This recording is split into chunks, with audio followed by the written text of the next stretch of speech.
ನಿಮ್ದ್ರಲ್ಲಿ ನೋಡ್ರಿ ಕುಮಾರ್ ಅಂತ.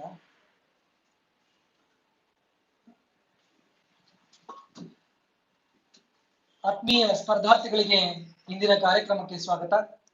ಪ್ರೀತಿಯ ಸ್ಪರ್ಧಾರ್ಥಿಗಳೇ, ತಮ್ಗೆಲ್ಲ ಗೊತ್ತಿದೆ, ನಾವು ಈಗಾಗಲೇ ಒಂದು live session doctor HV sir ಜೊತೆ ಕಳೆದಿದ್ವಿ.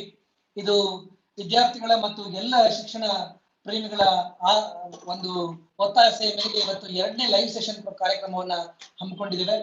ಇವತ್ತು ಲೈವ್ ಸೆಷನ್ ಕಾರ್ಯಕ್ರಮವನ್ನು ವಿದ್ಯಾರ್ಥಿಗಳಿಗೆ ಮಾಡಿಕೊಡಬೇಕು. TET, CET ಮತ್ತು CTET ಎಕ್ಸಾಮ್ಸ್ ಗಳಿಗೆ ವಿದ್ಯಾರ್ಥಿಗಳಿಗೆ ಅನುಕೂಲ ಮಾಡಬೇಕು ಈ ಲಾಕ್ಡೌನ್ ಸಂದರ್ಭದಲ್ಲಿ, ಈ ಕೊರೋನಾ ಕೋವಿಡ್ ಮಹಾಮಾರಿಯ ಸಂದರ್ಭದಲ್ಲಿ ಅಂತ ಡಾಕ್ಟರ್ HV ಸರ್ ಅವರನ್ನ ಕೇಳ್ಕೊಂಡ್ವಿ. ಮತ್ತೆ ಈ ಕಾರ್ಯಕ್ರಮಕ್ಕೆ ಎಲ್ಲ ಸಿದ್ಧತೆಗಳನ್ನ ಮಾಡಿಕೊಂಡು ನಿಮ್ ಜೊತೆಗೆ ಹಲವಾರು ಪ್ರಶ್ನೆಗಳನ್ನ ಕಳಿಸ್ಲಿಕ್ಕೆ ಒಂದು ಲಿಂಕ್ ಸಹ ಕಳಿಸಲಾಗಿತ್ತು. ಆ ಪ್ರಶ್ನೆಗಳು ಬಂದಂತ ಲಿಂಕ್ ಗಳ ಜೊತೆನಲ್ಲಿ ಇವತ್ತು ಯಾವ್ಯಾವ ಪ್ರಶ್ನೆಗಳು ಬಂತು ಆ ಪ್ರಶ್ನೆಗಳಿಗೆ ಡಾಕ್ಟರ್ HV ಸರ್ ಅವರು ನಮ್ ಜೊತೆ ಉತ್ತರಿಸಲಿದ್ದಾರೆ. ಅದೇ ಜೊತೆ ಈಗ ತಾವು ಏನಾದ್ರು ಪ್ರಶ್ನೆಗಳು ಉದ್ಭವ ಆದಲ್ಲಿ ಈ ಲೈವ್ ನ ಕಮೆಂಟ್ ಬಾಕ್ಸ್ ಅಲ್ಲಿ ಹೇಳಿದ್ರೆ ಅದನ್ನ ಮಲ್ಟಿಪಲ್ ಚಾಯ್ಸ್ ಪ್ರಶ್ನೆಗಳನ್ನ ಕೇಳಿದ್ರೆ ಆ ಪ್ರಶ್ನೆಗಳಿಗೂ ಸಹ ಕೊನೆಯ ಉತ್ತರಗಳನ್ನ ಹೇಳಲಾಗುತ್ತೆ, ಚರ್ಚೆಗಳನ್ನ ಮಾಡಲಾಗುತ್ತೆ. ಈ ಕಾರ್ಯಕ್ರಮಕ್ಕೆ ನಮ್ಮ ಜೊತೆಯಲ್ಲಿ ಡಾಕ್ಟರ್ HV ಶಿಕ್ಷಣ ತಜ್ಞರಾಗಿರ್ತಕ್ಕಂಥ ಡಾಕ್ಟರ್ HV ಸರ್ ಇದ್ದಾರೆ. ಅದೇ ರೀತಿಯಾಗಿ ಈ ಕಾರ್ಯಕ್ರಮಕ್ಕೆ ಹೆಚ್ಚು ಮೆರುಗನ್ನ ತರ್ತಕ್ಕಂಥ ಈ ಲೈವ್ ಪ್ರೋಗ್ರಾಮ್ಗೆ ಮತ್ತಷ್ಟು ಮೆರುಗನ್ನ ಮೂಡಿಸ್ಲಿಕ್ಕೆ ಮತ್ತೆ ನಮಗೆ ಬಲವನ್ನು ನೀಡಲಿಕ್ಕೆ ನಮ್ಮ ಜೊತೆ YM ವಿಠಲರಾವ್ ಸರ್ ಅವರು ಜೊತೆಲಿದ್ದಾರೆ. ಅವರಿಗೆ ಮತ್ತೆ ನಮ್ಮ HV ಸರ್ಗೆ ಮತ್ತೆ ಈ ಕಾರ್ಯಕ್ರಮದ ಆಯೋಜನೆಯಲ್ಲಿ ಸಾಕಷ್ಟು ಸಹಕರಿಸಿದಂತ ನಮ್ಮ ಧನುಕುಮಾರ್ ಸರ್ ಅವರಿದ್ದಾರೆ. ಅವರು ಎಲ್ರಿಗೂ ಈ ವಿನ್ನರ್ಸ್ ಕರಿಯರ್ ಅಕಾಡೆಮಿಯ ಪರವಾಗಿ ನಾನು ತುಂಬು ಹೃದಯದ ಸ್ವಾಗತವನ್ನ ಕೋರ್ತೇನೆ. ಅದೇ ರೀತಿ ಸ್ನೇಹಿತರೆ, ಇವತ್ತು ಈ ಕಾರ್ಯಕ್ರಮವನ್ನು ನಾವು 2 ಟ್ರಸ್ಟ್ ಗಳಿಂದ ಆರ್ಗನೈಸ್ ಮಾಡಿದ್ದೇವೆ. ಒಂದು ಡಾಕ್ಟರ್ HVV ಚಾರಿಟಬಲ್ ಟ್ರಸ್ಟ್ ಮತ್ತೆ ವಿನ್ನರ್ಸ್ ಕರಿಯರ್ ಅಕಾಡೆಮಿ ಜೊತೆ ನಾವು ಈ ಕಾರ್ಯಕ್ರಮ ಹಮ್ಮಿಕೊಂಡಿದ್ದೇವೆ. ಇದರ ಸದುಪಯೋಗ ತಮ್ಗೆಲ್ಲ ಆಗ್ಲಿ ಅಂತ ಹೇಳಿ ನಾನು ಆಶಿಸ್ತಾ, ಈ ಕಾರ್ಯಕ್ರಮದಲ್ಲಿ ತಮ್ಗೆ ವಿನ್ನರ್ಸ್ ಕರಿಯರ್ ಅಕಾಡೆಮಿಯ ಪೇಜ್ ಅಲ್ಲಿ ಲೈವ್ ಬರ್ತಾ ಇದೆ. ಅದೇ ರೀತಿ ಯಾವ್ದಾದ್ರು ತೊಡಕುಗಳು ಉದ್ಭವ ಆದ್ರೆ ಆ ಕಮೆಂಟ್ ಬಾಕ್ಸ್ ಅಲ್ಲಿ ತಾವು ಹೇಳಿದ್ರೆ ಅವುಗಳನ್ನ ಮತ್ತೆ ಸರಿ ಮಾಡುವಂತ ಕೆಲಸಗಳನ್ನ, ಲೈವ್ ಪ್ರೋಗ್ರಾಮ್ ನ ಸರಿ ಮಾಡುವಂತ ಕೆಲಸಗಳನ್ನ ನಾವು ಮಾಡಿದ್ದೇವೆ. ಈ ಹಿಂದೆ ಬಂದಿರತಕ್ಕಂತ TET HVV ಲಿಂಕ್ ಇದೆಯಲ್ಲ, ಲೈವ್ HVV ಇದೆಯಲ್ಲ, ಆ ಲಿಂಕ್ ಮಾಡಿದ್ರು ಸಹ ತಮಗೆ ಬರ್ತದೆ. ಈ ವಿಡಿಯೋ ನೋಡ್ತಾ ಇರ್ಬೇಕಾದ್ರೆ ತಾವು ಸಬ್ಸ್ಕ್ರೈಬ್ ಮಾಡಬಹುದು, ಅದು ಸಬ್ಸ್ಕ್ರೈಬ್ ಉಚಿತವಾಗಿರುತ್ತೆ. ಮತ್ತೆ ಅದ್ರ ಪಕ್ಕದಲ್ಲಿ ಬರುವ ಬೆಲ್ ಬಟನ್ ಒತ್ತಿದ್ರೆ ಮುಂದೆ ಬರುವ ಎಲ್ಲ ನೋಟಿಫಿಕೇಶನ್ಗಳು ಸಹ ತಮಗೆ ಉಚಿತವಾಗಿ ಸಿಗುತ್ತೆ. ತಪ್ಪದೆ ಎಲ್ಲರೂ ಈ ವಿಡಿಯೋಗಳನ್ನ ಸಬ್ಸ್ಕ್ರೈಬ್ ಮಾಡಿ, ಆಮೇಲೆ ಶೇರ್ ಮಾಡಿ, ಲೈಕ್ ಮಾಡಿ, ಹೆಚ್ಚೆಚ್ಚು ಜನ ಪಾಲ್ಗೊಳ್ಳುವಂತೆ ತಾವೆಲ್ಲರೂ ಮಾಡಿ ಅಂತ ಹೇಳ್ತಾ hand over to doctor professor YM sir.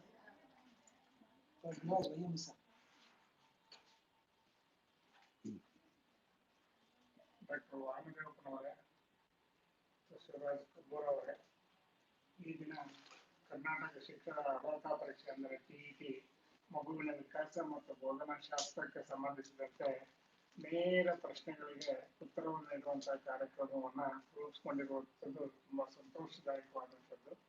ಅದರಲ್ಲೂ ದಾವಣಗೆರೆ ಮತ್ತು ಕರ್ನಾಟಕದಾದ್ಯಂತ ಅನೇಕ ಪುಸ್ತಕಗಳನ್ನು ರಚನೆ ಮಾಡಿ ಈ ಶಿಕ್ಷಣ ಕ್ಷೇತ್ರದಲ್ಲಿ ಅಪಾರ ಅನುಭವವನ್ನು ಗಳಿಸಿರುವಂತಹ ಡಾಕ್ಟರ್ ವಾಮದೇವಪ್ಪನವರು ನಿಮ್ಮೆಲ್ಲ ಪ್ರಶ್ನೆಗಳಿಗೆ ಸಮರ್ಪಕವಾದ ಉತ್ತರವನ್ನು ನೀಡುವಂತಹ ಸಾಮರ್ಥ್ಯವನ್ನು ಮತ್ತು ಯೋಗ್ಯವಾದ ಉತ್ತರಗಳನ್ನು ನೀಡುವಂತಹ ಸಾಮರ್ಥ್ಯವನ್ನು ಕೂಡ ಹೊಂದಿದ್ದಾರೆ. ಅವರಿಂದ ನಿಮಗೆ ಪ್ರಯೋಜನ ಆಗ್ತದೆ. ಈ ಪ್ರಯೋಜನವನ್ನು ನೀವೆಲ್ಲರೂ ಕೂಡ ಪಬ್ಲಿಕ್ ಎಲ್ಲರೂ ಕೂಡ ಪಡಿಬೇಕು ಅಂತ ಹೇಳಿ ವಿನ್ನರ್ಸ್ ಅಕಾಡೆಮಿ ಪರವಾಗಿ ಮತ್ತು ನಮ್ಮ ಡಾಕ್ಟರ್ ವಾಮದೇವಪ್ಪ ಚಾರಿಟಬಲ್ ಶಿಕ್ಷಣ ಚಾರಿಟಬಲ್ ಟ್ರಸ್ಟ್ ವತಿಯಿಂದ ಹೃತ್ಪೂರ್ವಕವಾದ ಸ್ವಾಗತವನ್ನು ಅವರಿಗೆ ಕೊಡ್ತಾ ಇದ್ದೇನೆ. ಮತ್ತು ಈ ಕಾರ್ಯಕ್ರಮ ತುಂಬಾ ಯಶಸ್ವಿಯಾಗಿ ಎಲ್ಲರಿಗೂ ಅನುಕೂಲಕರವಾಗಲಿ ಮತ್ತು career academy winners career academy ಶ್ರೇಯಸ್ಸು ನಿಮಗೆ ಲಭ್ಯವಾಗುವಂತೆ ನಾವು ಶುಭವನ್ನು ಕೋರ್ತಾ ಈ ಸಂದರ್ಭದಲ್ಲಿ ಇದು ಪ್ರಯೋಜನವನ್ನು ತಾವೆಲ್ಲ ಪಡಿಬೇಕು ಅಂತ ಕೋರ್ತಾ ಇದ್ದೇನೆ. ನಮಸ್ಕಾರ. ಆತ್ಮೀಯ ವಿದ್ಯಾರ್ಥಿ ಮಿತ್ರರೇ, ಈಗಾಗಲೇ ನಾವು ಕಳೆದ ಶನಿವಾರ ಕನ್ನಡ ಶಿಕ್ಷಕರ ಅರ್ಹತಾ ಪರೀಕ್ಷೆಗೆ ಸಂಬಂಧಿಸಿದ ಮಗುವಿನ ವಿಕಾಸ ಮತ್ತು ಬೋಧನಾಶಾಸ್ತ್ರಕ್ಕೆ ಸಂಬಂಧಿಸಿದ ತಾವು ಕೇಳಿದಂತಹ ಹಲವಾರು ಪ್ರಶ್ನೆಗಳಿಗೆ ನಾವು ಉತ್ತರಗಳನ್ನು ಇಂದಿನ ಬಾರಿ ಚರ್ಚಿಸಿದ್ವಿ. ಹೆಚ್ಚಾಗಿ ಡಿಸ್ಕ್ರಿಪ್ಟಿವ್ ಆನ್ಸರ್ಗಳ ಬಗ್ಗೆ ಚರ್ಚಿಸಿದ್ವಿ. ಆ ಕಾರ್ಯಕ್ರಮದಲ್ಲಿ ಪಾಲ್ಗೊಂಡಂತಹ ಸಾವಿರಾರು ವಿದ್ಯಾರ್ಥಿಗಳು, ಕೆಲವು ವಿದ್ಯಾರ್ಥಿಗಳು ನನ್ನೊಡನೆ ನೇರವಾಗಿ ಸಂಪರ್ಕಿಸಿ ಸರ್ CTET ಮತ್ತು TET ಹಾಗೂ CET ಅಂತಹ ಪರೀಕ್ಷೆಗಳಲ್ಲಿ ಬರುವಂತಹ ಪ್ರಶ್ನೆಗಳನ್ನು ಅನ್ವಯ ಮಾದರಿ ಪ್ರಶ್ನೆಗಳನ್ನ ನಮಗೆ ಚರ್ಚಿಸಿದ್ರೆ, ಪ್ರಶ್ನೆಗಳನ್ನ ಬಿಡಿಸೋದು ಹೇಗೆ, ಪರ್ಯಾಯ ಉತ್ತರಗಳಲ್ಲಿ ಸರಿಯಾದ ಉತ್ತರಗಳನ್ನು ಆಯ್ಕೆ ಮಾಡ್ಕೊಳ್ತಕ್ಕಂಥದ್ದು ಹೇಗೆ ಅನ್ನುವಂಥದ್ರ ಬಗ್ಗೆ ಚರ್ಚಿಸಿದ್ರೆ ನಮಗೆ ಹೆಚ್ಚು ಪ್ರಯೋಜನ ಆಗುತ್ತೆ ಪರೀಕ್ಷೆಯನ್ನು ಎದುರಿಸೋದಕ್ಕೆ ಅನ್ನುವಂಥದ್ದನ್ನ ಹೇಳಿದಂಥ ಹಿನ್ನೆಲೆಯಲ್ಲಿ ಇವತ್ತು ಮತ್ತೊಂದು ಅಂತ ಕಾರ್ಯಕ್ರಮವನ್ನು ಹಮ್ಮಿಕೊಂಡು ನಾವು ಈ ದಿನ ತಾವು ಇದರಲ್ಲಿ ರಿಜಿಸ್ಟರ್ ಮಾಡ್ಕೊಂಡಿರುವಂತಹ ವಿದ್ಯಾರ್ಥಿಗಳು ಹಲವಾರು ಪ್ರಶ್ನೆಗಳನ್ನು ಈಗಾಗಲೇ ಕಳಿಸಿದ್ವಿ. ಅದ್ರ ಜೊತೆಗೆ ನಾವು ಆಯ್ದುಕೊಂಡಂತಹ ಕೆಲವು ಪ್ರಶ್ನೆಗಳು, ಪ್ರಮುಖವಾದಂತಹ ಕೆಲವು ಪ್ರಶ್ನೆಗಳನ್ನು ನಾವು ಇಟ್ಕೊಂಡು ಇವತ್ತು ಈ ಕಾರ್ಯಕ್ರಮವನ್ನು ನಡೆಸ್ತಾ ಇದ್ದೇವೆ. ಎಲ್ಲ ಅದರ ಪಠ್ಯಕ್ರಮಕ್ಕೆ ಸಂಬಂಧಿಸಿದಂತೆ ಎಲ್ಲ ಅಧ್ಯಾಯಗಳಲ್ಲಿ ಕೆಲವು ಪ್ರಶ್ನೆಗಳನ್ನು ಆಯ್ದು ನಾವು ಇವತ್ತಿನ ಒಂದು ಕಾರ್ಯಕ್ರಮವನ್ನು ನಡೆಸ್ಕೊಡ್ತಾ ಇದ್ದೇವೆ. ನಂತರ ಈ ಕಾರ್ಯಕ್ರಮ ನಡೀತಾ ಇರ್ತಕ್ಕಂಥ ಸಂದರ್ಭದಲ್ಲಿ ಮತ್ತೆ ನಿಮಗೆ ಯಾವುದೇ ಪ್ರಶ್ನೆಗಳಿದ್ರೆ ಮಲ್ಟಿಪಲ್ ಚಾಯ್ಸ್ ಕ್ವಶನ್ಸ್ಗಳು ಹೆಚ್ಚಾಗಿ ಥಿಯರಿಟಿಕಲ್ ಆನ್ಸರ್ಗಳನ್ನು ಮಾಡೋದಕ್ಕೆ ಹೆಚ್ಚು ಕವರ್ ಮಾಡೋಕ್ಕಾಗಲ್ಲ ಅನ್ನೋಂಥ ಹಿನ್ನೆಲೆಯಲ್ಲಿ ಮಲ್ಟಿಪಲ್ ಚಾಯ್ಸ್ ಕ್ವಶನ್ಸ್ಗಳನ್ನ ತೆಗೆದುಕೊಂಡು ಡಿಸ್ಕಸ್ ಮಾಡುವಂಥ ಸೆಷನ್ ಇದಾಗಿರೋದ್ರಿಂದ ತಮಗೆ ಅಂತ ಯಾವುದಾದ್ರು ಪ್ರಶ್ನೆಗಳಿದ್ರೆ ತಾವು ಕಾಮೆಂಟ್ ಬಾಕ್ಸ್ನಲ್ಲಿ ಹಾಕಿದ್ರೆ ಅಂಥ ಪ್ರಶ್ನೆಗಳನ್ನು ಸಹ ನಾವು ಉತ್ತರಿಸೋದಕ್ಕೆ ಪ್ರಯತ್ನಿಸ್ತೀವಿ ಅನ್ನುವಂಥ ಮಾತನ್ನು ಹೇಳ್ತಾ ಈಗ ನಾವು ನೇರವಾಗಿ ಪ್ರಶ್ನೆಗಳನ್ನು ಪ್ರಾರಂಭಿಸ್ತೇವೆ.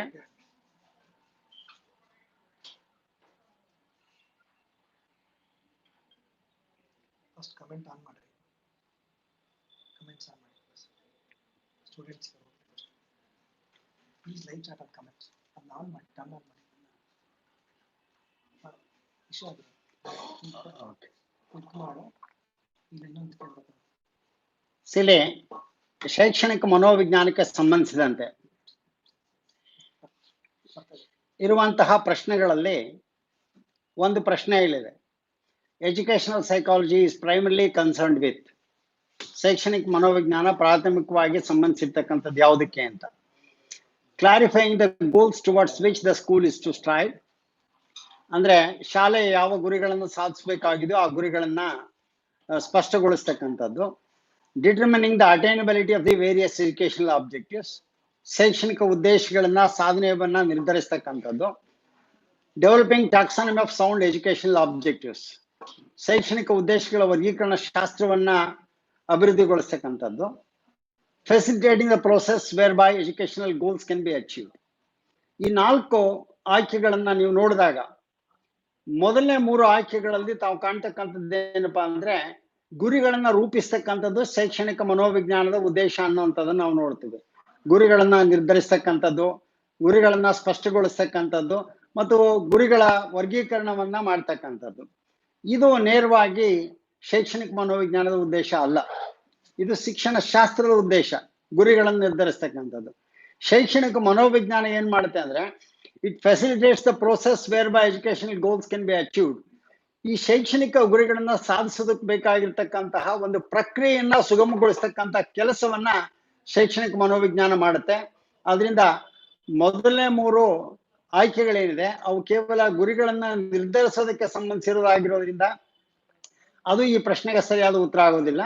ಕೊನೆ ಆಯ್ಕೆ facilitating the process whereby educational goals can be achieved ಅನ್ನುವಂಥದ್ದು ಸರಿಯಾದ ಆಯ್ಕೆ ಆಗುತ್ತೆ. ಸೊ ಅದರಿಂದ ನೀವು ಇವುಗಳನ್ನ ಆಯ್ಕೆಗಳನ್ನ ನೋಡಿದಾಗ ಆ 3 ಸ್ಪಷ್ಟವಾಗಿ ಓದಿ ನಂತರ ಯಾವುದು ಸರಿಯಾದ ಉತ್ತರ ಅನ್ನುವಂಥದ್ದನ್ನ ನಿರ್ಧರಿಸಬೇಕಾಗುತ್ತೆ. ಸೊ ಆ ರೀತಿಯಾಗಿ ಇಲ್ಲಿ ಆಯ್ಕೆ ಮಾಡ್ಕೊಳ್ಬೇಕಂತ ಸಂದರ್ಭದಲ್ಲಿ 4ನೇ ಉತ್ತರ ಏನಿದೆ ಐ ಥಿಂಕ್ ಇದು ಸರಿಯಾದ ಉತ್ತರ ಅನ್ನುವಂಥದ್ದನ್ನ ತಾವು ನೋಡ್ಬೇಕಾಗುತ್ತೆ. ನಂತರದ ಪ್ರಶ್ನೆಗೆ ಬಂದ್ರೆ, a zoologist observes the life style of a tiger in the forest. This type of observation is known as. ಈ ವೀಕ್ಷಣಾ ವಿಧಾನವನ್ನ ನಾವು ಬಳಸ್ಕೊಳ್ತೇವೆ. ವೀಕ್ಷಣಾ ವಿಧಾನದಲ್ಲಿ ಹಲವಾರು ವಿಧಾನಗಳಿದೆ ನಿಮ್ಗೆ ಗೊತ್ತಿದ್ದ ಹಾಗೆ. ಸೊ ಅದರಲ್ಲಿ ಕಂಟ್ರೋಲ್ಡ್ ಅಬ್ಸರ್ವೇಷನ್ ಇದೆ, ಅನ್ಕಂಟ್ರೋಲ್ಡ್ ಅಥವಾ ನ್ಯಾಚುರಲ್ ಅಬ್ಸರ್ವೇಷನ್ ಇದೆ, ಪಾರ್ಟಿಸಿಪೇಟರಿ ಅಬ್ಸರ್ವೇಷನ್ ಇದೆ. ಸೊ ಹೀಗೆ ಪಾರ್ಟ್ಲಿ ಕಂಟ್ರೋಲ್ ಅಬ್ಸರ್ವೇಷನ್ ಅಥವಾ ಪಾರ್ಟಿಸಿಪೇಟರಿ ಅಬ್ಸರ್ವೇಷನ್ ಅಂತ ಹೇಳಿ ಕರಿತೀವಿ. ಅದೇ ರೀತಿ ಅನೆಕ್ಡೋಟಲ್ ಅಬ್ಸರ್ವೇಷನ್. ಇಲ್ಲಿ 4 ಆಯ್ಕೆಗಳಿದೆ. ಇಲ್ಲಿ ಆಲೋಚನೆ ಮಾಡ್ಬೇಕಾಗಿರೋದು, ಒಬ್ಬ ಪ್ರಾಣಿಶಾಸ್ತ್ರಜ್ಞ ಕಾಡಿನಲ್ಲಿ ಹೋಗಿ ಒಂದು ಪ್ರಾಣಿಯ ಅಥವಾ ಟೈಗರ್ನ, ಹುಲಿಯ ಜೀವನ ಶೈಲಿಯನ್ನ ಅಧ್ಯಯನ ಮಾಡಬೇಕಾದಾಗ ಅವನು ಯಾವ ರೀತಿಯಾದಂತಹ ವೀಕ್ಷಣಾ ವಿಧಾನವನ್ನ ಅಳವಡಿಸ್ಕೊಳ್ಬೇಕಾಗುತ್ತೆ. ಪಾರ್ಟಿಸಿಪೇಟರಿ ಅಬ್ಸರ್ವೇಷನ್ ಸಾಧ್ಯ ಇಲ್ಲ, ಯಾಕೆಂದ್ರೆ ಅವನು ನೇರವಾಗಿ ಆ ಸನ್ನಿವೇಶದಲ್ಲಿ ಪಾಲ್ಗೊಂಡು ಅವನು ಅಲ್ಲಿ ಅದರಲ್ಲೇ ಒಳಗೊಂಡು ಅದನ್ನ ವೀಕ್ಷಣೆ ಮಾಡೋದಕ್ಕೆ ಸಾಧ್ಯ ಇಲ್ಲ. ಕಂಟ್ರೋಲ್ಡ್ ಅಂತಂದ್ರೆ ಈ ಸನ್ನಿವೇಶವನ್ನ ಸಂಪೂರ್ಣ ನಿಯಂತ್ರಿಸೋದಲ್ಲ. ನ್ಯಾಚುರಲಿಸ್ಟಿಕ್ ಅಬ್ಸರ್ವೇಷನ್ ಅಂದ್ರೆ ಸ್ವಾಭಾವಿಕ ಸನ್ನಿವೇಶದ ವೀಕ್ಷಣೆ. ಕೊನೆಯದು ಅನೆಕ್ಡೋಟಲ್, ಘಟನಾವಳಿಯ ವೀಕ್ಷಣೆ. ಇಲ್ಲಿ ನೀವು ನೋಡಿದಾಗ ಅವನು ಕಾಡಿನಲ್ಲಿ ಹೋಗಿ ಪ್ರಾಣಿಯ ವರ್ತನೆಯನ್ನ, ಅವನೆಲ್ಲೋ ಒಂದು ಮರದ ಮೇಲೆ ಕೂತ್ಕೊಂಡು ಎಲ್ಲೋ ಒಂದ್ ಕಡೆ ದೂರದಲ್ಲಿ ಆ ಪ್ರಾಣಿಗೆ ಕಾಣದೇ ಇರೋ ಕೂತ್ಕೊಂಡು ಆ ವರ್ತನೆಯನ್ನು ವೀಕ್ಷಿಸ್ತಾ ಇರ್ತಕ್ಕಂಥದ್ದನ್ನ ಸ್ವಾಭಾವಿಕ ವೀಕ್ಷಣೆ ಅಂತ ಹೇಳಿ ಕರಿತೀವಿ. ಅದರಿಂದ ಇಟ್ಸ್ ಎ ನ್ಯಾಚುರಲಿಸ್ಟಿಕ್ ಅಬ್ಸರ್ವೇಷನ್. ಇದು ಕಂಟ್ರೋಲ್ಡ್ ಅಬ್ಸರ್ವೇಷನ್ ಅಂದ್ರೆ ಪ್ರಯೋಗಶಾಲೆಯಲ್ಲಿ ಮಾಡುವಂಥದನ್ನ ಕಂಟ್ರೋಲ್ಡ್ ಅಬ್ಸರ್ವೇಷನ್ ಅಂತ ಹೇಳಿ ಕರಿತೀವಿ. ತರಗತಿನಲ್ಲಿ ಕೂತ್ಕೊಂಡು ಮಕ್ಕಳ ವರ್ತನೆಯನ್ನು ಅಬ್ಸರ್ವ್ ಮಾಡೋದು ನಾವು ಪಾರ್ಟಿಸಿಪೆಂಟ್ ಆಗಿ ಅದು ಪಾರ್ಟಿಸಿಪೇಟರಿ ಅಬ್ಸರ್ವೇಷನ್ ಅಂತ ಹೇಳಿ ಕರಿತೀವಿ. ಆದ್ರೆ ಈ ಸನ್ನಿವೇಶದಲ್ಲಿ ನಾವು ನೋಡ್ತಕ್ಕಂಥದ್ದು ಇದು ಸ್ವಾಭಾವಿಕ ಸನ್ನಿವೇಶದ ವೀಕ್ಷಣೆ ಆಗಿದೆ ಅನ್ನುವಂಥದ್ದು ನಾವು ನೋಡ್ಬೇಕಾಗುತ್ತೆ. ಅದರಿಂದ C is the right answer. Naturalistic observation ಅನ್ನುವಂಥದ್ದು ಸರಿಯಾದ ಉತ್ತರ ಆಗುತ್ತೆ. ಸೊ ಅದನ್ನ ನಾವು ಗಮನಿಸಬೇಕಾಗುತ್ತೆ. ಇನ್ನು ಮೂರನೇ ಪ್ರಶ್ನೆಗೆ ಬಂದ್ರೆ, ತಮ್ಮೆಲ್ಲರಿಗೂ ಗೊತ್ತಿದೆ ಮನೋವಿಜ್ಞಾನದಲ್ಲಿ ಒಂದು ಅತ್ಯಂತ ಪ್ರಮುಖವಾಗಿರ್ತಕ್ಕಂಥ ವಿಧಾನ, ಮನೋವಿಜ್ಞಾನಕ್ಕೆ ವಿಜ್ಞಾನದ ಸ್ಥಾನಮಾನ ತಂದುಕೊಟ್ಟಂತ ವಿಧಾನ ಪ್ರಯೋಗ ವಿಧಾನ. ಈ ಪ್ರಯೋಗ ವಿಧಾನದಲ್ಲಿ ನಾವು ಅಧ್ಯಯನ ಮಾಡುವಾಗ, if we want to study the effect of meaningfulness of learning material on retention and recall of 9th standard students, ಅಂದ್ರೆ 9ನೇ ತರಗತಿಯ ವಿದ್ಯಾರ್ಥಿಗಳ ಧಾರಣೆ ಮತ್ತು ಪುನಸ್ಮರಣೆಯ ಮೇಲೆ ಕಲಿಯುವ ವಸ್ತುವಿನ ಅರ್ಥಪೂರ್ಣತೆಯ ಪರಿಣಾಮವನ್ನು ನಾವು ಅಧ್ಯಯನ ಮಾಡ್ತಾ ಇದ್ದೀವಿ ಅಂತ ಅಂದ್ರೆ, ಈ ಅಧ್ಯಯನದಲ್ಲಿ ಯಾವುದು ಪರತಂತ್ರ ಚಲಾಂಶ ಆಗುತ್ತೆ ಅಥವಾ ಅವಲಂಬಿತ ಚಲಕ ಆಗುತ್ತೆ, ಡಿಪೆಂಡೆಂಟ್ ವೇರಿಯಬಲ್ ಯಾವ್ದು ಇದರಲ್ಲಿ? ಮೀನಿಂಗ್ಫುಲ್ನೆಸ್ ಆಫ್ ದಿ ಲರ್ನಿಂಗ್ ಮೆಟೀರಿಯಲ್ ಅಂದ್ರೆ ಕಲಿಯುವ ವಸ್ತುವಿನ ಅರ್ಥಪೂರ್ಣವಾದಂತಹ ಕಲಿಯುವ ವಸ್ತು, ಧಾರಣೆ ಮತ್ತು ಪುನಸ್ಮರಣೆ, ರಿಟೆನ್ಷನ್ ಅಂಡ್ ರಿಕಾಲ್, 9ನೇ ತರಗತಿ ವಿದ್ಯಾರ್ಥಿಗಳು, ಮತ್ತು ಜೆಂಡರ್. ಇಲ್ಲಿ 4 ಅಂಶಗಳಿದೆ. ಈ 4ರಲ್ಲಿ ಯಾವ್ದು ಸರಿಯಾದದ್ದು, ಯಾವ್ದು ಡಿಪೆಂಡೆಂಟ್ ವೇರಿಯಬಲ್ ಅನ್ನೋದನ್ನ ನಾವು ನೋಡ್ಬೇಕಾಗುತ್ತೆ. ಪ್ರಯೋಗದಲ್ಲಿ ನಾವು ನೋಡ್ತಕ್ಕಂಥದ್ದು ಏನಪ್ಪಾ ಅಂದ್ರೆ, always we try to establish relationship between independent variable and the dependent variable. ಅಂದ್ರೆ ಇಲ್ಲಿ ಸ್ವತಂತ್ರ ಚರಾಂಶ ಮತ್ತು ಪರತಂತ್ರ ಚರಾಂಶಗಳ ಮಧ್ಯೆ ಇರ್ತಕ್ಕಂಥ ಸಂಬಂಧವನ್ನ ನಾವು ಅಧ್ಯಯನ ಮಾಡೋದಕ್ಕೆ ಪ್ರಯತ್ನ ಮಾಡ್ತೀವಿ. ಇಲ್ಲಿ ಯಾವ್ದು ಸ್ವತಂತ್ರ ಚರಾಂಶ ಅಂದ್ರೆ, ಯಾವುದ್ರಲ್ಲಿ ನಾವು ಬದಲಾವಣೆಯನ್ನ ತರ್ತೀವೋ ಸೊ ಅದನ್ನ ಸ್ವತಂತ್ರ ಚರಾಂಶ ಅಂತ ಹೇಳಿ ಕರಿತೀವಿ. ಇಲ್ಲಿ ಕಲಿಯುವ ವಸ್ತುವಿನಲ್ಲಿ ಬದಲಾವಣೆ ಮಾಡ್ತಾ ಹೋಗ್ಬೋದು. ನಾನ್ ಸೈನ್ಸ್ ಸಿಲೆಬಸ್ ಕೊಡ್ಬೋದು, ಮೀನಿಂಗ್ಫುಲ್ ಕೊಡ್ಬೋದು, ಮೀನಿಂಗ್ಫುಲ್ ರಿಲೇಟೆಡ್ ವರ್ಡ್ಸ್ ಕೊಡ್ಬೋದು. ಅದು ಮೀನಿಂಗ್ಫುಲ್ನೆಸ್ ಆಫ್ ದಿ ಲರ್ನಿಂಗ್ ಮೆಟೀರಿಯಲ್ ಅನ್ನುವಂಥದ್ದು it is the independent variable in the study. ಅದು ಯಾವ್ದ್ರ ಮೇಲೆ ಪರಿಣಾಮ ಬೀರುತ್ತೆ? ರಿಟೆನ್ಷನ್ ಅಂಡ್ ರಿಕಾಲ್ ಮೇಲೆ. ಕಲಿಯುವ ವಸ್ತುವಿನ ಅರ್ಥಪೂರ್ಣತೆ ಹೆಚ್ಚಾದಷ್ಟು ಧಾರಣೆ ಮತ್ತು ಪುನಸ್ಮರಣೆ ಹೆಚ್ಚಾಗುತ್ತೆ ಅಂತ ಹೇಳ್ತೀವಿ. ಅಂದ್ರೆ ಇಲ್ಲಿ ಧಾರಣೆ ಮತ್ತು ಪುನಸ್ಮರಣೆ ಅನ್ನುವಂಥದ್ದು ಅವಲಂಬಿತ ಚರಾಂಶ ಆಗುತ್ತೆ. 9ನೇ ತರಗತಿ ವಿದ್ಯಾರ್ಥಿಗಳು ಇಲ್ಲಿ ಓನ್ಲಿ ಸ್ಯಾಂಪಲ್. ಅದು ಜೆಂಡರ್ ಅನ್ನುವಂಥದ್ದನ್ನ ನಾವು ಮಾಡರೇಟ್ ವೇರಿಯಬಲ್ ಆಗಿ ಅಧ್ಯಯನದಲ್ಲಿ ಬಳಸಬಹುದು. ಆದ್ರೆ ಇಲ್ಲಿ ಈ ಅಧ್ಯಯನಕ್ಕೆ ನಾವು ಪ್ರಯೋಗ ವಿಧಾನದಲ್ಲಿ ಅಧ್ಯಯನ ಮಾಡ್ಬೇಕಂತ ಸಂದರ್ಭದಲ್ಲಿ ಸೊ ಇಲ್ಲಿ ನಾವು ಯಾವುದನ್ನು ಕೇಳಿದ್ದೀವಿ? Effect of the meaningfulness of the learning material retention and recall ಅಲ್ಲಿ ಡಿಪೆಂಡೆಂಟ್ ವೇರಿಯಬಲ್ ಯಾವುದು ಅಂದ್ರೆ, dependent variable is retention and recall. ಧಾರಣೆ ಮತ್ತು ಪುನಸ್ಮರಣೆ ಎನ್ನುವಂಥದ್ದು ಇಲ್ಲಿ ಅವಲಂಬಿತ ಚರಾಂಶ ಆಗುತ್ತೆ. ನಂತರ classroom discipline can be maintained effectively by, ಈ ಕೆಳಗಿನ ಯಾವ ವಿಧಾನದಿಂದ ನೀವು ತರಗತಿಯಲ್ಲಿ ಶಿಸ್ತನ್ನ ಕಾಪಾಡ್ಕೊಳ್ಬಹುದು, ಪರಿಣಾಮಕಾರಿಯಾಗಿ ಕಾಪಾಡ್ಕೊಳ್ಬಹುದು ಅಂದ್ರೆ, knowing the cause of indiscipline and handling with stern hand. So ಅಶಿಸ್ತಿಗೆ ಕಾರಣವನ್ನ ತಿಳ್ಕೊಂಡು ಒಂದು ಕಠಿಣ ಕ್ರಮವನ್ನು ತೆಗೆದುಕೊಳ್ತಕ್ಕಂಥದ್ದು. ಎರಡನೇದು, providing a program which is according to the need and interest of the pupils. So ವಿದ್ಯಾರ್ಥಿಗಳ ಅಗತ್ಯತೆಗಳು ಮತ್ತು ಆಸಕ್ತಿಗಳ ಅನುಗುಣವಾಗಿರ್ತಕ್ಕಂತಹ ಕಾರ್ಯಕ್ರಮವನ್ನ ವಿದ್ಯಾರ್ಥಿಗಳಿಗೆ ಒದಗಿಸ್ತಕ್ಕಂಥದ್ದು. ಮೂರನೇದು, ತರಗತಿಯಲ್ಲಿ ಎಲ್ಲ ವಿದ್ಯಾರ್ಥಿಗಳು ಸಮವಸ್ತ್ರವನ್ನ ಯೂನಿಫಾರ್ಮ್ ಕ್ಲಾತ್ಸ್ ಅನ್ನ ಧರಿಸೋದ್ರ ಮೂಲಕ ಶಿಸ್ತನ್ನ ಕಾಪಾಡಬಹುದು ಅಂತೇಳಿ.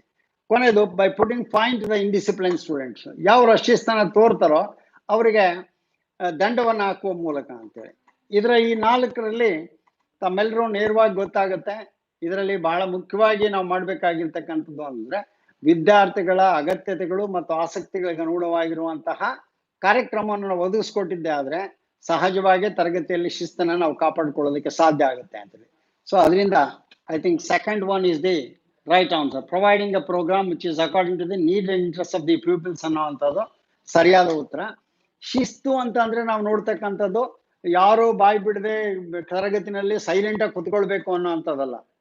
ಒಂದು ಕ್ರಮಬದ್ಧವಾಗಿ ತರಗತಿ ನಡಿಬೇಕು ಅಂದಾಗ, ಒಂದು ಕ್ರಮಬದ್ಧವಾದಂಥ ರೀತಿಯಲ್ಲಿ ತರಗತಿಯಲ್ಲಿ ಕಲಿಕೆ ನಡಿಬೇಕು ಅಂದಾಗ ನಾವು ವಿದ್ಯಾರ್ಥಿಗಳ ಆಸಕ್ತಿಗಳು ಮತ್ತು ಅಗತ್ಯತೆಗಳನ್ನ ಅರಿತುಕೊಂಡು ಅದಕ್ಕೆ ಅನುಗುಣವಾಗಿರ್ತಕ್ಕಂಥ ಕಾರ್ಯಕ್ರಮವನ್ನು ನಾವು ಒದಗಿಸಿದ್ರೆ ಅಥವಾ ಅಲ್ಲಿ ಒಂದು ಪ್ರೋಗ್ರಾಮ್ ಅನ್ನು ನಾವು ಕೊಟ್ಟಿದ್ದೆ ಆದ್ರೆ so then we are able to maintain classroom discipline. ನಂತರ an experiment studies the relationship between cause and effect. ಕಾರಣ ಮತ್ತು ಪರಿಣಾಮಗಳ ಮಧ್ಯೆ ಸಂಬಂಧವನ್ನ ಇಲ್ಲಿ ಅಧ್ಯಯನ ಮಾಡ್ತೇವೆ ನಾವು ಪ್ರಯೋಗ ಅಧ್ಯಯನಗಳಲ್ಲಿ. The term cause can be synonymously correlated with, ಯಾವುದನ್ನ ಕಾಸ್ ಅಂತೀವಿ, ಯಾವುದನ್ನ ಎಫೆಕ್ಟ್ ಅಂತೀವಿ ಅಂತೇಳಿ. Independent variable, intervening variable, dependent variable, control variable. ಮೊದಲನೇ ಸ್ವತಂತ್ರ ಚರಾಂಶ, ಮಧ್ಯವರ್ತಿ ಚರಾಂಶ, ಪರತಂತ್ರ ಚರಾಂಶ ಅಥವಾ ಅವಲಂಬಿತ ಚರಾಂಶ ಮತ್ತು ನಿಯಂತ್ರಿತ ಚರಾಂಶ. ಈ 4 ಚರಾಂಶಗಳಲ್ಲಿ ಯಾವುದು ಇಲ್ಲಿ ನಾವು ನೋಡ್ತಕ್ಕಂಥದ್ದು ಯಾವಪ್ಪ ಅಂದ್ರೆ ಕಾಸ್ ಅಂತ ಯಾವ್ದನ್ನ ಕರಿತೀವಿ ಅಧ್ಯಯನದಲ್ಲಿ. ಸಾಮಾನ್ಯವಾಗಿ ನಿಮ್ಮೆಲ್ಲರಿಗೂ ಗೊತ್ತಿರ್ಬೋದು, ಕಾಸ್ ಅನ್ನೋವಂಥದ್ದು ಇಂಡಿಪೆಂಡೆಂಟ್ ವೇರಿಯಬಲ್ ಆಗುತ್ತೆ, ಸ್ವತಂತ್ರ ಚರಾಂಶ. ಸೊ ಇಲ್ಲಿ ಪರಿಣಾಮ ಯಾವ್ದಾಗಿರುತ್ತೆ ಅಂತಂದ್ರೆ ಡಿಪೆಂಡೆಂಟ್ ವೇರಿಯಬಲ್ ಆಗಿರುತ್ತೆ. ಇಂಟರ್ವೀನಿಂಗ್ ವೇರಿಯಬಲ್ ಅಂದ್ರೆ ನಮ್ಗೆ ಗೊತ್ತಾಗ್ತಕ್ಕಂಥದ್ದು ಏನಪ್ಪಾ ಅಂದ್ರೆ ಯಾವುದು ನಮ್ಮ ನಿಯಂತ್ರಣಕ್ಕೆ ಬರೋದಿಲ್ಲ ಅಧ್ಯಯನದಲ್ಲಿ ಅದನ್ನ ಮಧ್ಯವರ್ತಿ ಚರಾಂಶ ಅಂತ ಹೇಳಿ ಕರಿತೀವಿ. ಯಾವುದನ್ನ ನಾವು ನಿಯಂತ್ರಿಸ್ಕೊಳ್ಬಹುದೋ ಅದನ್ನ ಕಂಟ್ರೋಲ್ ವೇರಿಯಬಲ್ ಅಂತ ಕರಿತೀವಿ. ಸೊ ಈ 4 ಚರಾಂಶಗಳಲ್ಲಿ ಇಲ್ಲಿ ನಾವು ಕಾಸ್ ಅಂತ ಹೇಳಿ ಪರಿಗಣಿಸ್ತಕ್ಕಂಥದ್ದು ಯಾವುದಪ್ಪ ಅಂದ್ರೆ ಸ್ವತಂತ್ರ ಚರಾಂಶ. ಸ್ವತಂತ್ರ ಚರಾಂಶ ಮತ್ತು ಪರತಂತ್ರ ಚರಾಂಶಗಳೇ ಕಾಸ್ ಅಂಡ್ ಎಫೆಕ್ಟ್ ಆಗಿರುತ್ತೆ. ಅವೆರಡರ ಸಂಬಂಧವನ್ನೇ ನಾವು ಅಧ್ಯಯನ ಮಾಡ್ತಕ್ಕಂಥದ್ದು ಪ್ರಯೋಗದಲ್ಲಿ. ನಂತರ the 3 layers of human psyche proposed by Sigmund Freud. Sigmund Freud ಅವರು ನಿಮ್ಗೆ ಗೊತ್ತಿದೆ, ಇಸ್ ದಿ ಫಾದರ್ ಆಫ್ ಸೈಕೋಅನಾಲಿಸಮ್, ಮನೋವಿಶ್ಲೇಷಣಾ ಪಂಥವನ್ನು ಹುಟ್ಟಾಕಿದಂಥವರು. ಮಾನವನ ಮನಸ್ಸನ್ನ ಮೊಟ್ಟ ಮೊದಲು ಕ್ರಮಬದ್ಧವಾಗಿ ಅಧ್ಯಯನ ಮಾಡಿದಂಥ ವ್ಯಕ್ತಿ ಸಿಗ್ಮಂಡ್ ಫ್ರಾಯ್ಡ್ ಅವರು. ಅವರು 3 ಪದರಗಳನ್ನ ಗುರುತಿಸ್ತಾರೆ ಮನಸ್ಸಿನಲ್ಲಿ. ಸೊ ಅದು ಯಾವ್ದಪ್ಪ ಅಂತಂದ್ರೆ ಇಲ್ಲಿ 4 ಆಯ್ಕೆಗಳಿವೆ: conscious, ego and unconscious, ego and superego, conscious, preconscious and unconscious, cognition, affection and conation. ಇಲ್ಲಿ ಮೊದಲನೇದ್ರಲ್ಲಿ ನಾವು ನೋಡಿದಾಗ conscious is one level, unconscious is another level, but ego is not the layer of the psyche. So ಅದು ನಮ್ಮ ನೋಡ್ತಕ್ಕಂಥದ್ದು structure of mind ಅಲ್ಲಿ that's one of the structure. So ಅದರಿಂದ ಮೊದಲನೇ ಆಯ್ಕೆ ಅಲ್ಲ. ಎರಡನೇದು ಈಗೋ ಮತ್ತು superego, they are the 3 structures of the human mind. ಅದು ಹ್ಯೂಮನ್ ಪರ್ಸನಾಲಿಟಿನಲ್ಲೂ ನಾವು ನೋಡ್ತೇವೆ ಈಗೋ ಅಂಡ್ ಸೂಪರ್ ಈಗೋ. ಸೊ ಅದರಿಂದ ಈ ಆಯ್ಕೆನೂ ಅಲ್ಲ. ಕಾನ್ಶಿಯಸ್, ಪ್ರಿಕಾನ್ಶಿಯಸ್ ಮತ್ತು ಅನ್ಕಾನ್ಶಿಯಸ್, ಪ್ರಜ್ಞಾವಸ್ಥೆ, ಮುನ್ನ ಪ್ರಜ್ಞಾವಸ್ಥೆ ಮತ್ತು ಸುಪ್ತ ಪ್ರಜ್ಞಾವಸ್ಥೆ ಅಥವಾ ಪ್ರಜ್ಞಾರಹಿತ ಸ್ಥಿತಿ, ಸುಪ್ತ ಪ್ರಜ್ಞಾವಸ್ಥೆ ಅಂತ, ಸುಪ್ತಾವಸ್ಥೆ ಅಂತ ಹೇಳಿ ಕರಿತೀವಿ. ಈ 3 ಲೇಯರ್ಗಳನ್ನ ನಾವು ನೋಡ್ತೇವೆ. ಕೊನೆಯದು ಕಾಗ್ನಿಷನ್, ಜ್ಞಾನಗ್ರಹಿಕೆ, ಅಫೆಕ್ಷನ್ ಮತ್ತು ಕೊನೇಷನ್. ಸೊ ಈ ಚಲನೆಗಳು ಮತ್ತು ಭಾವನೆಗಳಿಗೆ ಸಂಬಂಧಿಸಿರ್ತಕ್ಕಂಥವುಗಳು. ಇದರಲ್ಲಿ ನಾವು ನೋಡ್ತಕ್ಕಂಥ ಯಾವಪ್ಪ ಅಂದ್ರೆ 3 important layers that he has found out in ಈ ಸ್ಟಡಿ: ಕಾನ್ಶಿಯಸ್, ಪ್ರಿಕಾನ್ಶಿಯಸ್ ಮತ್ತು ಅನ್ಕಾನ್ಶಿಯಸ್ ಲೇಯರ್. ಪ್ರಜ್ಞಾವಸ್ಥೆ ಅಂದ್ರೆ ನಾವು ಏನ್ ತಿಳ್ಕೊಳ್ತೀವೋ ಅದು ಪ್ರಜ್ಞಾವಸ್ಥೆ. ಪ್ರಿಕಾನ್ಶಿಯಸ್ ಅಂದ್ರೆ ಜಸ್ಟ್ ಅದ್ರ ಕೆಳಗಡೆ ಇರ್ತಕ್ಕಂಥದ್ದು. ಅನ್ಕಾನ್ಶಿಯಸ್ ಸ್ಟೇಜ್ ಅಂತ ಅಂದ್ರೆ ನಮ್ಮ ಈಡೇರತಕ್ಕಂಥ ಬಯಕೆಗಳು, ಆಸೆಗಳು, ಆಕಾಂಕ್ಷೆಗಳೆಲ್ಲ ಅನ್ಕಾನ್ಶಿಯಸ್ ಸ್ಟೇಟ್ ಆಫ್ ಮೈಂಡ್ ಅಲ್ಲಿ ಶೇಖರಣೆ ಆಗಿರುತ್ತೆ. ಅದು ಕಾನ್ಶಿಯಸ್ ಬರೋಕ್ ಪ್ರಯತ್ನ ಮಾಡುತ್ತೆ. ಸೊ ಅವಾಗ ಅದನ್ನ ಫಿಲ್ಟರ್ ಮಾಡ್ತಕ್ಕಂಥ ಕೆಲಸವನ್ನ ಈ ಪ್ರಿಕಾನ್ಶಿಯಸ್ ಲೆವೆಲ್ ಮಾಡುತ್ತೆ. ಸೊ ಹೀಗೆ ಹ್ಯೂಮನ್ ಸೈಕೆನಲ್ಲಿ 3 ಲೇಯರ್ಗಳನ್ನ ಸಿಗ್ಮಂಡ್ ಫ್ರಾಯ್ಡ್ ಅವರು ಪ್ರತಿಪಾದಿಸ್ತಾರೆ. So that is what we call as the conscious, preconscious and the unconscious.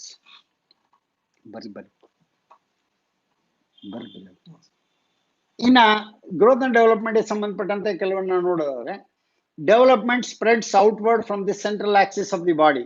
This the law of cephalocaudal tendency, individual differences, phase development, proximodistal trend. ಇಲ್ಲಿ ನಾವು ನೋಡ್ತಕ್ಕಂಥದ್ದು ಏನಪ್ಪಾ ಅಂದ್ರೆ ದೇಹದ ಬೆಳವಣಿಗೆಗೆ ನಿರ್ದಿಷ್ಟ ವಿನ್ಯಾಸಗಳಿಗೆ ಅನುಗುಣವಾಗಿ ನಡೆಯುತ್ತೆ ಅನ್ನುವಂಥದ್ದನ್ನು ನಾವು ನೋಡ್ತೀವಿ. ವಿಕಾಸ ಇಲ್ಲಿ ದೇಹದ ಬೆಳವಣಿಗೆ start from the central axis of the body and move towards the outside. ದೇಹದ ಹೊರಭಾಗಗಳ ಕಡೆಗೆ ನಡೆಯುತ್ತೆ. ಸೆಂಟ್ರಲ್ ಆಕ್ಸಿಸ್ ಯಾವುದಪ್ಪ ಅಂತಂದ್ರೆ ಮೊಟ್ಟ ಮೊದಲು ಬೆಳವಣಿಗೆ ಆಗ್ತಕ್ಕಂಥದ್ದು ಮಗುವಿನ ಬೆಳವಣಿಗೆ ಹಂತದಲ್ಲಿ ಬೆನ್ನು ಮೂಳೆ, which give support to the body. So ಅದು ಫಸ್ಟ್ ಬೆಳವಣಿಗೆ ಆಗ್ತಕ್ಕಂಥದ್ದು, ಕಾರ್ಡ್ ಅಂತ ಹೇಳಿ ಕರಿತೀವಿ. ಅದು ಅಲ್ಲಿಂದ ಕೈಗಳು, ಬೆರಳುಗಳು ಕೊನೆಗೆ ಬೆಳವಣಿಗೆ ಆಗ್ತಕ್ಕಂಥದ್ದು. Spreads from central axis to the periphery of the body. So ಇದನ್ನ ನಾವೇನಂತ ಕರಿತೀವಿ ಅಂತಂದ್ರೆ ಸಿಫಾಲೋಕಾರ್ಡಲ್ ಟ್ರೆಂಡ್ ಅಂದ್ರೆ ಅರ್ಥ ಏನಪ್ಪಾ ಅಂದ್ರೆ ಶಿರದಿಂದ ಪಾದದ ಕಡೆಗೆ ನಡೀತಕ್ಕಂಥದ್ದನ್ನ ಸಿಫಾಲೋಕಾರ್ಡಲ್ ಟ್ರೆಂಡ್ ಅಂತ ಕರಿತೀವಿ. ಇಂಡಿವಿಜುವಲ್ ಡಿಫರೆನ್ಸ್ ಅಂದ್ರೆ ಒಬ್ಬೊಬ್ಬರಲ್ಲೂ ಭಿನ್ನವಾಗಿರ್ತಕ್ಕಂಥದ್ದು ಬೆಳವಣಿಗೆ. ಫೇಸ್ ಡೆವಲಪ್ಮೆಂಟ್ ಅಂದ್ರೆ ಒಂದು ಕ್ರಮಬದ್ಧವಾಗಿ ಬೆಳವಣಿಗೆ ಆಗ್ತಕ್ಕಂಥದ್ದು. ಪ್ರಾಕ್ಸಿಮೋ ಡಿಸ್ಟಲ್ ಅಂದ್ರೆ ಇದನ್ನೇ. ಪ್ರಾಕ್ಸಿಮೋ ಅಂದ್ರೆ ಸೆಂಟರ್, ಡಿಸ್ಟಲ್ ಅಂದ್ರೆ ಸೈಡ್ಸ್. ಸೆಂಟರ್ ಇಂದ ಸೈಡ್ಸ್ ಗಳ ಕಡೆಗೆ ನಡೀತಕ್ಕಂಥದ್ದನ್ನೇ ನಾವು ಪ್ರಾಕ್ಸಿಮೋ ಡಿಸ್ಟಲ್ ಟ್ರೆಂಡ್ ಅಂತ ಹೇಳಿ ಕರಿತೀವಿ. ಸೊ ಅದನ್ನೇ ನಾವು ಇಲ್ಲಿ ನೋಡ್ತಕ್ಕಂಥದ್ದು. Development spreads outward from the central axis of the body ದೇಹದ ಕೇಂದ್ರ ಭಾಗದಿಂದ ಸೈಡ್ಗಳ ಕಡೆಗೆ ನಡೀತಕ್ಕಂಥದ್ದನ್ನೇ ಪ್ರಾಕ್ಸಿಮೋಡಿಸ್ಟಲ್ ಲಾ ಅಥವಾ ಟ್ರೆಂಡ್ ಅಂತ ಹೇಳಿ ಕರಿತೀವಿ. ಸೊ ಅದರಿಂದ the D is the right answer for this. Maturation means, ಪರಿಪಕ್ವತೆ ಅಂದ್ರೆ ಏನು? ಸೊ ವ್ಯಕ್ತಿ ಪರಿಪಕ್ವಗೊಳ್ಳೋದು ಅಂದ್ರೆ ಅಂತ, development of certain specific traits of personality in a man. ವ್ಯಕ್ತಿಯ ವ್ಯಕ್ತಿತ್ವದಲ್ಲಿ ಬೆಳವಣಿಗೆ ಆಗ್ತಕ್ಕಂಥ ನಿರ್ದಿಷ್ಟ ಗುಣಲಕ್ಷಣಗಳು. Development which is related to the unfolding of the characteristics incorporated in the genes. ಗುಣಾಣುಗಳಲ್ಲಿ ಅಂತರ್ಗತವಾಗಿರ್ತಕ್ಕಂಥ ಗುಣಲಕ್ಷಣಗಳು ವಯೋಮಾನಕ್ಕನುಗುಣವಾಗಿ ಪ್ರಕಟಗೊಳ್ತಕ್ಕಂಥ ಒಂದು ಪ್ರಕ್ರಿಯೆ. ಮೂರನೇದು behaviour resulting from environmental influences. So ಪರಿಸರದ ಪ್ರಭಾವಗಳಿಂದ ಉಂಟಾಗ್ತಕ್ಕಂತಹ ವರ್ತನೆ. ಹೆರಿಡಿಟರಿ ಕ್ಯಾರೆಕ್ಟರಿಸ್ಟಿಕ್ಸ್ ಆಫ್ ಮ್ಯಾನ್, ಮಾನವನ ಅನುವಂಶೀಯ ಗುಣಲಕ್ಷಣಗಳು ಅಂತ. ಸೊ ಇದರಲ್ಲಿ 4 ನೀವು ಚೆನ್ನಾಗಿ ಓದಿ ಅರ್ಥ ಮಾಡ್ಕೊಂಡಿದ್ದೆ ಆದ್ರೆ, ಮೊದಲನೇದು ವ್ಯಕ್ತಿಯ ವ್ಯಕ್ತಿತ್ವದಲ್ಲಿ ಬೆಳವಣಿಗೆ ಆಗ್ತಕ್ಕಂಥ ನಿರ್ದಿಷ್ಟ ಗುಣಲಕ್ಷಣಗಳು ಪರಿಪಕ್ವತೆ ಅಲ್ಲ. ಇನ್ನ behaviour resulting from environmental influences, ಪರಿಸರದ ಪ್ರಭಾವದಿಂದ ವರ್ತನೆಯಲ್ಲಿ ಉಂಟಾಗ್ತಕ್ಕಂಥ ಬದಲಾವಣೆ ಪರಿಪಕ್ವನ ಅಲ್ಲ, ಅದು ಕಲಿಕೆ ಆಗುತ್ತೆ. ಹೆರಿಡಿಟರಿ ಕ್ಯಾರೆಕ್ಟರಿಸ್ಟಿಕ್ಸ್ ಆಫ್ ಮ್ಯಾನ್, ಇಲ್ಲಿ ಅನುವಂಶೀಯ ಗುಣಗಳು ಅಲ್ಲ. ಸೊ ಅದರಿಂದ ಇಲ್ಲಿ ಇದಕ್ಕೆ ಸರಿಯಾದ ಉತ್ತರ ಯಾವುದಪ್ಪ ಅಂದ್ರೆ development which is related unfolding of the characteristics incorporated jeans. ನಾವು ತಂದೆ ತಾಯಿಗಳಿಂದ ಹಲವಾರು ಗುಣಗಳನ್ನ ಗುಣಾಣುಗಳ ಮೂಲಕ ಪಡ್ಕೊಂಡು ಹುಡ್ತೇವೆ ಪ್ರತಿಯೊಬ್ರು. ಆ ಗುಣಾಣುಗಳಲ್ಲಿ ಅಂತರ್ಗತವಾಗಿರುತ್ತೆ ಗುಣಗಳು. ಯಾವುದು ತಂದೆ ತಾಯಿಗಳಿಂದ ಅಥವಾ ಹಿಂದಿನ ಪೀಳಿಗೆಯಿಂದ ಪಡ್ಕೊಂಡು ಬಂದಂತಹ ಗುಣಗಳು ಅಂತರ್ಗತವಾಗಿರುತ್ತೆ. ಆ ಗುಣಲಕ್ಷಣಗಳು ಮಗು ಬೆಳೀತಾ ಹೋದಾಗ ಆಯಾ ವಯೋಮಾನವನ್ನ ತಲುಪಿದಾಗ ಅವೆಲ್ಲ ಪ್ರಕಟಗೊಳ್ತಾ ಹೋಗುತ್ತೆ. ಈ ರೀತಿ ಪ್ರಕಟಗೊಳ್ತಕ್ಕಂಥ ಪ್ರಕ್ರಿಯೆನೇ ಪರಿಪಕ್ವನ ಅಂತ ಹೇಳಿ ಕರಿತೀವಿ ನಾವು. ಸೊ ಪರಿಪಕ್ವತೆ ಅಥವಾ ಪರಿಪಕ್ವನ ಅಂತೇಳಿ. ಸೊ ಮಗು ಪರಿಪಕ್ವನ ಆಗ್ತಾ ಹೋದೋದಾಗೆ ಅವನಲ್ಲಿ ಗುಣಾಣುಗಳಲ್ಲಿ ಅಂತರ್ಗತವಾಗಿರ್ತಕ್ಕಂಥ ಗುಣಲಕ್ಷಣಗಳು ಪ್ರಕಟಗೊಳ್ತಾ ಹೋಗ್ತಕ್ಕಂಥದ್ದನ್ನೇ ಪರಿಪಕ್ವತೆ ಅಂತ ಹೇಳಿ ಕರಿತೇವೆ. ಅದರಿಂದ second one is the right answer for this. There is development which is related to the unfolding of the characteristics incorporated in the genes ಅನ್ನುವಂಥದ್ದು. Fraternal twins are caused by, ಇದು ಅನುವಂಶತೆಯಿಂದನೇ ಕಂಡು ಬರ್ತಕ್ಕಂಥದ್ದು. ಫ್ರಾಟರ್ನಲ್ ಟ್ವಿನ್ಸ್ ಅಂದ್ರೆ ನಾವು ಭ್ರಾತೃ ಅವಳಿಗಳು ಅಂತ ಹೇಳಿ ಕರಿತೀವಿ. ಅವಳಿಗಳಲ್ಲಿ 3 ತರ ನೋಡ್ತೀವಿ ನಾವು. ಸೊ ಒಂದು ಸಮರೂಪ ಅವಳಿಗಳು, ಭ್ರಾತೃ ಅವಳಿಗಳು ಮತ್ತು ಸ್ಯಾಮಿಸ್ ಅವಳಿಗಳು ಅಂತೇಳಿ. ಫ್ರಾಟರ್ನಲ್ ಟ್ವಿನ್ಸ್ ಅಂದ್ರೆ ಭ್ರಾತೃ ಅವಳಿಗಳು. ಈ ಭ್ರಾತೃ ಅವಳಿಗಳು ಹೇಗೆ ಹುಟ್ಟುತ್ತಾರೆ ಅನ್ನೋಂಥದ್ದು ನೀವು ನೋಡಿದ್ರೆ, ಭ್ರಾತೃ ಅವಳಿಗಳಂದ್ರೆ ನೀವು ನೋಡಿರ್ಬೋದು, ಅಣ್ಣ ತಮ್ಮ ಇರ್ಬೋದು, ಅಕ್ಕ ತಂಗಿ ಇರ್ಬೋದು, ಅಥವಾ ಇಬ್ರು ಒಬ್ಬ ಅಣ್ಣ ತಂಗಿ ಇರ್ಬೋದು. ಈ ರೀತಿಯಾಗಿರುತ್ತೆ ಈ ಫ್ರಾಟರ್ನಲ್ ಟ್ವಿನ್ಸ್ಗಳು. ಸೊ ಅದಕ್ಕೆ ಕಾರಣ ಏನು? The splitting of A fertilised egg. ಇಲ್ಲಿ ಫರ್ಟಿಲೈಸ್ ಆದ ನಂತರ ಕೋಶ ಏನಿರುತ್ತೆ, ಎಗ್ ಏನಿರುತ್ತೆ, ಅಂಡ, ಅದು ವಿಭಜನೆ ಆಗುವ ಮೂಲಕ 2 ಮಕ್ಕಳು ಬೆಳವಣಿಗೆ ಆಗ್ತದೆ. 2 sperm cells entering 1 egg cell. ಒಂದು ಅಂಡಾಣುವಿಗೆ 2 ವೀರ್ಯಾಣುಗಳು ಪ್ರವೇಶ ಆಗಿದ್ರೆ, ಇನ್ನು ಈ 2 sperm cells fertilizing 2 egg cells, 2 ವೀರ್ಯಾಣುಗಳು 2 ವಿಭಿನ್ನವಾದಂತಹ ಅಂಡಕೋಶಗಳನ್ನ ಅವು ಎಂಟರ್ ಆದ್ರೆ, ಫರ್ಟಿಲೈಸ್ ಮಾಡಿದ್ರೆ. 1 sperm cell fertilizing 2 egg cells. ಇಲ್ಲಿ ಒಂದು ವೀರ್ಯಾಣು 2 egg cells ಗಳನ್ನ ಫರ್ಟಿಲೈಸ್ ಮಾಡಿದ್ರೆ ಅಂತೇಳಿ. ಸೊ ಇಲ್ಲಿ ನಾವು ನೋಡ್ಬೇಕಾಗಿರ್ತಕ್ಕಂಥದ್ದು ಏನಪ್ಪಾ ಅಂತಂದ್ರೆ, ಸೊ ಯಾವಾಗ ಫ್ರಾಟರ್ನಲ್ ಟ್ವಿನ್ಸ್ ಆಗುತ್ತೆ? ಫ್ರಾಟರ್ನಲ್ ಟ್ವಿನ್ಸ್ ಅಂದ್ರೆ they are developed as A 2 separate individuals. 2 separate individuals ಯಾವಾಗ ಆಗುತ್ತೆ ಅಂತ ಅಂದ್ರೆ, ನೀವು ಒಂದೇ 2 ಡಿವೈಡ್ ಆದ್ರೆ ಅದು ಸಮರೂಪಿ ಅವಳಿಗಳಾಗುತ್ತೆ. ಮೊದಲನೇದು splitting of A fertilised egg ಏನಿದೆಯಲ್ಲ, ಝೈಗೋಟ್. ಫರ್ಟಿಲೈಸ್ಡ್ ಎಗ್ ಅಂದ್ರೆ ಝೈಗೋಟ್ ಅಂತ ಕರಿತೀವಿ. ಈ ಝೈಗೋಟ್ ವಿಭಜನೆ ಆದ್ರೆ 2 ಮಕ್ಕಳಾದ್ರೆ ವಿ ಕಾಲ್ ಇಟ್ ಆಸ್, ಅವ್ರನ್ನ ನಾವು ಐಡೆಂಟಿಕಲ್ ಟ್ವಿನ್ಸ್ ಅಂತ ಹೇಳಿ ಕರಿತೀವಿ, ಸಮರೂಪ ಅವಳಿಗಳು ಅಂತೇಳಿ. 2 sperm cells entering 1 egg cell. It is not, there is no possibility. ಒಂದು ಎಗ್ಗಿಗೆ 2 ಸ್ಪರ್ಮ್ಗಳು ಎಂಟರ್ ಆಗುವಂತ ಪಾಸಿಬಿಲಿಟಿ ಇರೋದಿಲ್ಲ. 2 sperm cells fertilizing 2 egg cells. ಸಾಮಾನ್ಯವಾಗಿ ತಾಯಿಯಲ್ಲಿ ಸೊ ಒಂದೊಂದೇ ಎಗ್ ಬಿಡುಗಡೆ ಆಗ್ತಾ ಇರುತ್ತೆ, ಸೊ ಒಂದೊಂದು ಸೈಕಲ್ ಅಲ್ಲಿ. ಆದ್ರೆ ಕೆಲವು ಸಂದರ್ಭಗಳಲ್ಲಿ 2 ಅಂಡಾಣುಗಳು ಅಥವಾ 2ಕ್ಕಿಂತ ಹೆಚ್ಚು ಅಂಡಾಣುಗಳು ಬಿಡುಗಡೆ ಆಗೋ ಸಾಧ್ಯತೆ ಇರುತ್ತೆ. ಇಂಥ ಸಂದರ್ಭಗಳಲ್ಲಿ ಹಲವಾರು ವೀರ್ಯಾಣುಗಳಿರುತ್ತೆ. 2 ವೀರ್ಯಾಣುಗಳು 2 ಅಂಡಾಣುಗಳನ್ನ ಸೇರಿದ್ರೆ ಅವಾಗ 2 ಝೈಗೋಟ್ಗಳು ಉತ್ಪತ್ತಿ ಆಗುತ್ತೆ. ಸೊ ಈ ತರ ಉತ್ಪತ್ತಿಯಾದಂತಹ ಮಕ್ಕಳ ಅವಳಿಗಳನ್ನೇ ನಾವು ಭ್ರಾತೃ ಅವಳಿಗಳು ಅಂತ ಹೇಳಿ ಕರಿತೀವಿ. ಇನ್ನು ಕೊನೆಯದು ಅಲ್ಲ, 1 sperm cell fertilizing 2 egg cells, ಇದು ಸಾಧ್ಯ ಇಲ್ಲ. C is the right answer for that. C ಅನ್ನುವಂಥದ್ದನ್ನ ನಾವು ನೋಡ್ತೇವೆ, 2 sperm cells fertilizing 2 egg cells. So ಇಂಥವುಗಳನ್ನ ಫ್ರಾಟರ್ನಲ್ ಟ್ವಿನ್ಸ್ ಅಂತ ಹೇಳಿ ಕರಿತೀವಿ. ಒಂದೇನೆ ಡಿವೈಡ್ ಆಗಿ 2 ಮಕ್ಕಳಾದ್ರೆ ಅವ್ರನ್ನ ಐಡೆಂಟಿಕಲ್ ಟ್ವಿನ್ಸ್ ಅಥವಾ ಸಮರೂಪಾವಳಿಗಳು ಅಂತೇಳಿ ಕರಿತೀವಿ. The developmental period considered by psychologists as pre-gang age, questioning age and imitative age is known as. So ಯಾವ ಒಂದು ವಯೋಮಾನವನ್ನ ನಾವು ಇಂಥ ಕಾಲ ಅಂತ ಹೇಳಿ ಮನೋವಿಜ್ಞಾನಿಗಳು ಕರೆದಿದ್ದಾರೆ. ಪ್ರೀ ಗ್ಯಾಂಗ್ ಏಜ್ ಅಂದ್ರೆ ಕೂಟ ಪೂರ್ವ ಯುಗ, ಇನ್ನು ತಮ್ಮದೇ ಆದಂಥ ಕೂಟವನ್ನ ಅವ್ರು ಮಾಡ್ಕೊಂಡಿರೋದಿಲ್ಲ. ಮತ್ತು ಪ್ರಶ್ನಿಸುವ ಯುಗ ಅಂತ ಕರಿತೀವಿ ಇದನ್ನು. ಮನೆಯಲ್ಲಿ ಅಣ್ಣ ತಮ್ಮಂದ್ರು, ಅಕ್ಕ ತಂಗಿಯವರು, ತಂದೆ ತಾಯಿಗಳನ್ನ ಹಲವಾರು ಪ್ರಶ್ನೆಗಳನ್ನ ಕೇಳ್ತಾನೆ ಇರ್ತಾರೆ ಮಕ್ಕಳು, ಮತ್ತು ಅವ್ರನ್ನ ಅನುಕರಿಸ್ತಕ್ಕಂಥ ಕಾಲ ಇದು. ಅವ್ರ ಬಟ್ಟೆ ಹಾಕೊಳ್ಳೋದಿರ್ಬೋದು, ಊಟ ಮಾಡೋದಿರ್ಬೋದು, ಇಂಥದನ್ನೆಲ್ಲ ಅನುಕರಿಸ್ತಕ್ಕಂಥ ಕಾಲ. ಸೊ ಯಾವ ವಯೋಮಾನ ಅದಕ್ಕೆ ಕಾರಣ? ಪ್ರೀ ಅಡೋಲಸೆನ್ಸ್ ಪೂರ್ವ ತಾರುಣ್ಯ, ಅರ್ಲಿ ಚೈಲ್ಡ್ಹುಡ್ ಪೂರ್ವ ಬಾಲ್ಯ, ಲೇಟ್ ಚೈಲ್ಡ್ಹುಡ್ ಉತ್ತರ ಬಾಲ್ಯ, ಮತ್ತು ಹದಿಹರೆಯ ತಾರುಣ್ಯಾವಸ್ಥೆ. ಸೊ ಈ 4ರಲ್ಲಿ ನಾವು ನೋಡ್ತಕ್ಕಂಥದ್ದು ಯಾವುದಪ್ಪ ಅಂದ್ರೆ, ಯಾವ ವಯಸ್ಸಿನ ಮಕ್ಕಳು ಹೆಚ್ಚಾಗಿ ಇಂತಹ ಚಟುವಟಿಕೆಗಳು ತೊಡಗಿರ್ತಾರೆ. ಕೂಟ ಪೂರ್ವ, ಇನ್ನು ತಮ್ಮದೇ ಕೂಟ ಇರೋಲ್ಲ. ಸೊ ಒಬ್ಬೊಬ್ಬರೇ ಆಟ ಆಡ್ಬೋದು, ಯಾರೋ ಒಬ್ಬರ ಜೊತೆಗೆ ಆಟ ಆಡ್ಬೋದು, ಆ ರೀತಿ ಇರ್ತಾರೆ. ಮತ್ತು ಹಲವಾರು ಪ್ರಶ್ನೆಗಳನ್ನ ಪೋಷಕರನ್ನ ಕೇಳ್ತಾ ಇರ್ತಾರೆ, ಮತ್ತು ಅವರ ವರ್ತನೆಗಳನ್ನ ಅನುಕರಿಸ್ತಾರೆ. ಅಣ್ಣ ತಮ್ಮಂದ್ರು, ಅಕ್ಕ ತಂಗಿಯರು ಅಥವಾ ಪೋಷಕರ ವರ್ತನೆಗಳನ್ನ ಅನುಕರಿಸ್ತಕ್ಕಂಥ ಯುಗ ಏನಿದೆ, ಇದ್ಯಾವುದು ಅಂತಂದ್ರೆ ನಾವು ನೋಡ್ತಕ್ಕಂಥದ್ದು ಪೂರ್ವ ಬಾಲ್ಯ, ಅರ್ಲಿ ಚೈಲ್ಡ್ಹುಡ್. ಸೊ 2ರಿಂದ 6 ವರ್ಷಗಳ ಕಾಲ ಏನಿದೆಯಲ್ಲ, ಈ 2ರಿಂದ 6 ವರ್ಷಗಳ ಕಾಲವನ್ನ ಪೂರ್ವ ಬಾಲ್ಯ ಅಂತ ಹೇಳಿ ಕರಿತೀವಿ. ಪೂರ್ವ ಬಾಲ್ಯದಲ್ಲಿ ನಾವು ಇಂಥ ಲಕ್ಷಣಗಳನ್ನ ಕಾಣ್ತೇವೆ. ಇನ್ನ ನಮ್ಮ ಡೆವಲಪ್ಮೆಂಟಲ್ ಟಾಸ್ಕ್ಸ್ ಬಂದ್ರೆ, ವಿಕಾಸಾತ್ಮಕ ಕಾರ್ಯಗಳು, ವಿಕಾಸ ಕ್ರಿಯೆಗಳು ಅಂತ ಏನ್ ಕರಿತೀವಿ. ಸೊ ಈ ವಿಕಾಸ ಕ್ರಿಯೆಗಳನ್ನ ನೀವು ನೋಡಿದ್ರೆ, achieving new and more mature relations with age mates of both sexes is the developmental task belonging to the period of. ಯಾವ ಹಂತದಲ್ಲಿ ಸೊ ಇಂಥ ಒಂದು ವಿಕಾಸ ಕ್ರಿಯೆಯನ್ನ ನಾವು ನೋಡ್ತೇವೆ ಅಂದ್ರೆ, 2 ಲಿಂಗದವರೊಂದಿಗೆ ಅದೇ ವಯಸ್ಸಿನ 2 ಲಿಂಗದವರೊಂದಿಗೆ ಒಂದು ಹೊಸದಾದಂತಹ ಒಂದು ಪರಿಪಕ್ವಾದಂತಹ ಸಂಬಂಧವನ್ನ ಬೆಳೆಸ್ಕೊಳ್ತಕ್ಕಂಥ ಒಂದು ಹಂತ. ಅರ್ಲಿ ಚೈಲ್ಡ್ಹುಡ್, ಪೂರ್ವ ಬಾಲ್ಯ, ಉತ್ತರ ಬಾಲ್ಯ, ತಾರುಣ್ಯ ಮತ್ತು ವಯಸ್ಕ ಹಂತ ಅಥವಾ ಪ್ರೌಢಾವಸ್ಥೆ. ಯಾವ ಹಂತದಲ್ಲಿ ಇದಿರುತ್ತೆ? 2 ಲಿಂಗದವ್ರ ಜೊತೆಗೆ ಒಂದು ಪರಿಪಕ್ವಾದಂತಹ ಸಂಬಂಧವನ್ನ ಗಳಿಸ್ಕೊಳ್ತಕ್ಕಂಥ ಒಂದು ಕಾಲ ಅಂತೇಳಿ ನಾವು ಪರಿಗಣಿಸ್ತೇವೆ. ಅಂದ್ರೆ ಪೂರ್ವ ಬಾಲ್ಯದಲ್ಲಿ ನೀವು ಇರೋಲ್ಲ, ನೋ ಮೆಚೂರ್ ರಿಲೇಶನ್ಶಿಪ್. ಕೆಲವು ಸಣ್ಣ ಮಕ್ಕಳಲ್ಲಿ ಇರ್ತಕ್ಕಂಥದ್ದು ಪರಿಪಕ್ವಾದಂಥ ಸಂಬಂಧ ಇರೋದಿಲ್ಲ. ಇನ್ನು ಲೇಟ್ ಚೈಲ್ಡ್ಹುಡ್ ಅಲ್ಲೂ ಬಂದಿರೋಲ್ಲ, there is no maturity. Maturity ಬರೋದು ಎಲ್ಲಿ ಅಂತಂದ್ರೆ ಇಟ್ಸ್ ಇನ್ ಅಡೋಲಸೆನ್ಸ್. ಸೊ ಅದರಿಂದ ಹದಿಹರೆಯದ ಹಂತದಲ್ಲಿ ಈ ಒಂದು ಏರಿಯಾರೊಂದಿಗೆ ಹೇಗೆ ವರ್ತಿಸ್ಬೇಕು, ತಮ್ಮ ವಯಸ್ಸಿನ ಹುಡುಗಿಯರೊಂದಿಗೆ ಹೇಗೆ ವರ್ತಿಸ್ಬೇಕು, ತಮ್ಮ ವಯಸ್ಸಿನ ಹುಡುಗರೊಂದಿಗೆ ಹೇಗೆ ವರ್ತಿಸ್ಬೇಕು ಅನ್ನೋದನ್ನ ಆ ಮಕ್ಕಳು ಅರ್ಥ ಮಾಡಿಕೊಂಡು ಒಂದು ಪರಿಪಕ್ವಾದಂಥ ಸಂಬಂಧವನ್ನ ಬೆಳೆಸ್ಕೊಳ್ತಕ್ಕಂಥ ಒಂದು ಕಾಲ ಏನಿದೆ, ದಟ್ ಈಸ್ ಅಡೋಲಸೆನ್ಸ್. ಇದು ಪ್ರೌಢಾವಸ್ಥೆ ಅಷ್ಟೊತ್ತಿಗಾಗ್ಲೇನೆ ಬಂದ್ಬಿಟ್ಟಿರುತ್ತೆ. ಇದನ್ನಾಗ್ಲೇನೆ ಹದಿಹರೆಯ ಹಂತದಲ್ಲೇನೆ ಆ ಮಕ್ಕಳು ರೂಢಿಸ್ಕೊಂಡಿರ್ತಾರೆ. ಅದರಿಂದ ಯಾವ ಪೀರಿಯಡ್ ನಲ್ಲಿ ಇದು ಕಂಡು ಬರುತ್ತೆ ಅಂತಂದ್ರೆ ಹದಿಹರೆಯ ಅಥವಾ ತಾರುಣ್ಯ ಅಂತ ಹೇಳಿ ಕರಿತೀವಿ, ಅಡೋಲಸೆನ್ಸ್.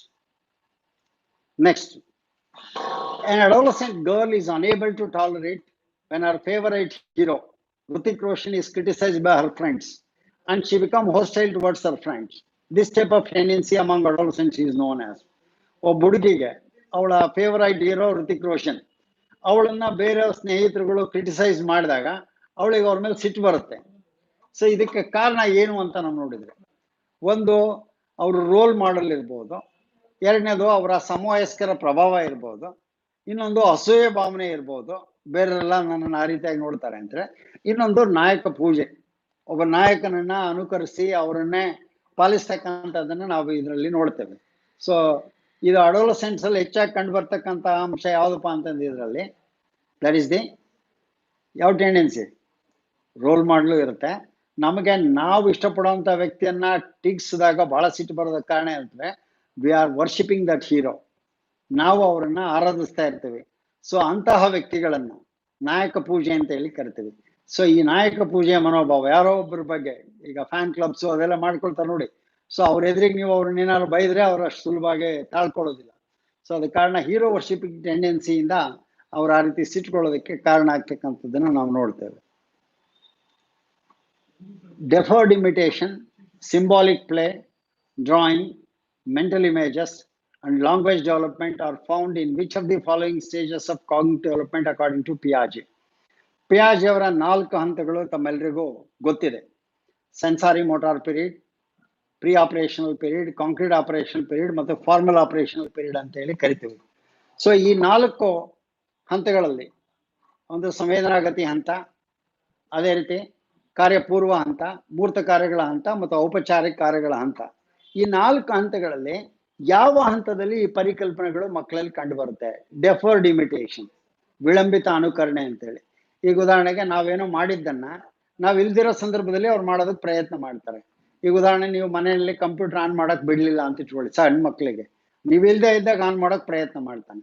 ಅಥವಾ ನಿಮ್ ಪೆನ್ ಅನ್ನ ನೀವು ಬರೆಯಕ್ ಕೊಟ್ಟಿಲ್ಲ ಅಂದ್ರೆ ನೀವು ಇಲ್ದೇ ಇದ್ದ ತಗೊಂಡು ಅದ್ರಲ್ಲಿ ಗೀಸೋಕ್ ಪ್ರಯತ್ನ ಮಾಡ್ತಾನೆ.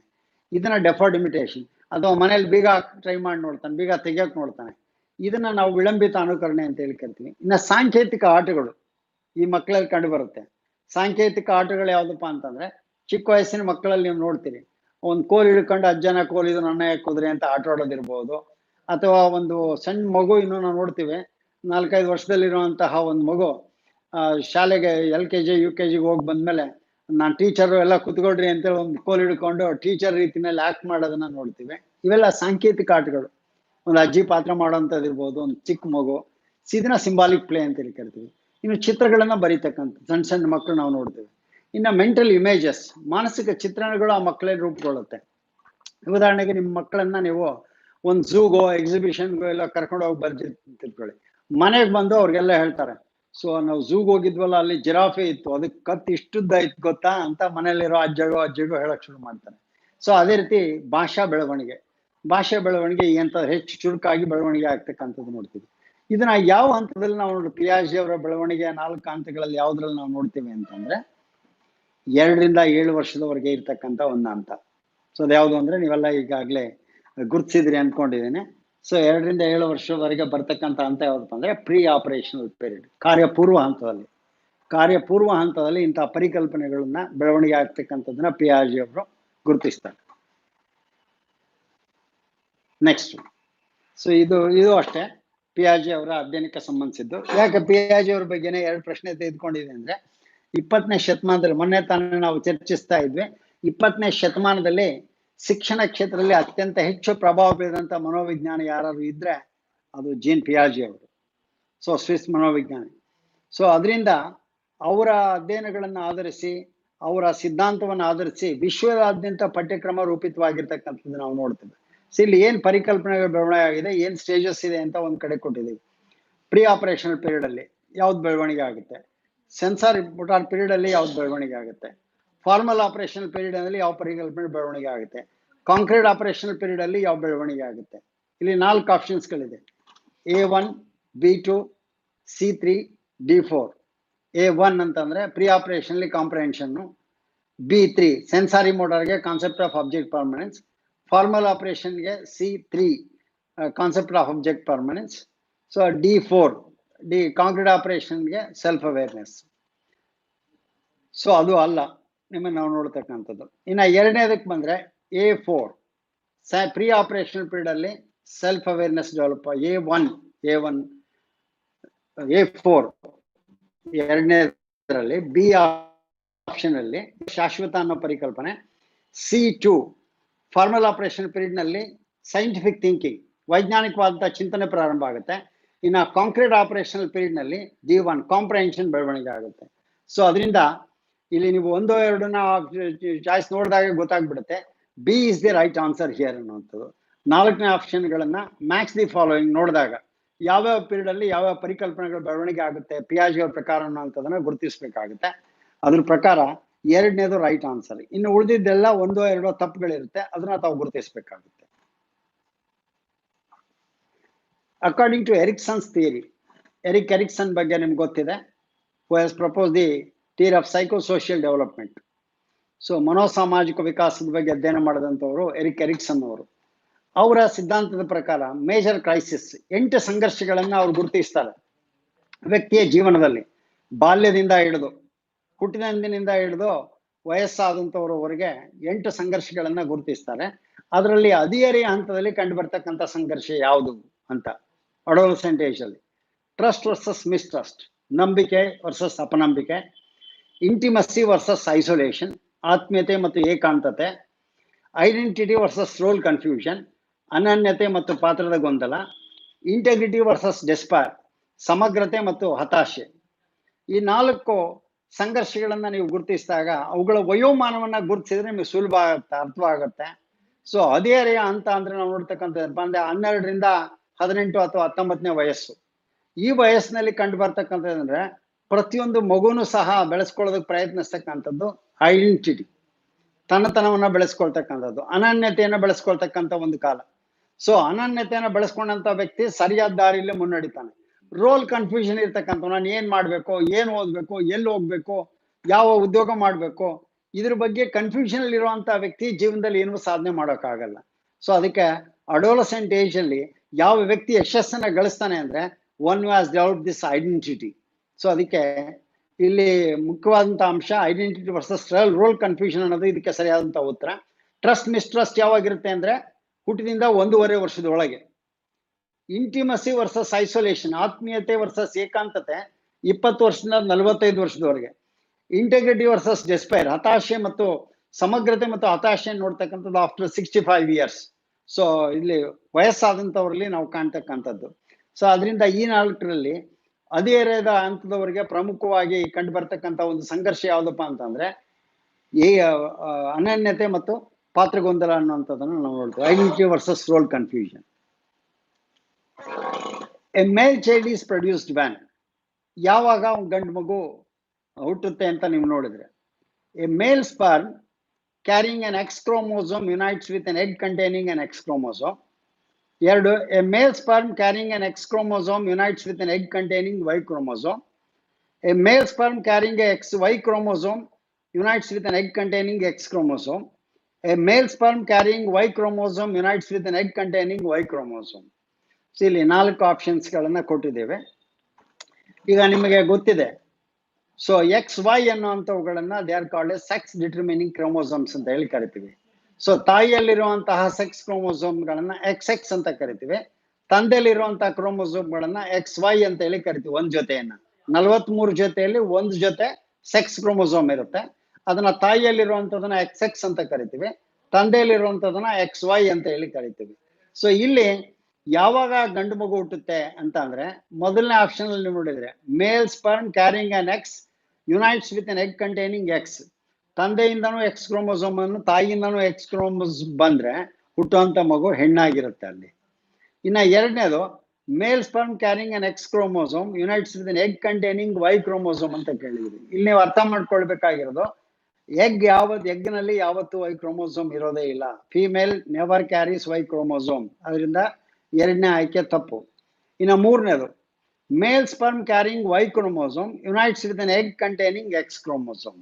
ಇಲ್ಲಿ ಆಗ್ತಕ್ಕಂಥದ್ದು ತಂದೆಯಿಂದ Y ಬರುತ್ತೆ, ಮೇಲ್ ಸ್ಪರ್ಮ್ ವೀರ್ಯಾಣುವಿನಿಂದ Y ಕ್ರೋಮೋಸೋಮ್ ಬರುತ್ತೆ, ಅಂಡಾಣುವಿನಲ್ಲಿ X ಕ್ರೋಮೋಸೋಮ್ ಇರುತ್ತೆ. ಸೊ ಇಂತಹ ಸಂದರ್ಭದಲ್ಲಿ ಗಂಡು ಮಗುವಾಗಿ ಹುಟ್ಟೋದಕ್ಕೆ ಕಾರಣ ಆಗುತ್ತೆ. So C is the right answer for this.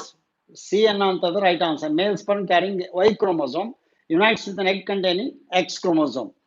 ಕೊನೆಯದು ಅಷ್ಟೇನೆ, male sperm carrying Y unites with egg containing. Egg ಅಲ್ಲಿ Y ಇರೋದಕ್ಕೆ ಸಾಧ್ಯ ಇಲ್ಲ. ಅದರಿಂದ ಬಿ ಮತ್ತು ಡಿ ಅನ್ನ ಸುಲಭವಾಗಿ ನೀವು ರೂಲ್ ಔಟ್ ಮಾಡಬಹುದು. ಎ ಮತ್ತು ಸಿ ನಲ್ಲಿ ನಮಗೆ ಎರಡಾದ ಉತ್ತರಗಳಲ್ಲಿ ಎ ಅನ್ನುವಂಥದ್ದು ಹೆಣ್ಮಗು ಆಗುತ್ತೆ, ಸಿ ಪ್ರಕಾರ ಆದ್ರೆ ಗಂಡು ಮಗು ಆಗುತ್ತೆ. ಸೊ ಇಲ್ಲಿರೋಂಥ ಕೊಟ್ಟಿರೋ ಪ್ರಶ್ನೆಗೆ ಸರಿಯಾದ ಉತ್ತರ ಸಿ ಆಗುತ್ತೆ. ಇನ್ನ ಇಂಡಿವಿಜುವಲ್ ಡಿಫರೆನ್ಸಸ್ ಬಂದ್ರೆ ವೈಯಕ್ತಿಕ ಭಿನ್ನತೆಗಳಿದೆ. The most effective teaching method that caters to individual difference in the classroom is. ತರಗತಿಯಲ್ಲಿ ಇರುವಂತಹ ವೈಯಕ್ತಿಕ ಭಿನ್ನತೆಗಳನ್ನ ಕಡಿಮೆ ಮಾಡೋದಕ್ಕಿರುವಂತಹ ಸೂಕ್ತವಾದಂತಹ ವಿಧಾನ. ನಮ್ಮ ತರಗತಿಯಲ್ಲಿರುವಂತಹ 40 ಮಕ್ಕಳಿದ್ರೆ they are the 40 different individuals ಇರ್ತಾರೆ. ಸೊ ಈ ಹಿನ್ನೆಲೆಯಲ್ಲಿ ನೀವು 40 ಮಕ್ಕಳು ಭಿನ್ನವಾಗಿದ್ದಾಗ ಎಲ್ಲಾ ಮಕ್ಕಳಿಗೂ ಅರ್ಥವಾಗೋ ಸೂಕ್ತವಾಗ್ತಕ್ಕಂಥ ರೀತಿಯಲ್ಲಿ ಅವ್ರು ಕಲಿಬೇಕು ಅಂದ್ರೆ lecture demonstration method is a teacher dominated method. Lecture method is purely teacher oriented method. Demonstration method allu teacher oriented method irutte.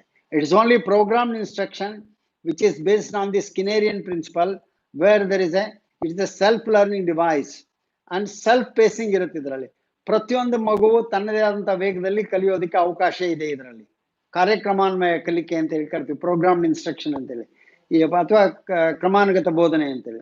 ಈ ಕ್ರಮಾನುಗತ ಬೋಧನೆ ಅಥವಾ ಕಾರ್ಯಕ್ರಮಾನ್ವಯ ಕಲಿಕಾ ವಿಧಾನದಲ್ಲಿ ಮಾತ್ರ ವೈಯಕ್ತಿಕ ಭಿನ್ನತೆಗಳನ್ನ ಅತ್ಯಂತ ಹೆಚ್ಚು ಪರಿಣಾಮಕಾರಿಯಾಗಿ ಕಡಿಮೆ ಮಾಡೋದಕ್ಕೆ ಸಾಧ್ಯವಾಗ್ತಕ್ಕಂಥ ವಿಧಾನ. ಪ್ರತಿಯೊಬ್ಬರು ತಮ್ಮದೇ ಆದಂಥ ವೇಗದಲ್ಲಿ ಕಲಿಯೋದಕ್ಕೆ ಸಾಧ್ಯ ಇರ್ತಕ್ಕಂಥ ವಿಧಾನ ಅಂದ್ರೆ programmed instruction. Concept of intelligence quotient was given by, ಇಲ್ಲಿ ನಿಮಗೆ IQ ಅಂತ ನಾವು ಕರಿತೀವಲ್ಲ, IQ equals MA/CA into 100. So ಈ ಒಂದು ಪರಿಕಲ್ಪನೆಯನ್ನ ಪರಿಚಯಿಸಿದಂತ ವ್ಯಕ್ತಿ ಯಾರು ಅಂತ ನೀವು ನೋಡಿದ್ರೆ ಟರ್ಮನ್. ನೀವೆಲ್ಲ ಕೇಳಿದ್ರಿ, ಲೂಯಿಸ್ ಎಂ ಟರ್ಮನ್ ಅಂತ ಹೇಳಿ ಸ್ಟ್ಯಾನ್ಫೋರ್ಡ್ ವಿಶ್ವವಿದ್ಯಾಲಯದಲ್ಲಿ ಪ್ರಾಧ್ಯಾಪಕರಾಗಿದ್ದಂಥವರು. Terman is known for preparing a Stanford Binet test.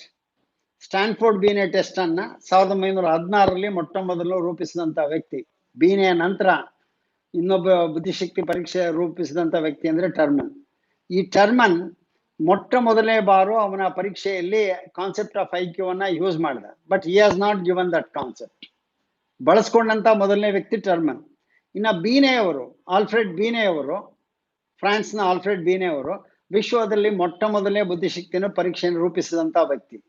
Who has prepared the first intelligence test in the world in 1905 in France. So ಮೊಟ್ಟ ಮೊದಲನೇ ಬುದ್ಧಿಶಕ್ತಿಯನ್ನು ಪರೀಕ್ಷೆಯನ್ನು ರೂಪಿಸಿದಂಥವನು ಆಲ್ಫ್ರೆಡ್ ಬೀನೆಯವರು. ಇನ್ನ ಸೈಮನ್ ಅವ್ರನ್ನ ನೀವು ಕೇಳಿರ್ಬೋದು, ಥಿಯೋಡೋರ್ ಸೈಮನ್ ಅಂತ ಹೇಳಿ. So is the colleague of Alfred Binet ಅವರ ಶಿಷ್ಯ ಥಿಯೋಡೋರ್ ಸೈಮನ್ ಅಂತ ಹೇಳಿ. ಇವರು 1908ರಲ್ಲಿ ಬೀನೆಯವರ ಜೊತೆ ಸೇರಿ ಬೀನೆ ಸೈಮನ್ ಸ್ಕೇಲ್ ಆಫ್ ಇಂಟೆಲಿಜೆನ್ಸ್ ಅಂತ ಹೇಳಿ ರೂಪಿಸ್ತಾರೆ. ಸೊ ಅವರು ಸೈಮನ್ ಅವರು, ಬೀನೆ ಮತ್ತು ಸೈಮನ್ ಅವರಿಗೆ IQ ಕಾನ್ಸೆಪ್ಟ್ ಗೊತ್ತಿರಲಿಲ್ಲ. They were measuring with help of the mental age. ಮಾನಸಿಕ ವಯಸ್ಸನ್ನ ದೈಹಿಕ ವಯಸ್ಸಿನ ಜೊತೆ ಕಂಪೇರ್ ಮಾಡಿ ಬುದ್ಧಿಶಕ್ತಿನ ಅಳಿತಾ ಇದ್ದಂಥವ್ರು ಬೀನೆ ಮತ್ತು ಸೈಮನ್. ಟರ್ಮನ್ ಮಾತ್ರ ಫಸ್ಟ್ ಯೂಸ್ ಮಾಡಿದ್ರು. ಆದ್ರೆ ಈ ಪರಿಕಲ್ಪನೆ ಕೊಟ್ಟಂತವ್ರು ಜರ್ಮನ್ ಮನೋವಿಜ್ಞಾನಿ ವಿಲಿಯಂ ಸ್ಟರ್ನ್ ಅವರು 1912 1912ರಲ್ಲಿ ವಿಲಿಯಂ ಸ್ಟರ್ನ್ ಅನ್ನುವಂಥವ್ರು ಮೊಟ್ಟ ಮೊದಲೇ ಬಾರಿಗೆ ಕಾನ್ಸೆಪ್ಟ್ ಆಫ್ IQ ಅನ್ನ MA/CA ಅನ್ನುವಂಥ ಪರಿಕಲ್ಪನೆಯನ್ನ ಕೊಟ್ಟರು. ನಂತರ to overcome the decimal points it is multiplied by 100. So ಈ ಪರಿಕಲ್ಪನೆ ಕೊಟ್ಟಂತ ವ್ಯಕ್ತಿ William Stern. The nature of individual differences can be explained with help of a. ಈ ವೈಯಕ್ತಿಕ ಭಿನ್ನತೆಗಳ ಸ್ವರೂಪವನ್ನ ಯಾವುದರ ಸಹಾಯದಿಂದ ನಾವು ವಿವರಿಸಬಹುದು ಅಂದ್ರೆ, ಒಂದು ಫ್ರೀಕ್ವೆನ್ಸಿ ಪಾಲಿಗಾನ್, ನಿಮಗೆ ಗೊತ್ತಿದೆ ಚಿತ್ರ, ಫ್ರೀಕ್ವೆನ್ಸಿ ಪಾಲಿಗಾನ್ ಹೇಗೆ ಬರುತ್ತೆ ಅನ್ನುವಂಥ ಚಿತ್ರ ಗೊತ್ತಿದೆ ನಿಮಗೆ ಗ್ರಾಫ್ ಅಲ್ಲಿ. ಇನ್ನು ನಾರ್ಮಲ್ ಪ್ರೊಬಾಬಿಲಿಟಿ ಕರ್ವ್, ಹಿಸ್ಟೋಗ್ರಾಮ್ ಅನ್ನ ಕಂಟಿನ್ಯೂಸ್ ವೇರಿಯಬಲ್ ಇದ್ದಾಗ, ಸ್ಕೋರ್ಸ್ ಕಂಟಿನ್ಯೂಸ್ ಆಗಿದ್ದಾಗ ವಿ ಯೂಸ್ ದಿ ಹಿಸ್ಟೋಗ್ರಾಮ್. ಇನ್ನು ಬಾರ್ ಡಯಾಗ್ರಾಮ್, ಕಾಲಮ್ ಡಯಾಗ್ರಾಮ್ ಅಂತ ಏನ್ ಕರಿತೀವಿ, ಬೇರೆ ಬೇರೆ ಕ್ಲಾಸ್ಗಳನ್ನು ಕಂಪೇರ್ ಮಾಡಬೇಕಾದಾಗ, ಒಬ್ಬೊಬ್ಬನೇ ವಿದ್ಯಾರ್ಥಿ ಕಂಪೇರ್ ಮಾಡಬೇಕಾದಾಗ we go for bar diagram. ವೈಯಕ್ತಿಕ ಭಿನ್ನತೆಗಳನ್ನ ನಾವು ಎಕ್ಸ್ಪ್ಲೇನ್ ಮಾಡೋದಕ್ಕೆ ಬಳಸ್ತಕ್ಕಂತಹ ಅತ್ಯಂತ ಸೂಕ್ತವಾದಂತಹ ಗ್ರಾಫ್ ಯಾವ್ದಪ್ಪ ಅಂದ್ರೆ ಸಾಮಾನ್ಯ ಸಂಭಾವ್ಯತಾ ವಕ್ರ, ನಾರ್ಮಲ್ ಪ್ರೊಬಾಬಿಲಿಟಿ ಕರ್ವ್ ಅಂತ ಹೇಳಿ ಕರಿತೀವಿ. ಸೊ ಈ ನಾರ್ಮಲ್ ಪ್ರೊಬಾಬಿಲಿಟಿ ಕರ್ವ್ ನಲ್ಲಿ ನಾವು ಅಬ್ಸರ್ವ್ ಮಾಡ್ತಕ್ಕಂಥದ್ದು ಏನಪ್ಪ ಅಂದ್ರೆ majority of them lies at the centre. ಇನ್ನ ಎರಡೂ ಕಡೆಗೆ ನಾವು ನೋಡ್ತಕ್ಕಂಥದ್ದು ಕಡಿಮೆನೆ, both on the positive negative side, also on the positive side ನಲ್ಲಿ ನೋಡುವಂತ ಸಂಖ್ಯೆ ತುಂಬಾ ಕಡಿಮೆ ಇರುತ್ತೆ. ಹೆಚ್ಚಿನ ಸಂಖ್ಯೆಯಲ್ಲಿ ಜನರು ಡಿಸ್ಟ್ರಿಬ್ಯೂಟ್ ಆಗಿರ್ತಕ್ಕಂಥದ್ದು ಯಾವುದೇ ಲಕ್ಷಣಕ್ಕೆ ನೋಡಿದಾಗ ಡಿಸ್ಟ್ರಿಬ್ಯೂಟ್ ಆಗಿರ್ತಕ್ಕಂಥದ್ದು ನಾರ್ಮಲ್ ಪ್ರೊಬಾಬಿಲಿಟಿ ಕರ್ವ್ ನಲ್ಲಿ ಸೆಂಟ್ರಲ್ ನಾವು ನೋಡ್ತಕ್ಕಂಥದ್ದು. NPCಗೆ ಬೆಸ್ಟ್ ಎಕ್ಸಾಂಪಲ್ ಅಂದ್ರೆ ಸಾಮಾನ್ಯ ರೈತರ ಮಕ್ಕಳಿಗೆ ಗೊತ್ತಿರುತ್ತೆ, ಅವ್ರ ಕಣದಲ್ಲಿ ಜೋಳದ ರಾಶಿ ಮಾಡ್ತೀವಿ ನೋಡಿ, ಆ ಜೋಳದ ರಾಶಿಯನ್ನ ತಂದು ಸುರಿತಾ ಇದ್ರೆ ಸಾಕು, it forms a bell shaped curve form ಆಗುತ್ತೆ. ಹೆಚ್ಚಿನ ಧಾನ್ಯ ಎಲ್ಲಿರುತ್ತೆ ಅಂದ್ರೆ ಮಧ್ಯಭಾಗದಲ್ಲಿ ಇರುತ್ತೆ, ಎರಡು ಕಡೆಗೆ ಸ್ವಲ್ಪ ಬಂದಿರುತ್ತೆ. ಸೊ ಇದನ್ನ ನಾರ್ಮಲ್ ಪ್ರೊಬಾಬಿಲಿಟಿ ಕರ್ವ್ ಅಂತ ಹೇಳಿ ನಾವು ಕರಿತಕ್ಕಂಥದ್ದು. ಇದರ ಬುದ್ಧಿಶಕ್ತಿ ತೆಗೆದುಕೊಳ್ಳಿ, ಹೈಟ್ ತೆಗೆದುಕೊಳ್ಳಿ, ಯಾವುದೇ ಗುಣಲಕ್ಷಣಗಳನ್ನ ನಾವು ವಿವರಿಸೋದಾದ್ರೆ we can explain with help of the normal probability curve, ಸಾಮಾನ್ಯ ಸಂಭಾವ್ಯತಾ ವಕ್ರ ಅಂತ ಹೇಳಿ ಕರಿತೀವಿ. 3-dimensional intellect model of according to Guilford ಅವರು ಬುದ್ಧಿಶಕ್ತಿಯ 3 ಆಯಾಮದ ರಚನಾ ಮಾದರಿಯನ್ನ ಪ್ರತಿಪಾದಿಸಿದ್ರು. ಅದರಲ್ಲಿ ಅವರು ಯಾವುದು 3 ಆಯಾಮಗಳು ಅಂತಂದ್ರೆ ಅದು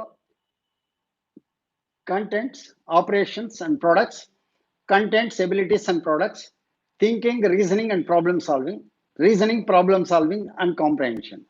ಸೊ ಇವೆಲ್ಲವುಗಳನ್ನ ನೀವು ನೋಡಿದಾಗ ಈಗ thinking, reasoning, problem solving, these are all cognitive abilities. Reasoning, problem solving, comprehension, C ಮತ್ತು ಡಿ ನಲ್ಲಿರುವಂಥವೆಲ್ಲ ಕಾಗ್ನಿಟಿವ್ ಎಬಿಲಿಟೀಸ್.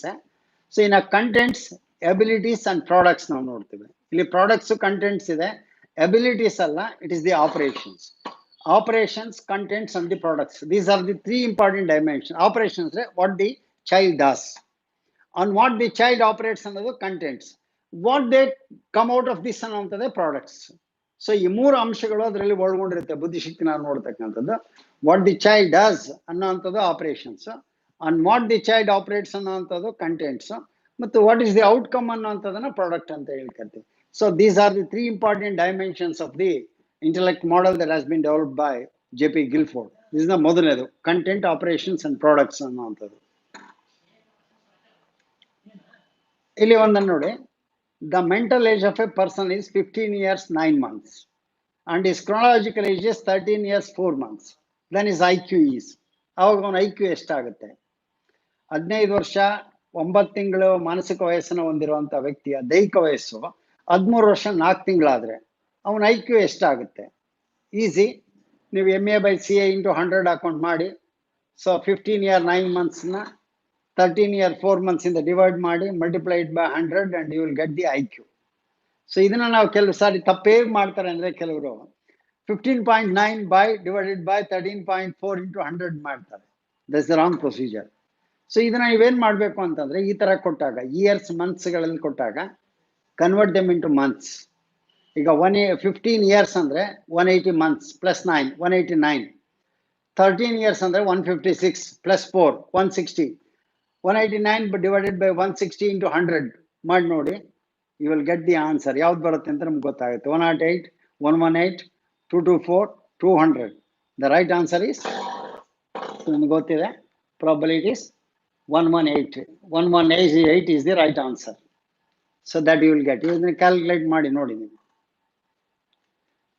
ಫ್ಯಾಕ್ಟರ್ಸ್ ಇನ್ಫ್ಲುಯೆನ್ಸಿಂಗ್ ಕ್ರಿಯೇಟಿವಿಟಿಗ, ಸೃಜನಶೀಲತೆಯ ಮೇಲೆ ಪ್ರಭಾವ ಬೀರ್ತಕ್ಕಂಥ ಅಂಶಗಳು ಯಾವುದು? Cognitive factors mainly.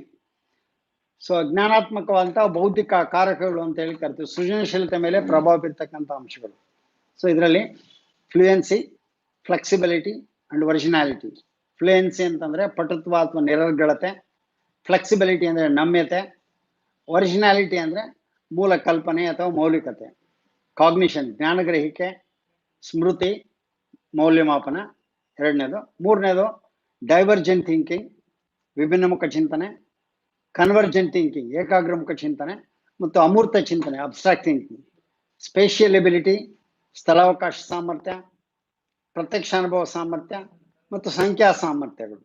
ಸೊ ಇವು ಸೃಜನಶೀಲತೆ ಮೇಲೆ ಪ್ರಭಾವ ಬೀರ್ತಕ್ಕಂಥ ಅಂಶಗಳು ಯಾವುದು ಅಂತ ನೀವು ನೋಡಿದರೆ, ಸೊ ಎರಡನೇದರಲ್ಲಿ ನೀವು ನೋಡಿದರೆ ಕಾಗ್ನಿಷನ್ ಇದೆ, ಮೂರನೇದರಲ್ಲಿ ಡೈವರ್ಜೆಂಟ್ ಥಿಂಕಿಂಗ್ ಇದೆ, ನಾಲ್ಕನೇದರಲ್ಲಿ ಐ ಥಿಂಕ್ ಸ್ಪೇಷಿಯಲ್ ಎಬಿಲಿಟಿ ಇದೆ.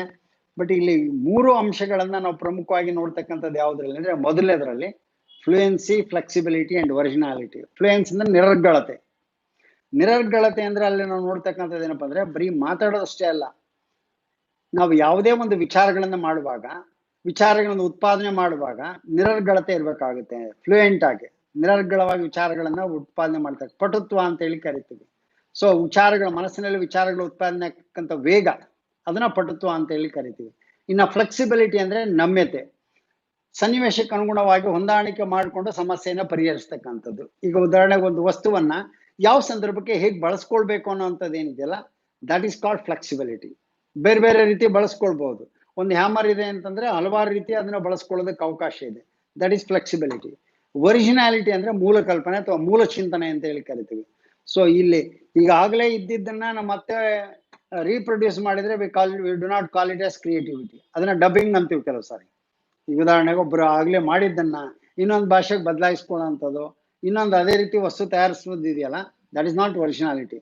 ಈ ಮೊದಲು ಇಲ್ಲದೆ ಇರುವಂತಹ ಯಾವುದೇ ಒಂದು ವಿಚಾರಗಳನ್ನ ಅಥವಾ ವಸ್ತುವನ್ನು ಉತ್ಪಾದಿಸ್ತಕ್ಕಂಥ ಸಾಮರ್ಥ್ಯವನ್ನು ಒರಿಜಿನಾಲಿಟಿ ಅಂತ ಹೇಳಿ ಕರಿತೀವಿ. ಸೊ ಈ ಮೂರು ಅಂಶಗಳೇನಿದೆ, ಫ್ಲೂಯೆನ್ಸಿ, ಪಟುತ್ವ, ನಮ್ಯತೆ ಮತ್ತು ಮೌಲಿಕತೆ, ಈ ಮೂರು ಅಂಶಗಳು ಪ್ರಮುಖವಾಗಿ ಸೃಜನಶೀಲತೆ ಮೇಲೆ ಪ್ರಭಾವ ಬೀರ್ತಕ್ಕಂಥ ಅಂಶಗಳು ಅಂತ ಹೇಳಿ ಪರಿಗಣಿಸ್ತಾರೆ. Sequential stages in the development of creativity.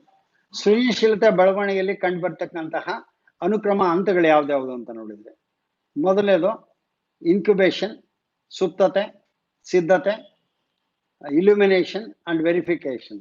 So illumination ಅಂದ್ರೆ ಅಂತಸ್ಫುರಣೆ, ವೆರಿಫಿಕೇಶನ್ ಅಂದ್ರೆ ಪರಿಷ್ಕರಣೆ. ಇಲ್ಲಿ ಬಿ ನಲ್ಲಿ ಪರಿಷ್ಕರಣೆ, ಸುಪ್ತತೆ, ಸಿದ್ಧತೆ, ಅಂತಸ್ಫುರಣೆ.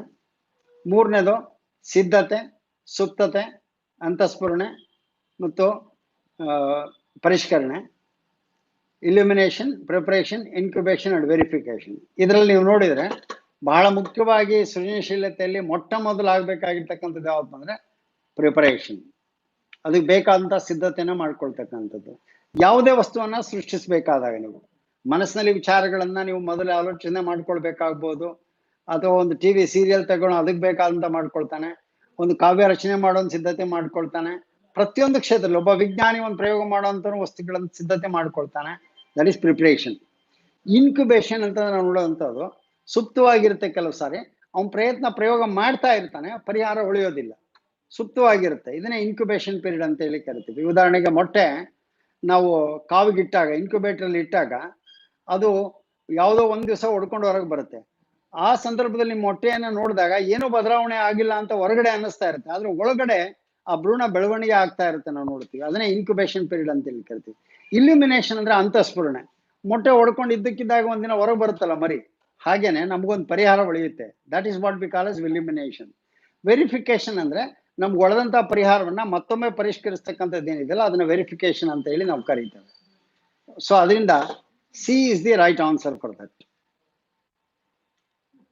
ಇನ್ನು ಎಕ್ಸೆಪ್ಷನಲ್ ಚಿಲ್ಡ್ರನ್ ಬಂದ್ರೆ ವಿಶಿಷ್ಟ ಮಕ್ಕಳು ಅಂತ ಹೇಳಿ ಕರಿತೀವಲ್ಲ ಆ ಮಕ್ಕಳು. ಸೊ ವಿಶಿಷ್ಟ ಸಾಮರ್ಥ್ಯ ಇರುವಂತಹ ಮಕ್ಕಳಿಗೆ ಹೇಗೆ ಅವ್ರನ್ನ ಸಮನ್ವಯಗೊಳಿಸೋದು ಅಂತಂದ್ರೆ providing special care with in the regular schools.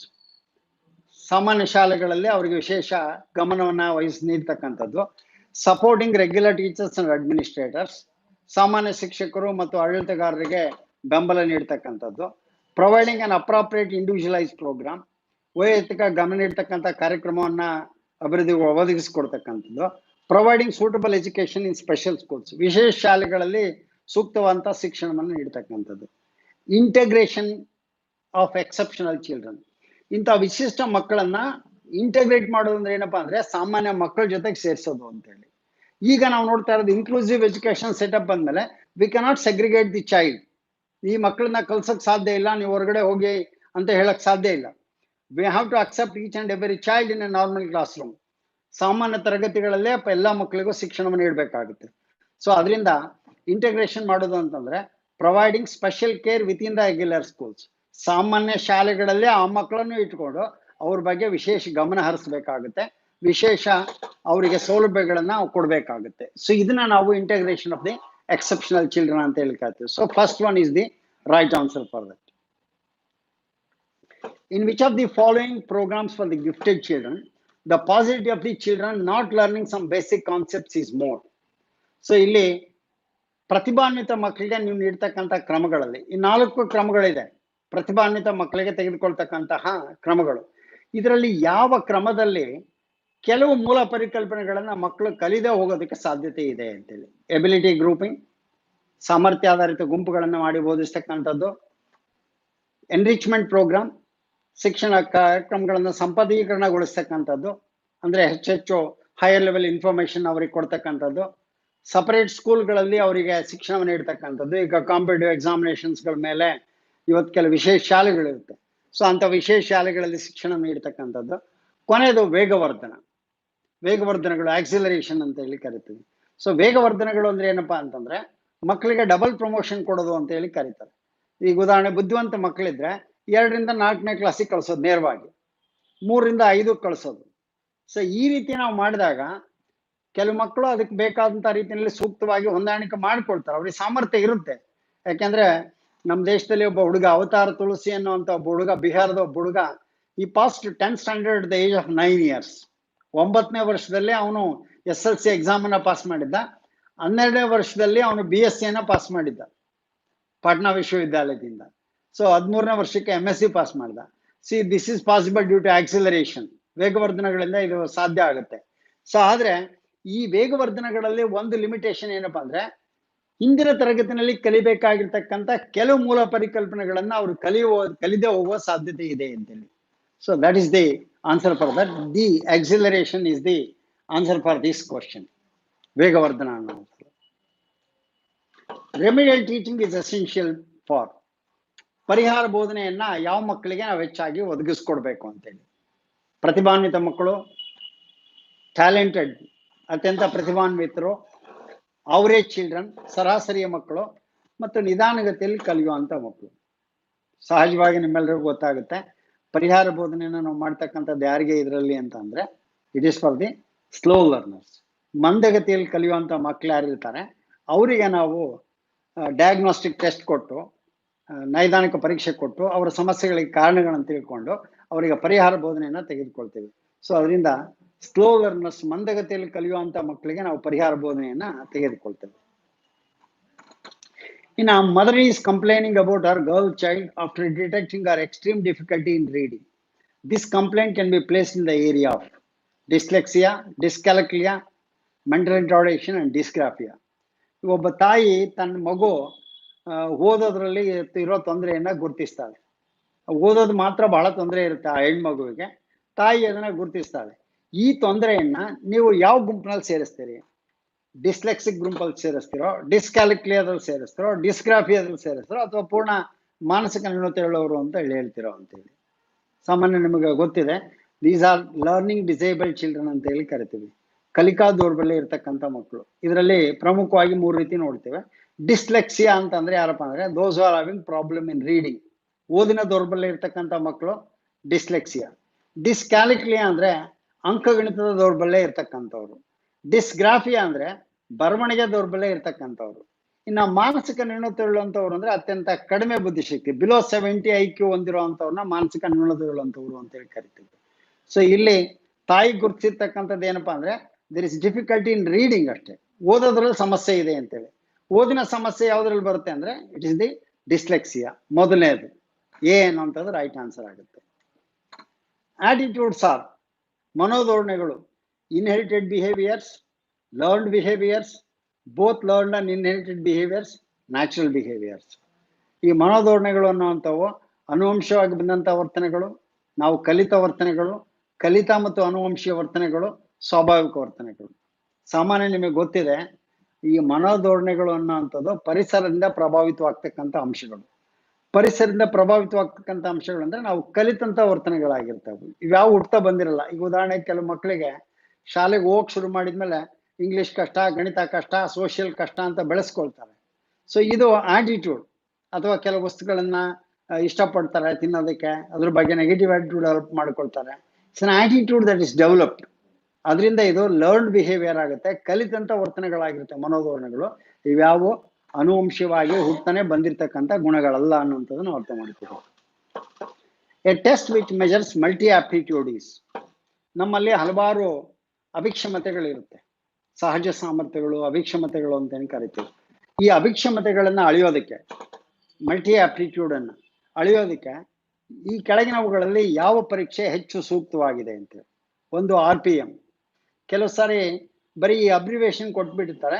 You must know what are these abbreviations. RPM ಅಂದ್ರೆ ರಾವೆನ್ಸ್ ಪ್ರೋಗ್ರೆಸಿವ್ ಮ್ಯಾಟ್ರಿಸಸ್ ಅಂತ ಹೇಳಿ ನಿಮ್ಗೆಲ್ಲ ಗೊತ್ತಿದೆ. Raven's progressive matrices use to measure intelligence. HSPQ Cattell ಅವರು ರೂಪಿಸಿದಂತಹ ಹೈಸ್ಕೂಲ್ ಪರ್ಸನಾಲಿಟಿ ಕ್ವಶನೇರ್.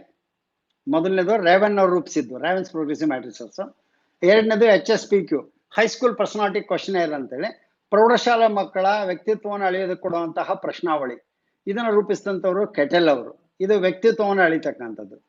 ಇನ್ನು SVIB ಅಂದ್ರೆ Strong's vocational interest blank ಅಂತೇಳಿ ಎಡ್ವರ್ಡ್ ಕೆ ಸ್ಟ್ರಾಂಗ್ ಅನ್ನೋ ರೂಪಿಸಿದಂತಹ ವೃತ್ತಿ ಆಸಕ್ತಿಯ ತಪಶೀಲು ಪಟ್ಟಿ. ಅದು ಯಾವ್ಯಾವ ವೃತ್ತಿನಲ್ಲಿ ಆಸಕ್ತಿ ಇದೆ ಅನ್ನುವಂಥದ್ದನ್ನು ಅಳೆಯೋದಕ್ಕೆ ಕೊಡುವಂಥ ಪರೀಕ್ಷೆ SVIB ಆಗಿರುತ್ತೆ. ಇನ್ನು DAT ಏನಿದೆಯಲ್ಲ, different aptitude test, differential aptitude test ಅಂತೇಳಿ. ಡಿಫರೆನ್ಷಿಯಲ್ ಅಂದ್ರೆ ವಿಭಿನ್ನವಾದಂತಹ ಅಭಿಕ್ಷಮತೆಗಳನ್ನು ಅಳಿತಕ್ಕಂಥ ಒಂದು ಪರೀಕ್ಷಾ ಮಾಲೆ ಅದು. ಸೊ ಡಿಫರೆನ್ಷಿಯಲ್ ಆಪ್ಟಿಟ್ಯೂಡ್ ಟೆಸ್ಟ್ ಬ್ಯಾಟರಿಯನ್ನು ರೂಪಿಸಿದಂಥವ್ರು ಬೆನೆಟ್, ಶಿಶೋರ್ ಮತ್ತು ವೆಸ್ಮನ್ ಅನ್ನೋವಂಥವ್ರು, ಅಮೆರಿಕನ್ ಸೈಕಾಲಜಿಸ್ಟ್. ಇದರಲ್ಲಿ ಮಲ್ಟಿ ಆಪ್ಟಿಟ್ಯೂಡ್ನ ಅಳಿತೇವೆ. ಇದರಲ್ಲಿ ಕ್ಲರಿಕಲ್ ಆಪ್ಟಿಟ್ಯೂಡ್ ಅನ್ನು ಅಳೆಯೋದಕ್ಕೆ ಅವಕಾಶ ಇದೆ, ಲಿಂಗ್ವಿಸ್ಟಿಕ್ ಆಪ್ಟಿಟ್ಯೂಡ್ ಅನ್ನು ಅಳಿತೇವೆ, ಲಿಂಗ್ವಿಸ್ಟಿಕ್ ಆಪ್ಟಿಟ್ಯೂಡ್ ಅನ್ನು ಅಳೆಯೋದಕ್ಕೆ ಅವಕಾಶ ಇದೆ, ಮೆಕ್ಯಾನಿಕಲ್ ಆಪ್ಟಿಟ್ಯೂಡ್ ಅನ್ನು ಅಳೆಯೋದಕ್ಕೆ ಅವಕಾಶ ಇದೆ, ವರ್ಬಲ್ ಆಪ್ಟಿಟ್ಯೂಡ್ ಅನ್ನು ಅಳಿತೀವಿ, ಅದೇ ರೀತಿ ನ್ಯೂಮೆರಿಕಲ್ ಆಪ್ಟಿಟ್ಯೂಡ್ ಅನ್ನು ಅಳಿತೀವಿ. ಇಂಥ ಹಲವಾರು ಆಪ್ಟಿಟ್ಯೂಡ್ಗಳನ್ನು ಅಳೆಯೋದಕ್ಕೆ ಅವಕಾಶ ಇರೋದ್ರಿಂದ V call it as A multi aptitude test battery, that is DAT, differential aptitude test battery ಅಂತೇಳಿ. Which of the following is the most adequate definition of learning? ಕಲಿಕೆಗೆ ಅತ್ಯಂತ ಸೂಕ್ತವಾದಂತಹ ವ್ಯಾಖ್ಯೆ ಕೊಡ್ತಕ್ಕಂತಹ ಅಂಶ ಯಾವುದು ಇದರಲ್ಲಿ ಅಂತೇಳಿ. Acquisition and organisation of knowledge, ಜ್ಞಾನದ ಗಳಿಕೆ ಮತ್ತು ವ್ಯವಸ್ಥೆಗೊಳಿಸ್ಕೊಳ್ತಕ್ಕಂಥದ್ದು. ಡೆವಲಪ್ಮೆಂಟ್ ಆಫ್ ಸ್ಕಿಲ್ಸ್, ಕೌಶಲ್ಯಗಳ ಬೆಳವಣಿಗೆ. ಸಾಲ್ವಿಂಗ್ ಆಫ್ ಪ್ರಾಬ್ಲಮ್ಸ್, ಸಮಸ್ಯೆಗಳನ್ನು ಬಿಡಿಸ್ತಕ್ಕಂಥದ್ದು.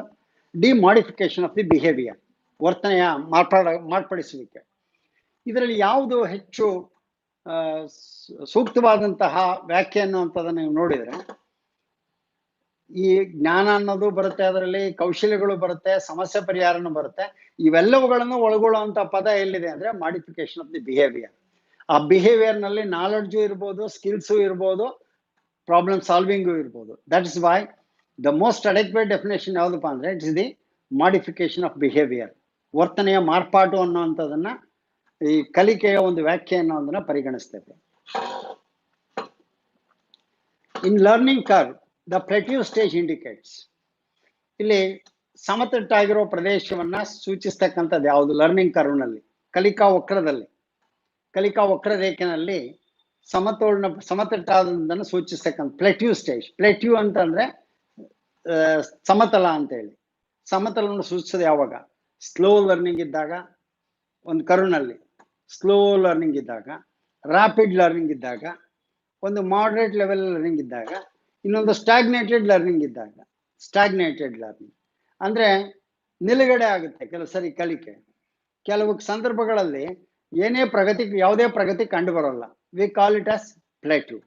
ಪ್ಲೇಟ್ಯೂ ಅಂತ ಹೇಳಿ ಕರಿತೀವಿ. ಉದಾಹರಣೆಗೆ ಕ್ರಿಕೆಟ್ ಮ್ಯಾಚ್ ಅಲ್ಲಿ ನೀವು ನೋಡ್ತಾ ಇದ್ದಾಗ ಗ್ರಾಫ್ ಆಗ್ತಾ ಇರ್ತಾರೆ, ನೀವು ನೋಡಿರ್ಬೋದು. ಸೊ ಅಲ್ಲಿ ತೋರಿಸ್ತಾರೆ 5ರಿಂದ 10ನೇ ಓವರ್ವರೆಗೆ ನೋ ಇಂಪ್ರೂವ್ಮೆಂಟ್. 4 ರನ್ ರೇಟ್ ಇದ್ರೆ 5 ರನ್ ರೇಟ್ ಇದ್ರೆ 5 ಇದೆ. 5ನೇ ಓವರಲ್ಲೂ 5 ಇತ್ತು, 10ನೇ ಓವರ್ಗೆ ಬಂದ್ರು 5 ಇದೆ. This stagnation, no improvement. So ಇದನ್ನ ಪ್ಲೇಟ್ಯೂ ಅಂತ ಹೇಳಿ ಕರಿತೀವಿ.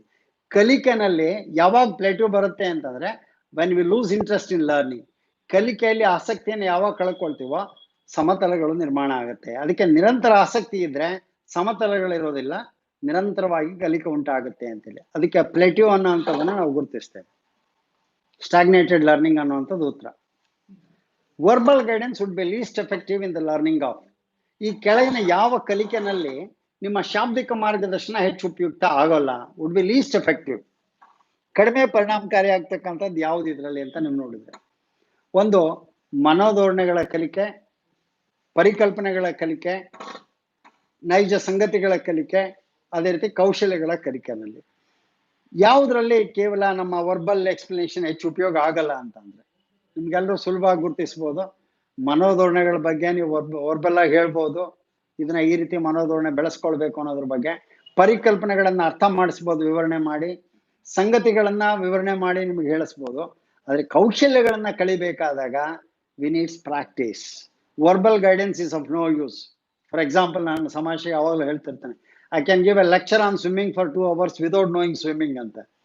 ನನಗೆ ಈಜಾಡಕ್ಕೆ ಬರದಿದ್ರು 2 ಗಂಟೆ ಅದ್ರ ಬಗ್ಗೆ ಭಾಷಣ ಮಾಡ್ಬೋದು. ಆದ್ರೆ ಭಾಷಣ ಕೇಳಿದ ತಕ್ಷಣ ಅವರಿಗೆ ಸ್ವಿಮ್ಮಿಂಗ್ ಬರೋದಿಲ್ಲ. They need practice. ಸೊ ಅದರಿಂದ ಕೌಶಲ್ಯಗಳ ಕಲಿಕೆನಲ್ಲಿ ಈ ವರ್ಬಲ್ ಗೈಡೆನ್ಸ್ ಹೆಚ್ಚು ಉಪಯೋಗ ಆಗೋದಿಲ್ಲ ಅನ್ನೋಂಥದ್ದನ್ನ ನಾವು ನೋಡ್ತೀವಿ. ಅಕಾರ್ಡಿಂಗ್ ಟು ಥಾರ್ನ್ಡೈಕ್ ಅವರ ಕಲಿಕಾ ಸಿದ್ಧಾಂತದ ಪ್ರಕಾರ ಈ ಕೆಳಗಿನ ಯಾವ 2 ಪ್ರಮುಖ ಅಂಶಗಳು ಕಲಿಕೆ ನಡೆಯೋದಕ್ಕೆ ಬಹಳ ಪ್ರಮುಖ ಆಗಿದೆ ಅಂತೇಳಿ? ಒಂದು ಮೋಟಿವೇಶನ್, ಅಭಿಪ್ರೇರಣೆ. 2ನೇದು ಸಮಸ್ಯೆ. 3ನೇದು ಅನುಭವ. 4ನೇದು ರಿವಾರ್ಡ್ ಅಥವಾ ಪುರಸ್ಕಾರ.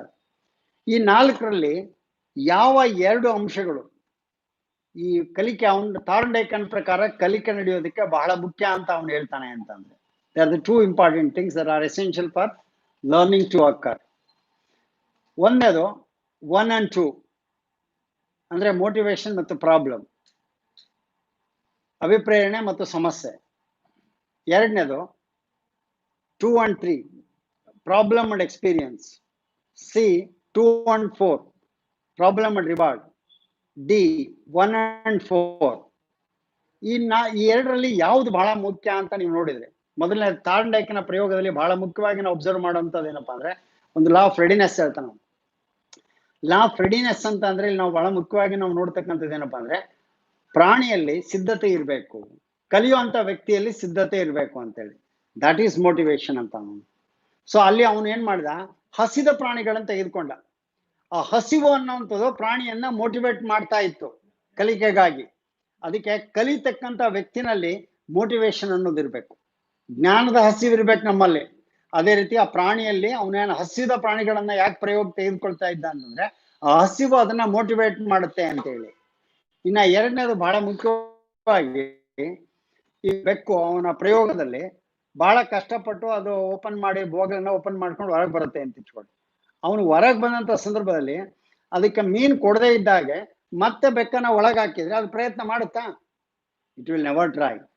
ಅದಕ್ಕೆ ಅದು ಪ್ರಯತ್ನ ಮಾಡಿಕೊಂಡು ಹೊರಗೆ ಬಂದಾಗ ಅವ್ನು ಕೊಡ್ಬೇಕಾಗಿರೋದು ಯಾವುದು? ರಿವಾರ್ಡ್. ಅಲ್ಲಿ ಮೀನ್ ಕೊಡ್ತಾನಲ್ಲ ಪ್ರತಿ ಸಾರಿ, ಮತ್ತೆ ಒಳಗೆ ಹಾಕ್ತಾನೆ ಬೆಕ್ಕನ್ನ, ಅದು ಮತ್ತೆ ಪ್ರಯತ್ನ ಮಾಡಿ ಹೊರಗೆ ಬರುತ್ತೆ. ಸೊ ಅದಕ್ಕೆ ಇಲ್ಲಿ ಬಹಳ ಮುಖ್ಯವಾಗಿ ಎರಡು ಮುಖ್ಯವಾದಂತ ಅಂಶಗಳು ಯಾವ್ದಪ್ಪ ಅಂತಂದ್ರೆ ಮೋಟಿವೇಶನ್ ಅಂಡ್ ರಿವಾರ್ಡ್ ಅಂತ ಹೇಳ್ತಾರೆ. ಒಂದು ಪ್ರೇರಣೆ ಇರಬೇಕು ಮತ್ತು ಪುರಸ್ಕಾರ. ಯಾವಾಗ ಸರಿಯಾದ ವರ್ತನೆ ಬರುತ್ತೋ ಅದಕ್ಕೆ ಪುರಸ್ಕಾರ ಇರಬೇಕು. ತರಗತಿಯಲ್ಲೂ ಅಷ್ಟೇ, ಮಗು ಯಾವಾಗ ಸರಿಯಾದ ಉತ್ತರಗಳನ್ನ ಕೊಡ್ತಾನೋ, ಸೇ ಗುಡ್, ರೈಟ್, ಎಕ್ಸಲೆಂಟ್ ಅಂತ ನಾವು ಹೇಳ್ತೀವಿ, ದಟ್ ಈಸ್ ರಿವಾರ್ಡ್. ಸೊ ಈ ಎರಡು ಅಂಶಗಳಿದ್ರೆ ಉತ್ತಮವಾದಂತ ಕಲಿಕೆ ಉಂಟಾಗುತ್ತೆ ಅನ್ನೋಂಥದನ್ನ ಥರ್ಡ್ ಲೈಕ್ ಪ್ರತಿಪಾದಿಸ್ತಾನೆ. ಇದು ಅವನ ಪ್ರಯೋಗದಿಂದಾನೇ ನೋಡ್ತಕ್ಕಂಥದ್ದು. Fry when the oil is hot, beat when the iron is hot. So ಎಣ್ಣೆ ಕಾದಾಗ ಕರಿಯಿರಿ, ಕಬ್ಬಿಣ ಕಾದಾಗ ಬಡಿಯಿರಿ ಅಂತ ಒಂದು ಮಾತನ್ನ ನೀವೆಲ್ಲ ಕೇಳಿದಿರಿ. The statement is based on which of the following loss of learning? ಕಲಿಕೆ ಯಾವ ನಿಯಮದ ಮೇಲೆ ಇದು ಅವಲಂಬಿಸಿದೆ? Law of belongingness, law of effect, law of exercise, law of readiness. ಈ ನಾಲ್ಕರಲ್ಲಿ ನಾವು ನೋಡ್ತಕ್ಕಂಥದ್ದು ಏನ್ ಬಂದ್ರೆ, ಸೊ ಎಣ್ಣೆ ಕಾದಾಗ ಕರಿಯಿರಿ, ಕಬ್ಬಿಣ ಕಾದಾಗ ಬಡಿಯಿರಿ ಅಂತೇಳಿ. ಕಬ್ಬಿಣ ಆರಿದ್ಮೇಲೆ ಬಡಿಯೋಕ್ಕಾಗಲ್ಲ. ಸೊ ಅದಕ್ಕೆ ನಾವು ನೋಡುವಂಥದ್ದು ಏನಪ್ಪಾ ಅಂದ್ರೆ, ಇಲ್ಲಿ ಏನ್ ನಾವು ಸೂಚಿಸುತ್ತೆ ಅಂತಂದ್ರೆ ಲಾ ಆಫ್ ರೆಡಿನೆಸ್ ಅನ್ನು ಸೂಚಿಸುತ್ತೆ. ಮಗು ಕಲಿಯಲು ಸಿದ್ಧನಾದಾಗ ಕಲಿಸುವುದು ಅವನಲ್ಲಿ ತೃಪ್ತಿಯನ್ನು ಉಂಟು ಮಾಡುತ್ತೆ. ಕಲಿಯಲು ಸಿದ್ಧನಾಗದೇ ಇದ್ದಾಗ ಕಲಿಸುವುದು ಅವನಲ್ಲಿ ಅತೃಪ್ತಿಯನ್ನು ಉಂಟು ಮಾಡುತ್ತೆ ಅನ್ನೋಂಥ ಮಾತನ್ನ ಹೇಳ್ತಾನ. ಅದಕ್ಕೆ ಕಲಿಯೋದಕ್ಕೆ ಸಿದ್ಧನಾದಾಗ ಅವನಿಗೆ ಕಲಿಸ್ಬೇಕು ನಾವು. Then only I think child is able to learn well ಅಂತ ಹೇಳಿ, ಅದನ್ನೇ ಲಾ ಆಫ್ ರೆಡಿನೆಸ್ ಅಂತ ಹೇಳಿ ಅವನು ಹೇಳ್ತಾನೆ. ಸೊ ಇದು ಅವನ ಸಿದ್ಧಾಂತದಲ್ಲಿ ನಾವು ನೋಡ್ತಕ್ಕಂಥದ್ದು. ಇನ್ನು learning cycling is a type of, ಯಾವ ರೀತಿಯ ಕಲಿಕೆ ಅದು? ಕ್ಲಾಸಿಕಲ್ ಕಂಡೀಷನಿಂಗ್ ಮಾದರಿಯ ಕಲಿಕೆನೋ, ಸಾಂಪ್ರದಾಯಿಕ ಅನುಬಂಧನ ರೀತಿಯದೋ, ಒಳನೋಟ ಕಲಿಕೆ ರೀತಿಯದೋ, ಸೈಕ್ಲಿಂಗ್ ಕಲಿತಕ್ಕಂಥದ್ದು, ಟ್ರಯಲ್ ಅಂಡ್ ಎರರ್ ಲರ್ನಿಂಗೋ, ಅಥವಾ ಕ್ರಿಯಾಜನ್ಯ ಮಾದರಿ ಕಲಿಕೆನೋ, ಅಪ್ರೆಂಟ್ ಕಂಡೀಷನಿಂಗು. ಇದು ಯಾವುದು ಅಂತ ನಿಮ್ಗೆ ಗೊತ್ತಿದೆ. ಬಹಳ ಜನ ಸೈಕಲ್ ಕಲ್ತವರಿಗೆ ಅನುಭವ ಇರುತ್ತೆ. It just A trial and error learning. ಕಾರಣ ಏನು ಅಂದ್ರೆ, ನಾವು ಸೈಕಲ್ ಕಲಿಯೋಕೆ ಹೋದ 10 ಸಾರಿ ಬಿದ್ದು ಎದ್ದು ಕಲ್ತಿರ್ತೀವಿ. ಆರಂಭಿಕ ಹಂತದಲ್ಲಿ ಹೆಚ್ಚು ಸಾರಿ ಬೀಳ್ತೇವೆ, ತಪ್ಪುಗಳನ್ನು ಮಾಡ್ತೇವೆ, ಕ್ರಮೇಣ ಸರಿಯಾಗಿ ನಾವು ಕಲಿತೇವೆ. ಅಂದ್ರೆ ನಮ್ಮ ಪ್ರಯತ್ನಗಳು ಹೆಚ್ಚಾಗ್ತಾ ಹೋದಾಗೆ ನಮ್ಮ ದೋಷಗಳು ಕಡಿಮೆ ಆಗ್ತಾ ಬರುತ್ತೆ ಅಂತೇಳಿ. That is what we have learned even in our cycling. That is trial and error learning. C is the right answer for that. Raju is afraid of a particular dog. ರಾಜುಗೆ ಒಂದು ನಾಯಿ ಕಂಡ್ರೆ ಬಹಳ ಹೆದರಿಕೆ ಇರುತ್ತೆ. This negative response gradually developed to such an extent that he is afraid of all dogs. ಎಲ್ಲ ನಾಯಿಗಳು ನೋಡಿ ಹೆದರಕ್ಕೆ ಶುರು ಮಾಡ್ತಾನೆ. ಇದಕ್ಕೆ ಕಾರಣ ಏನು ಅಂತ? This comes under one of the following response: stimulus generalization, response generalization, stimulus discrimination, and shaping of the behavior. ಇದು ಯಾವುದು? ಮೊದಲು ಒಂದು ನಾಯಿಗೆ ತೋರ್ತಾ ಇದ್ದಂತ ಭಯ ಕ್ರಮೇಣ ಎಲ್ಲ ನಾಯಿಗಳಿಗೂ ಅದೇ ರೀತಿ ಭಯವನ್ನ ಅವನು ತೋರೋದಕ್ಕೆ ಕಾರಣ ಆಗುತ್ತೆ. ಸೊ ಇದಕ್ಕೆ ಕಾರಣ ಏನಪ್ಪಾ ಅಂತಂದ್ರೆ, is able to generalize this stimulus. So ಅದೇ ರೀತಿ ನಾಯಿ ಅಂದ್ರೆ ಎಲ್ಲ ಒಂದೇ ಅಂತ ಹೇಳಿ ಎಲ್ಲಾ ನಾಯಿಗಳಿಗೂ ಒಂದೇ ರೀತಿಯಾದಂತಹ ಪ್ರತಿಕ್ರಿಯೆನ ತೋರೋದಕ್ಕೆ ಪ್ರಾರಂಭ ಮಾಡ್ತಾನೆ. ಸ್ಟಿಮ್ಯುಲಸ್ ಚೇಂಜ್ ಆದ್ರೂ ಸಹ ರೆಸ್ಪಾನ್ಸ್ ಒಂದೇ ಇರುತ್ತೆ. ಅದನ್ನ ಸ್ಟಿಮ್ಯುಲಸ್ ಜನರಲೈಸೇಷನ್ ಅಂತ ಹೇಳ್ಕೊಳ್ತೀವಿ. That is what again we find in the Pavlov's classical conditioning theory. ಇನ್ನ ಇದು ಇಲ್ಲಿರ್ತಕ್ಕಂಥ ಒಂದು ಪ್ರಶ್ನೆ ಆಪರೆಂಟ್ ಕಂಡೀಷನಿಂಗ್ ಥಿಯರಿನ ಆಧರಿಸಿರ್ತಕ್ಕಂಥದ್ದು, ರಿಇನ್ಫೋರ್ಸ್ಮೆಂಟ್ ಥಿಯರಿ, ಸ್ಕಿನ್ನರ್ ಅವರು. Shuram Karant got Gnanapith Award for one of his book, whereas U.R. Ananthamurthy got Gnanapith Award for his complete work. What kind of reinforcement schedule is this? Fixed ratio schedule, varied ratio schedule, fixed interval schedule, varied interval schedule. ವಿರಾಮ ಪುಷ್ಟೀಕರಣ ಅಂತಿದೆ. ಮೊದಲನೇದಲ್ಲಿ fixed ratio, ಇಷ್ಟು ಪ್ರಮಾಣದ ಕೆಲಸ ಆದ್ರೆ ಅದಕ್ಕೆ reinforcement ಸಿಗುತ್ತೆ, ಪುಷ್ಟೀಕರಣ ಸಿಗುತ್ತೆ. ಈಗ ಉದಾಹರಣೆಗೆ ನೀವು 5 ಪ್ರಾಬ್ಲಮ್ ಸಾಲ್ವ್ ಮಾಡಿದ್ರೆ ಗುಡ್ ಅನ್ಸುತ್ತೆ, ಗುಡ್ ಅಂತೀವಿ, ದಟ್ ಇಸ್ ಫಿಕ್ಸ್ಡ್ ರೇಷಿಯೋ. ಅಥವಾ ಇಷ್ಟು ಕೆಲಸ ಮಾಡಿದ್ರೆ ಮಾತ್ರ ನಿನಗೆ ಇಷ್ಟು ಕಾಂಟ್ರಾಕ್ಟ್, 1 ಕಿಲೋಮೀಟರ್ ಟಾರ್ ಮಾಡಿದ್ದಕ್ಕೆ ಇಷ್ಟ ಅಮೌಂಟ್ ಅಂತ ಫಿಕ್ಸ್ ಮಾಡಿರ್ತಾರೆ. ಇದು ಫಿಕ್ಸ್ಡ್ ರೇಷಿಯೋ. ಎಷ್ಟಾದ್ರು ಟೈಮ್ ತಗೋ, ಎಷ್ಟು ಕೆಲಸ ಮಾಡಿದ್ರೆ, ಎಷ್ಟು ಗುಡ್ ಕೆಲಸ ಮಾಡಿದಾರೆ ಅದಲ್ಲ. ಇನ್ನು ವೇರಿಡ್ ರೇಷಿಯೋ ಅಂತಂದ್ರೆ ಪ್ರಮಾಣದಲ್ಲಿ ವ್ಯತ್ಯಾಸ ಇರುತ್ತೆ, ಸಿಗೋ ರಿಇನ್ಫೋರ್ಸ್ಮೆಂಟ್ ಒಂದೇ ಇರುತ್ತೆ. ಅಲ್ಲೇ ಇಲ್ಲಿ ನಾವು ನೋಡ್ತಕ್ಕಂಥ ಶಿವರಾಮ್ ಕಾರಂತರ ಮುಖಜ್ಜ ಕನಸುಗಳು ಅನ್ನುವಂತ ಒಂದೇ ಕೃತಿಗೆ ಅವರಿಗೆ ಜ್ಞಾನಪೀಠ ಪ್ರಶಸ್ತಿ ಸಿಕ್ಕರೆ, ಯು ಆರ್ ಅನಂತಮೂರ್ತಿ ಅವರ ಸಮಗ್ರ ಸಾಹಿತ್ಯಕ್ಕೆ ಸೇರಿ ಜ್ಞಾನಪೀಠ ಪ್ರಶಸ್ತಿ ಸಿಕ್ಕಿರ್ತಕ್ಕಂಥದ್ದು ನಾವು ನೋಡ್ತೀವಿ. ಸಿಕ್ಕಿರೋ ಅವಾರ್ಡ್ ಒಂದೇನೆ, ರಿಇನ್ಫೋರ್ಸ್ಮೆಂಟ್ ಒಂದೇನೆ, but there is varied ratio, ಪ್ರಮಾಣದಲ್ಲಿ ವ್ಯತ್ಯಾಸ ಇರ್ತಕ್ಕಂಥದ್ದು ನಾವು ನೋಡ್ತೇವೆ. ಇನ್ನ ಕೆಳಗಡೆ ಬಂದ್ರೆ ಫಿಕ್ಸಡ್ ಇಂಟರ್ವಲ್ ಶೆಡ್ಯೂಲ್ ನಾವು ನೋಡ್ತೇವೆ. ಫಿಕ್ಸಡ್ ಇಂಟರ್ವಲ್ ಅಂದ್ರೆ ನಿರ್ದಿಷ್ಟ ಅವಧಿ, ಒಂದು ನಿರ್ದಿಷ್ಟ ಅವಧಿಗೆ ಅನುಗುಣವಾಗಿ ಪುಷ್ಟೀಕರಣ ಸಿಗುತ್ತೆ. ಈಗ 1 ತಿಂಗಳು ಕೆಲಸ ಮಾಡಿದ್ಮೇಲೆ ನಮ್ಗೆ ಒಂದು ಸ್ಯಾಲರಿ ಬರುತ್ತೆ, ಅದು ಫಿಕ್ಸಡ್ ಇಂಟರ್ವಲ್. ಸೊ ಅದೇ ರೀತಿ 10 ವರ್ಷ ಕೆಲಸ ಮಾಡಿದ್ಮೇಲೆ ಒಂದು ಪ್ರಮೋಷನ್ ಅಂತ ಇದ್ವಿ, ಅದು ಫಿಕ್ಸಡ್ ಇಂಟರ್ವಲ್. ವೇರಿಡ್ ಇಂಟರ್ವಲ್ ಅಂದ್ರೆ ಹಾಗಲ್ಲ, ನಾವು ಕೆಲಸ ಮಾಡೋ ಸಾಮರ್ಥ್ಯಕ್ಕೆ ಅನುಗುಣವಾಗಿ ನಮಗೆ ರಿಇನ್ಫೋರ್ಸ್ಮೆಂಟ್ ಸಿಗುತ್ತೆ. ಈ ಪ್ರೈವೇಟ್ ಕಂಪ್ನಿಗಳು ಉದಾಹರಣೆ ಇಬ್ಬರು ಕೆಲಸಕ್ಕೆ ಸೇರಿದ್ರೆ, ಒಬ್ಬ ಚೆನ್ನಾಗಿ ಕೆಲಸ ಮಾಡೋನಿಗೆ 5 ವರ್ಷಕ್ಕೆ ಪ್ರಮೋಷನ್ ಸಿಕ್ ಮ್ಯಾನೇಜರ್ ಆಗ್ತಾನೆ, ಚೆನ್ನಾಗಿ ಕೆಲಸ ಮಾಡದೇ ಇರೋನು 15 ವರ್ಷ ಆದ್ರೂ ಅವನು ಕ್ಲರ್ಕ್ ಆಗಿ ಉಳಿಬಹುದು. ನಾವು ನೋಡುವಂಥದ್ದು ಅದನ್ನ ವೇರಿಡ್ ಇಂಟರ್ವಲ್ ಶೆಡ್ಯೂಲ್ ಅಂತ ಹೇಳ್ತೀವಿ. ಸೊ ಇಲ್ಲಿ ನಾವು ನೋಡುವಂಥದ್ದು ಯಾವ್ದಪ್ಪ ಅಂದ್ರೆ 37ನೇ ಪ್ರಶ್ನೆಗೆ ಸರಿಯಾದಂತ ಉತ್ತರ ಬಿ, ವೇರಿಡ್ ರೇಷಿಯೋ ಶೆಡ್ಯೂಲ್ ಅನ್ನುವಂಥದ್ದು. ಅಸ್ಥಿರ ಪ್ರಮಾಣ ಪುಷ್ಟೀಕರಣ ಅಂತೇಳಿ.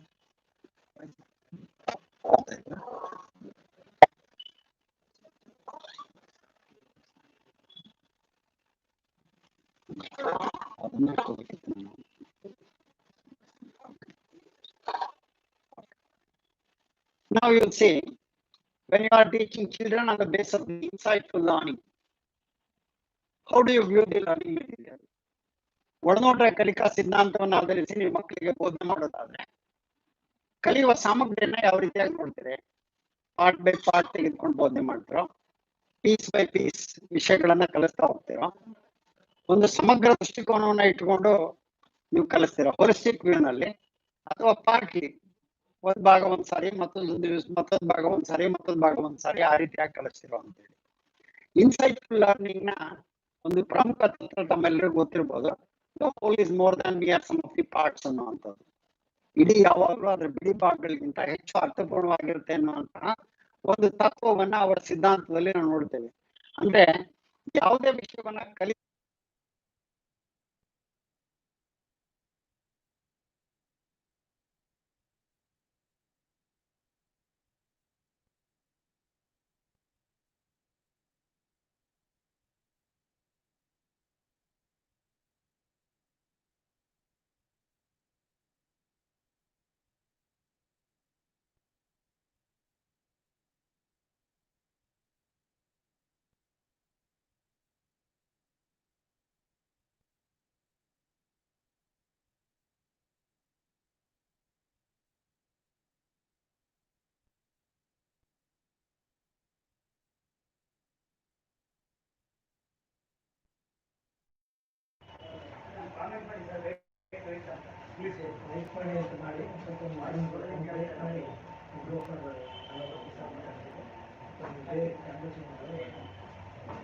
ವಾಯ್ಸ್ ಬರ್ತಾ ಇಲ್ಲ.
ಪ್ಲೀಸ್ ನೋಡಿ sir. Okay. So according to Bandura, observation learning occurs due to the fact that organism rehearses and observed behavior. Organism is reinforced on watching the behavior. Behavior is simple in nature. Behavior is complex in nature ಅಂತೇಳಿ ಬಂಡೂರ್ ಅವರ ಪ್ರಕಾರ ವೀಕ್ಷಣಾ ಕಲಿಕೆ ನಡೀತಕ್ಕಂಥದ್ದು ಕೆಳಗಿನ ಯಾವುದರ ಆಧಾರದ ಮೇಲೆ ಅಂತೇಳಿ. ಜೀವಿ ಒಂದು ವೀಕ್ಷಿತ ವರ್ತನೆಯನ್ನ ಪುನರಭ್ಯಾಸ ಮಾಡೋದ್ರಿಂದ, ಜೀವಿ ವರ್ತನೆಯನ್ನ ತೋರಿದಾಗ ಅದಕ್ಕೆ ಪುಷ್ಟೀಕರಣ ನೀಡೋದ್ರಿಂದ, ವರ್ತನೆ ಸರಳ ಸ್ವರೂಪದಾಗಿದ್ದಾಗ, ವರ್ತನೆ ಸಂಕೀರ್ಣ ಸ್ವರೂಪದಾಗಿದ್ದಾಗ ಅಂತ. ಸೊ ಅದರಿಂದ ನಾವು ನೋಡ್ತಕ್ಕಂಥದ್ದು ಏನಪ್ಪಾ ಅಂತಂದ್ರೆ ಇಲ್ಲಿ ಯಾಕಪ್ಪ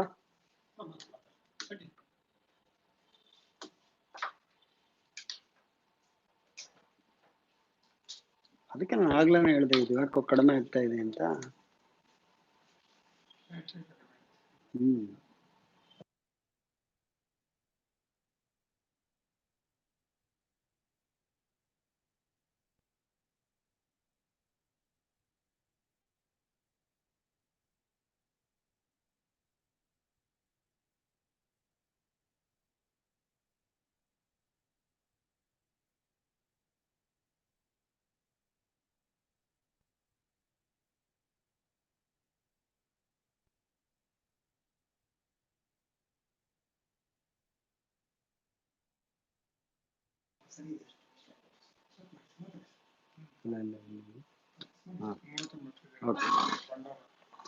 ಬಂಡೂರ ಅವ್ರ ಪ್ರಕಾರ ವೀಕ್ಷಣಾ ಕಲಿಕೆಯನ್ನ ಪ್ರತಿಪಾದಿಸಿದಂತಹ ಬಂಡೂರ ಅವ್ರ ಪ್ರಕಾರ ಯಾವಾಗ ವೀಕ್ಷಣಾ ಕಲಿಕೆ ನಡೆಯುತ್ತೆ ಅಂತಂದ್ರೆ when organism rehearses and observed behavior ಅಂತ.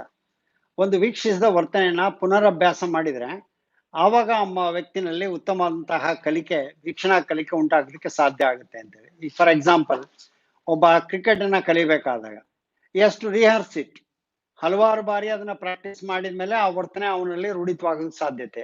ಅದೇ ರೀತಿ ಒಬ್ಬ ಡ್ಯಾನ್ಸಿಂಗ್ ಕಲಿಯುವಂತವನಿಗೆ ವೀಕ್ಷಣಾ ಕಲಿಕೆನಲ್ಲಿ ಒಂದು ಡ್ಯಾನ್ಸ್ ಕಲಿಬೇಕು ಅಂತಂದ್ರೆ ಅವನು ನೋಡಿದಂತ ವರ್ತನೆಯನ್ನ ಹಲವಾರು ಬಾರಿ ಪುನರಾಭ್ಯಾಸ ಮಾಡಿದಾಗ ಮಾತ್ರ ಆ ವರ್ತನೆ ಅವನಲ್ಲಿ ರೂಪಿತವಾಗೋದಕ್ಕೆ, ಚೆನ್ನಾಗಿ ರೂಪಿತವಾಗೋದಕ್ಕೆ ಸಾಧ್ಯ ಆಗುತ್ತೆ. ಸೊ ಅದರಿಂದ ಬಂಡೂರ ಅವ್ರ ಪ್ರಕಾರ ವೀಕ್ಷಣಾ ಕಲಿಕೆ ನಡೆಯೋದಕ್ಕೆ ಬಹಳ ಮುಖ್ಯವಾದಂತಹ ಅಂಶ ಆರ್ಗ್ಯಾನಿಸಮ್ ರಿಹರ್ಸಸ್ ಅಂಡ್ ಅಬ್ಸರ್ವ್ಡ್ ಬಿಹೇವಿಯರ್. ಅದು ನೋಡಿದಂತಹ ವರ್ತನೆಯನ್ನ ಅವನು ಪುನರಭ್ಯಾಸ ಮಾಡಿದಾಗ ಮಾತ್ರ ಅವನಲ್ಲಿ ಉತ್ತಮವಾದಂತಹ ವೀಕ್ಷಣಾ ಕಲಿಕೆ ನಡೆಯುತ್ತೆ ಅನ್ನೋಂಥದನ್ನ ಪ್ರತಿಪಾದಿಸ್ತಾನೆ. ಇನ್ನು ಜ್ಞಾನಿ ಅವ್ರ ಪ್ರಕಾರ the highest form of learning according to Gagne is, Robert M Gagne ಅವರು ಕ್ಯುಮ್ಯುಲೇಟಿವ್ ಲರ್ನಿಂಗ್ ಅನ್ನ, ಸಂಚಿತ ಕಲಿಕಾ ಮಾದರಿಯನ್ನ ಪ್ರತಿಪಾದಿಸ್ತಾರೆ. ಸೊ ಅವ್ರ ಪ್ರಕಾರ ಕಲಿಕೆಯಲ್ಲಿ 8 ಹಂತಗಳನ್ನ ಅವರು ರೂಪಿಸ್ತಾರೆ. ಇದರಲ್ಲಿ ಅತ್ಯಂತ ಉನ್ನತ ಹಂತದ ಕಲಿಕೆ ಯಾವುದು ಅಂತ ಅವ್ರನ್ನ ಪ್ರತಿಪಾದಿಸಿದ್ದಾರೆ ಅಂದ್ರೆ ಇಲ್ಲಿ 4 ಆಯ್ಕೆಗಳನ್ನು ಕೊಟ್ಟಿದ್ದೇವೆ. Concept learning, chaining, rule learning, problem solving ಅಂತ. ಸಾಮಾನ್ಯ ನೀವು 8 ನೆನ್ಪಿಟ್ಕೊಳ್ಳೋಕೆ ಪ್ರಯತ್ನ ಮಾಡಬೇಕು. ಮೊದಲನೇದು ಯಾವುದಪ್ಪ ಅಂತಂದ್ರೆ ಸೈನ್ ಲರ್ನಿಂಗ್, ಸಂಜ್ಞಾ ಕಲಿಕೆ. SR ಲರ್ನಿಂಗ್, ಉದ್ದೀಪನ ಅನುಕ್ರಿಯೆ ಕಲಿಕೆ. ಥರ್ಡ್ ಒನ್ ಇಸ್ ಚೈನಿಂಗ್, ಸರಣಿ ಕಲಿಕೆ. ವರ್ಬಲ್ ಅಸೋಸಿಯೇಷನ್, ಶಾಬ್ದಿಕ ಸಾಹಚರ್ಯ. ಮಲ್ಟಿಪಲ್ ಡಿಸ್ಕ್ರಿಮಿನೇಷನ್, ಅನುಕ್ರಮ ವಿಭೇದೀಕರಣ. ಅದ ನಂತರ ಪರಿಕಲ್ಪನಾ ಕಲಿಕೆ, ಪರಿಕಲ್ಪನಾ ರೂಲ್ ಲರ್ನಿಂಗ್, ನಿಯಮಗಳ ಕಲಿಕೆ. ನಂತರ ಸಮಸ್ಯೆ ಪರಿಹಾರ ಕಲಿಕೆ ಅನ್ನುವಂಥದ್ದು ಹೈಯೆಸ್ಟ್ ಲೆವೆಲ್ ಅಲ್ಲಿ ಬರುವಂಥದ್ದು. ಹೈರಾರ್ಕಿ ಕ್ಯುಮ್ಯುಲೇಟಿವ್ ಲರ್ನಿಂಗ್ ಅಂತ ಯಾಕೆ ಕರಿತೀವಿ ಅಂದ್ರೆ ಈ ಕೆಳಗಿನ ಎಲ್ಲಾ ಕಲಿಕೆಗಳು ಬಂದಾಗ ಮಾತ್ರ ಅವನಲ್ಲಿ ಸಮಸ್ಯೆ ಪರಿಹಾರ ಬರೋದಕ್ಕೆ ಸಾಧ್ಯ ಆಗುತ್ತೆ. ಹಾಗೇನೆ ಪ್ರತಿಯೊಂದಕ್ಕೂ ಕೆಳಗಿನ 2 ಇದ್ರೆ 3ನೇದು ಬರುತ್ತೆ, 3 ಬಂದ್ರೆ 4ನೇದು ಬರುತ್ತೆ, 4 ಇದ್ರೆ 5ನೇದು ಬರುತ್ತೆ, 5 ಸಾಮರ್ಥ್ಯಗಳಿದ್ರೆ 6ನೇದು ಬರುತ್ತೆ, 6 ಸಾಮರ್ಥ್ಯಗಳಿದ್ರೆ 7ನೇದು, 7 ಸಾಮರ್ಥ್ಯಗಳಿದ್ರೆ 8ನೇದು. ಅದಕ್ಕೆ ಹೈಯೆಸ್ಟ್ ಫಾರ್ಮ್ ಆಫ್ ಲರ್ನಿಂಗ್ ಕಲಿಕೆನಲ್ಲಿ ಯಾವುದಪ್ಪ ಅಂದ್ರೆ ಜ್ಞಾನ ಅವ್ರ ಪ್ರಕಾರ learning by problem solving is the highest form of the learning ಅನ್ನೋಂಥದನ್ನ ಪ್ರತಿಪಾದಿಸ್ತಾರೆ. This D is the answer for this. Factors influencing learning ಬಂದ್ರೆ the level of motivation is, ಅಭಿಪ್ರೇರಣೆಯ ಮಟ್ಟ ಹೇಗಿರುತ್ತೆ ಅಂತ ನೀವು ನೋಡಿದ್ರೆ it is high when the task is difficult. ನಾವು ಮಾಡುವಂತ ಕೆಲಸ ಕಠಿಣವಾಗಿದ್ದಾಗ ಲೆವೆಲ್ ಆಫ್ ಮೋಟಿವೇಶನ್ ಹೆಚ್ಚಾಗಿರುತ್ತೆ. ಇನ್ನು low when the task is difficult, ಕೆಲಸ ಕಷ್ಟಕರವಾಗಿದ್ದಾಗ ಅದ್ರ ಪ್ರಮಾಣ ಕಡಿಮೆ ಆಗುತ್ತೆ. It is high when the task is of the routine nature, ಸಾಮಾನ್ಯ ರೀತಿಯಲ್ಲಿ ಕೆಲಸ ಇದ್ದಾಗ ಹೆಚ್ಚು ಪ್ರಮಾಣದಲ್ಲಿ ಇರುತ್ತೆ ಅಂತೇಳಿ. ಟಾಸ್ಕ್ ಇಂಟ್ರೆಸ್ಟಿಂಗ್ ಇದ್ದಾಗ ಲೋ ಇರುತ್ತೆ ಅಂತೇಳಿ. ಇಲ್ಲಿ ನೀವು ಅಬ್ಸರ್ವ್ ಮಾಡ್ಬೋದು, ಯಾವಾಗ ನಿಮ್ಮ ಅಭಿಪ್ರೇರಣೆ ಹೆಚ್ಚಾಗಿರುತ್ತೆ, ಸಾಮಾನ್ಯವಾಗಿ ನೀವೇ ಆಲೋಚನೆ ಮಾಡ್ಕೊಂಡ್ರೆ ನಿಮಗೆ ಅರ್ಥ ಆಗುತ್ತೆ. When the task is challenging for us, task is difficult for us.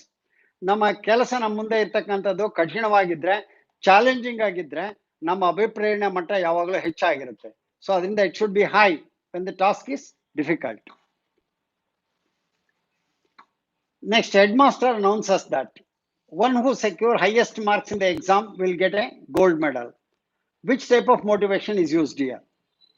ಇಲ್ಲಿ ಒಬ್ಬ ಶಿಕ್ಷಕ ಹೆಡ್ ಮಾಸ್ಟರ್ ಹೇಳ್ತಾರೆ, ನಮ್ಮ ಶಾಲೆಯಲ್ಲಿ ಯಾರು ಫಸ್ಟ್ ಬರ್ತಿರೋ ಅವರಿಗೆ ಗೋಲ್ಡ್ ಮೆಡಲ್ ಕೊಡ್ತೀವಿ ಅಂತೇಳಿ. ಸೊ ಅವಾಗ ಮಕ್ಕಳು ಅಭಿಪ್ರೇರಿತರಾಗಿ ನಮಗೆ ಗೋಲ್ಡ್ ಮೆಡಲ್ ಸಿಗುತ್ತೆ ಅನ್ನೋ ಕಾರಣಕ್ಕೆ ಅವರು ಚೆನ್ನಾಗಿ ಓದಿ ಹೆಚ್ಚು ಸಾಧನೆಯನ್ನು ಮಾಡ್ತಾರೆ. ಇಲ್ಲಿ ಹೆಡ್ ಮಾಸ್ಟರ್ ಬಳಸಿರುವಂತ ಅಭಿಪ್ರೇರಣೆ ಯಾವುದು? ಬಾಹ್ಯಾಭಿಪ್ರೇರಣೆ, ಆಂತರಿಕ ಅಭಿಪ್ರೇರಣೆ, ಸಾಧನಾಭಿಪ್ರೇರಣೆ, ಸ್ವೀಕಾರಾತ್ಮಕ ಅಭಿಪ್ರೇರಣೆ. ಯಾವುದು ಅಂತಂದ್ರೆ ಎಲ್ರಿಗೂ ಸುಲಭವಾಗಿ ಅರ್ಥ ಆಗತ್ತೆ. ಇದು ಬಾಹ್ಯ ಪ್ರೇರಣೆ. ಹೆಚ್ಚು ಬಹುಮಾನ ಬರುತ್ತೆ ಅನ್ನೋ ಕಾರಣಕ್ಕೆ ಮಕ್ಕಳು ಚೆನ್ನಾಗಿ ಓದ್ತಾರೆ ಅಂತಂದ್ರೆ ಬಾಹ್ಯ ಪ್ರೇರಣೆಯಿಂದ ಪ್ರೇರಿತರಾಗಿ ಅವ್ರು ಹೆಚ್ಚು ಸಾಧನೆಯನ್ನ ಮಾಡ್ತಾ ಇದ್ದಾರೆ ಅಂತ. In order to promote long term retention, ದೀರ್ಘಕಾಲದ ಧಾರಣೆಯನ್ನ ಹೆಚ್ಚಿಸಬೇಕು ಅಂತಂದ್ರೆ ಶಿಕ್ಷಕ ಮಾಡ್ಬೇಕಾದ ಆ ಡೋರ್ ಹತ್ರ ಹೆಡ್ ಮಾಸ್ಟರ್ ಬಂದ್ಬಿಡ್ತಾರೆ. ಮಕ್ಕಳ ಗಮನ ಎಲ್ಲ ಹೆಡ್ ಮಾಸ್ಟರ್ ಕಡೆಗೆ ಹೋಗುತ್ತೆ. ಸೊ ಇದು ಎಂತ ಅವಧಾನ? ಇನ್ವಾಲಂಟರಿ ಅಟೆನ್ಷನ್, ಅನೈಚ್ಛಿಕ ಅವಧಾನ, ಕಾನ್ಸಂಟ್ರೇಷನ್, ಏಕಾಗ್ರತೆಯಿಂದ ಗಮನ ಹರಿಸ್ತಕ್ಕಂಥದ್ದು, ವಾಲಂಟರಿ ಅಟೆನ್ಷನ್, ಐಚ್ಛಿಕ ಅವಧಾನ ಮತ್ತು ಆಸಕ್ತಿಯಿಂದ ನೋಡ್ತಕ್ಕಂಥದ್ದು. ಸೊ ಇಲ್ಲಿ ಎಂತ ಅವಧಾನ ಇದು ಅಂತ ನೀವು ನೋಡಿದ್ರೆ ಇನ್ವಾಲಂಟರಿ ಅಟೆನ್ಷನ್. ನಮಗೆ ಇಚ್ಛೆ ಇರ್ಲಿ ಬಿಡ್ಲಿ, ಬೇರೆ ಯಾರೋ ಒಬ್ಬ ಹೆಡ್ ಮಾಸ್ಟರ್ ಬಂದಿದ ತಕ್ಷಣ ನಮ್ಗೆ ಗಮನ ಹೋಗುತ್ತೆ. ಅಥವಾ ಕ್ಲಾಸ್ ರೂಮಲ್ಲಿ ಎಲ್ಲರೂ ನಾವು ಸೀರಿಯಸ್ ಆಗಿ ಓದ್ತಾ ಕ್ಲಾಸಲ್ಲಿ ಪಾಠ ಕೇಳ್ತಾ ಕೂತಿದ್ದಾಗ ಒಬ್ಬ ಕಲರ್ ಡ್ರೆಸ್ ಹಾಕೊಂಡು ಒಳಗೆ ಬಂದ ಅಂದ ತಕ್ಷಣ ನಮ್ ಗಮನ ಎಲ್ಲ ಆ ಕಡೆಗೆ ಹೋಗುತ್ತೆ. ಇದನ್ನ ಇನ್ವಾಲಂಟರಿ ಅಟೆನ್ಷನ್ ಅಂತ ಹೇಳಿ ಕರಿತೀವಿ, ಅನೈಚ್ಛಿಕ ಅವಧಾನ ಅಂತ ಹೇಳಿ ಕರಿತೀವಿ. ಅಥವಾ ಸೈಲೆಂಟ್ ಇದ್ದಾಗ ಜೋರಾಗಿ ಒಂದು ಸೌಂಡ್ ಆದ್ರೆ, ಕತ್ಲಲ್ಲಿದ್ದಾಗ ಒಂದು ಲೈಟ್ ಬಂದ್ರೆ ತಕ್ಷಣ ನಮ್ ಗಮನ ಆ ಕಡೆಗೆ ಹೋಗುತ್ತೆ. ಇದನ್ನೇ ನಾವು ಇನ್ವಾಲಂಟರಿ ಅಟೆನ್ಷನ್ ಅಂತ ಹೇಳಿ ಕರಿತೀವಿ. When the acquisition of skill in one situation inhibits acquisition of skill in the subsequent situation. ಒಂದು ಸಂದರ್ಭದಲ್ಲಿ ಕಲ್ತಿರ್ತಕ್ಕಂಥ ಕೌಶಲ್ಯ ಇನ್ನೊಂದು ಸಂದರ್ಭದ ಕಲಿಕೆಯ ಕೌಶಲ್ಯದ ಕಲಿಕೆಯನ್ನ ತಡೆಗಟ್ಟಿದ್ರೆ, ಪ್ರತಿಬಂಧಿಸಿದ್ರೆ, ಸೊ ಇನ್ನೊಂದು ಸನ್ನಿವೇಶದ ಮೇಲೆ ಅದು ತಡೆಯನ್ನು ಒಡ್ಡಿದ್ರೆ ಅದನ್ನ ಎಂತಹ ವರ್ಗಾವಣೆ ಅಂತೇಳಿ ನಾವು ಕರಿತೇವೆ ಅಂತ. Zero transfer, positive transfer, negative transfer, horizontal transfer. Zero transfer ಅಂದ್ರೆ ಯಾವ್ದಪ್ಪ ಅಂದ್ರೆ ಏನು ಪ್ರಭಾವ ಬೀರದೇ ಇದ್ರೆ ಅದು ಝೀರೋ ಟ್ರಾನ್ಸ್ಫರ್ ಅಂತೀವಿ. ಪಾಸಿಟಿವ್ ಅಂದ್ರೆ ಒಂದು ಕಲಿಕೆ ಇನ್ನೊಂದು ಕಲಿಕೆಗೆ ಸಹಾಯ ಮಾಡಿದ್ರೆ ಪಾಸಿಟಿವ್ ಟ್ರಾನ್ಸ್ಫರ್ ಅಂತ ಕರಿತೀವಿ. ಒಂದೊಂದು ಕಲಿಕೆಗೆ ತೊಂದರೆಯನ್ನು ಅಡ್ಡಿಯನ್ನು ಉಂಟು ಮಾಡಿದ್ರೆ ನೆಗೆಟಿವ್ ಟ್ರಾನ್ಸ್ಫರ್ ಅಂತ ಕರಿತೀವಿ. ಸೊ ಇನ್ನು ಹಾರಿಜಾಂಟಲ್ ಅಂದ್ರೆ ಸಮಾನಾಂತರ, ಒಂದ್ ಸನ್ನಿವೇಶದಿಂದ ಇನ್ನೊಂದು ಸನ್ನಿವೇಶಕ್ಕೆ ವರ್ಗಾವಣೆ ಆಗ್ತಕ್ಕಂಥದ್ದು. ಇಲ್ಲಿ ಯಾವುದು ಅಂತಂದ್ರೆ ಇನಿಬಿಟ್ಸ್ ಅಂತ ಇರೋದ್ರಿಂದ ಇದು ನೆಗೆಟಿವ್ ಟ್ರಾನ್ಸ್ಫರ್ ಅಂತ ಕರಿತೀವಿ. ಋಣಾತ್ಮಕ ವರ್ಗಾವಣೆ, ಒಂದು ಸನ್ನಿವೇಶದ ಕಲಿಕೆ ನಂತರದ ಕಲಿಕೆಯ ಮೇಲೆ ಅಡ್ಡಿಯನ್ನು ಉಂಟು ಮಾಡಿದ್ರೆ ಅದನ್ನ ಋಣಾತ್ಮಕ ವರ್ಗಾವಣೆ ಅಂತೇಳಿ ಕರಿತೀವಿ. ಪರ್ಸನಾಲಿಟಿ ಅಂಡ್ ಮೆಂಟಲ್ ಹೆಲ್ತ್ ಅಂತ the id according to Freud ಪ್ರಕಾರ ಈದ್ ಅನ್ನುವಂಥದ್ದನ್ನು ನೀವು ಕೇಳಿದ್ರಿ. Operates in terms of the pleasure principle and is concerned only with pleasure. ಅದು ಆಸಕ್ತಿ, ನಮಗೆ ತೃಪ್ತಿ ಪಡೆಯೋದೇ ಅದರ ಪ್ರಮುಖವಾದಂತಹ ಗುಣ ಆಗಿರುತ್ತೆ ಈದ್ದಿಂದು.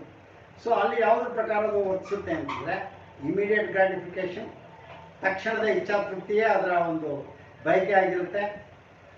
ಲೇಟರ್ ಗ್ರಾಟಿಫಿಕೇಶನ್, ನಂತರದ ತೃಪ್ತಿ ಆಗಿರುತ್ತೆ.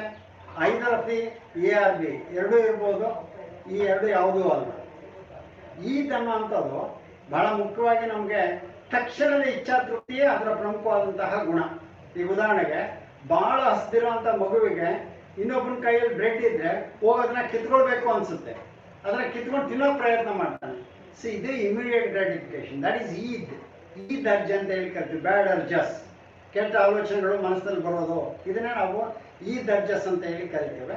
ಸೊ ಇದನ್ನ ಇಮಿಡಿಯೇಟ್ ಗ್ರಾಟಿಫಿಕೇಶನ್, ತಕ್ಷಣದ ಇಚ್ಛಾ ತೃಪ್ತಿಯೇ ಇದರ ಪ್ರಮುಖವಂತ ಗುಣ ಆಗಿರ್ತಕ್ಕಂಥದ್ದು ನಾವು ನೋಡ್ತೇವೆ. Ego works on the principle of ego, ಅಹಂ ಅಂತ ಕೇಳಿದ್ದೇವೆ. It works on the principle of pleasure seeking, ತಕ್ಷಣ ತೃಪ್ತಿಯನ್ನು ಪಡೆಯತಕ್ಕಂಥದ್ದು.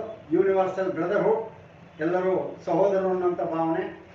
ವಾಸ್ತವ ಮತ್ತು ಸಾಮಾಜಿಕ ನಿಯಮಗಳಿಗೆ ಅನುಗುಣವಾಗಿ reality and social norms and works on the principle of troubleshooting. Ego ಅನ್ನುವಂಥದ್ದು ನಾವು ನೋಡ್ತೇವೆ.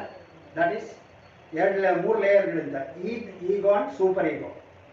ಈದ್ ಅನ್ನುವಂಥದ್ದು ಬ್ಯಾಡ್ ಆಗಿದ್ರೆ, ಈಗೋ ಅನ್ನುವಂಥದ್ದು it works according to the social norms and the reality ವಾಸ್ತವತೆಗೆ ಅನುಗುಣವಾಗಿ ಸಮಾಜದ ನೀತಿ ನಿಯಮಗಳಿಗೆ ಅನುಗುಣವಾಗಿ ನಡೆದುಕೊಳ್ತಕ್ಕಂಥದ್ದನ್ನ ಈಗೋ ಅಂತ ಕರಿತೀವಿ. ಆಗಲೇ ಒಂದು ಎಕ್ಸಾಂಪಲ್ ಹೇಳಿದ್ನಲ್ಲ, ಈಗೋ ಮತ್ತು ಸೂಪರ್ ಈಗೋನ ನೋಡಿದ್ರೆ ಒಂದು ಮಗು, ಚಿಕ್ಕ ಮಗು ಇನ್ನೊಂದು ಮಗುನಲ್ಲಿರುವಂಥ ಗೊಂಬೆಯನ್ನು ಕಿತ್ಕೊಂಡ್ರೆ ಅದು ಈದ್. ಆ ಮಗುನೇ ಇವನು ಗೊಂಬೆನ ಆಟ ಆಡಲಿ ಅಂತ ಕೊಟ್ಟರೆ ಅವನು ಸಮಾಜ ಒಪ್ಕೊಳ್ಳುತ್ತೆ, ಅದನ್ನು ಅವ್ನು ಕೇಳ್ತಾನೆ. ಅವ್ನು ಕೇಳಿದಾಗ ಅವ್ನು ಕೊಟ್ಟರೆ ಇದು ಈಗೋ. ಸೂಪರ್ ಈಗೋ ಅಂತಂದರೆ ಅದು ನಂದಲ್ಲ ಅಂದರೆ ಅದು ನಾನು ಕೇಳೋದೇ ಬೇಡ ಅಂತ ಐಡಿಯಲಿಸ್ಟಿಕ್ ರೀತಿಯಲ್ಲಿ ವರ್ತಿಸ್ತಾನಲ್ಲ ಮಗು, that is superego. So ಇಲ್ಲಿ ನಾವು ನೋಡೋಂಥದ್ದೇನಪ್ಪ ಅಂದರೆ ಈಗೋದಲ್ಲಿ they work based upon the reality and the social norms. C ಅನ್ನೋಂಥದ್ದು ರೈಟ್ ಆನ್ಸರ್ ಆಗಿರುತ್ತೆ. ಇನ್ನು ಮ್ಯಾಸ್ಲೋ, ಗ್ರೇಟ್ ಹ್ಯುಮ್ಯಾನಿಸ್ಟ್, ಅಮೇರಿಕಾದ ಅಬ್ರಹಾಂ ಮ್ಯಾಸ್ಲೋ ಅವ್ರ ಪ್ರಕಾರ ಮೂಲ ಅಗತ್ಯತೆಗಳು ಯಾವುದು ನಮ್ಮದು? Psychological needs, security needs, physiological needs and esteem needs ಅಂತೇಳಿ. ಮಾನಸಿಕ ಅಗತ್ಯತೆಗಳು, ರಕ್ಷಣೆ ಅಗತ್ಯತೆಗಳು, ಶಾರೀರಿಕ ಅಗತ್ಯತೆಗಳು, ಗಣ್ಯತೆಯ ಅಗತ್ಯತೆಗಳು ಅಂತ. ಪ್ರಮುಖವಾಗಿ ನೀವು ನೋಡಿರ್ಬೋದು ಮ್ಯಾಸ್ಲೋ ಹೈರಾರ್ಕಿನಲ್ಲಿ there are 5 levels. 5 ಲೆವೆಲ್ಸ್ಗಳನ್ನ ನೋಡ್ತೀವಿ. First one is physiological needs, ಕೆಳಗಿದ್ದು ಬೇಸಿಕ್ ನೀಡ್. ಶಾರೀರಿಕ ಅಗತ್ಯತೆಗಳು, ಹಸಿವು, ಆಹಾರ, ನಿದ್ರೆ, ಲೈಂಗಿಕತೆ, ಇವೆಲ್ಲ ಏನಿದೆಯಲ್ಲ these are called the physiological, ಶಾರೀರಿಕ ಅಗತ್ಯತೆಗಳು ಅಂತ ಹೇಳ್ತೀವಿ. ಇದಾದಮೇಲೆ we think about the love and security needs, ರಕ್ಷಣೆ ಅಗತ್ಯತೆ. ನಮಗೆ ರಕ್ಷಣೆ ಬೇಕು ಅಂತ ಬಯಸ್ತೀವಿ, ಇರೋಕ್ಕೆ ಮನೆ ಇರಬೇಕು, ನಮಗೆ ರಕ್ಷಣೆ ಬೇಕು ಅನ್ನೋಂಥದ್ದು. ನೆಕ್ಸ್ಟ್ ಈಸ್ ಲವ್ ಆ್ಯಂಡ್ ಬಿಲಾಂಗ್ನೆಸ್, ಪ್ರೀತಿ ವಿಶ್ವಾಸದ ಅಗತ್ಯತೆ. ಸೊ ಅದಾದಮೇಲೆ ನಾವು ನೋಡೋಂಥದ್ದು ಎಸ್ಟೀಮ್, ಗಣ್ಯತೆ ಅಗತ್ಯತೆ. ಅದ್ರ ನೆಕ್ಸ್ಟು ನಾವು ನೋಡೋಂಥದ್ದು ಸೆಲ್ಫ್ ಆ್ಯಕ್ಚುಲೈಸೇಷನ್ ನೀಡ್ ಅಂತೇಳಿ ಕರಿತೀವಿ. ಈ ಮೇಲಿನವುಗಳನ್ನು ಸೈಕಲಾಜಿಕಲ್ ನೀಡ್ಸ್ ಅಂತೇಳಿ ಕರಿತೀವಿ. ಇಲ್ಲಿ ಕೆಳಗಿನ ಹಂತದ ಬೇಸಿಕ್ ನೀಡ್ ಯಾವಪ್ಪ ಅಂದರೆ it is the physiological needs, ಶಾರೀರಿಕ ಅಗತ್ಯತೆ. ಮೂಲ ಮನುಷ್ಯನಿಗೆ ಜೀವಿಸೋದಕ್ಕೆ ಬೇಕಾಗಿರುವಂಥ ಅಗತ್ಯತೆಯೇ ಶಾರೀರಿಕ ಅಗತ್ಯತೆ. ಹಸಿವು, ನೀರು, ಬಾಯಾರಿಕೆ, ಇವೆಲ್ಲ ಏನಿದಾವಲ್ಲ they are called the basic needs of an individual. ಇವು ಫುಲ್ಫಿಲ್ ಆಗದೇ ಮನುಷ್ಯ ಬೇರೆ ಯಾವುದ್ರ ಬಗ್ಗೆನೂ ಆಲೋಚನೆ ಮಾಡೋದಕ್ಕೆ ಸಾಧ್ಯ ಇಲ್ಲ. ಅದಕ್ಕೆ ಮ್ಯಾಸ್ಲೋನ ಪ್ರಕಾರ ಮೂಲ ಅಗತ್ಯತೆಗಳು ಯಾವುದಪ್ಪ ಅಂದರೆ ನಮ್ಮ ಶಾರೀರಿಕ ಅಗತ್ಯತೆಗಳು ಅಂತ ಹೇಳ್ತಾನೆ. ಇನ್ನು ನಮ್ಮ ಕಾನ್ಫ್ಲಿಕ್ಟ್ಗಳಿಗೆ ಬಂದರೆ, ಮಾನಸಿಕ ಘರ್ಷಣೆಗಳಿಗೆ ಬಂದರೆ, ಹಲವಾರು ರೀತಿಯ ಮಾನಸಿಕ ಘರ್ಷಣೆಗಳು ನಮ್ಮ ಮನಸ್ಸಿನಲ್ಲಿ ನಡೆಯುತ್ತೆ. Srikanth wants to do business, ಒಬ್ಬ ಹುಡುಗ, but is afraid of the loss. ಈ ಬಿಸ್ನೆಸ್ ಮಾಡಿಬಿಟ್ರೆ ಎಲ್ಲಿ ಲಾಸ್ ಆಗುತ್ತೋ ಅಂತ ಗೊಂದಲದಲ್ಲಿರ್ತಾನೆ. This type of conflict is an example of. ಯಾವ ಥರ ಗೊಂದಲ ಇದು? ವ್ಯಾಪಾರ ನೋಡಿದಾಗ, ಯಾರೋ ಬಂದಿ ಮಾಡೋದು ನೋಡಿದಾಗ ನಾನು ವ್ಯಾಪಾರ ಮಾಡಬೇಕು, ಚೆನ್ನಾಗಿ ಲಾಭ ಬರುತ್ತೆ ಅಂತ ಒಂದ್ಸರಿ ಅನಿಸುತ್ತೆ. ಇನ್ನೊಂದು ಸರಿ ಎಲ್ಲಿ ನಾನು ಲಾಸ್ ಆಗಿಬಿಡುತ್ತೋ, ನನ್ನ ಕಷ್ಟ ಆಗುತ್ತೋ ಅಂತ ಆಲೋಚನೆ ಮಾಡ್ತಾನೆ. ಎರಡೂ ಇರುತ್ತೆ. ಸೊ ಇದನ್ನ ಅದನ್ನು ಕರಿತೀವಿ approach conflict, approach avoidance conflict, avoidance conflict, double approach avoidance conflict. ಈ 4 ನೀವು ತೆಗೆದುಕೊಳ್ಳೋದಾದ್ರೆ ಅಪ್ರೋಚ್ ಕಾನ್ಫ್ಲಿಕ್ಟ್ ಅಂದರೆ ಯಾವುದಪ್ಪ ಅಂದರೆ ಎರಡೂ ಪಾಸಿಟಿವ್ ಆಗಿದ್ದಾಗ, ಎರಡೂ ಪಾಸಿಟಿವ್ ಗೋಲ್ಸ್ ಇರುತ್ತೆ. ಈಗ ಉದಾಹರಣೆಗೆ ಒಬ್ಬ CET ಎಕ್ಸಾಮಿನೇಷನ್ ಬರೆದ ಹುಡುಗನಿಗೆ ಎಂಜಿನಿಯರಿಂಗ್ ಸೀಟು ಸಿಕ್ಕಿದೆ, ಮೆಡಿಕಲ್ ಸೀಟು ಸಿಕ್ಕಿದೆ.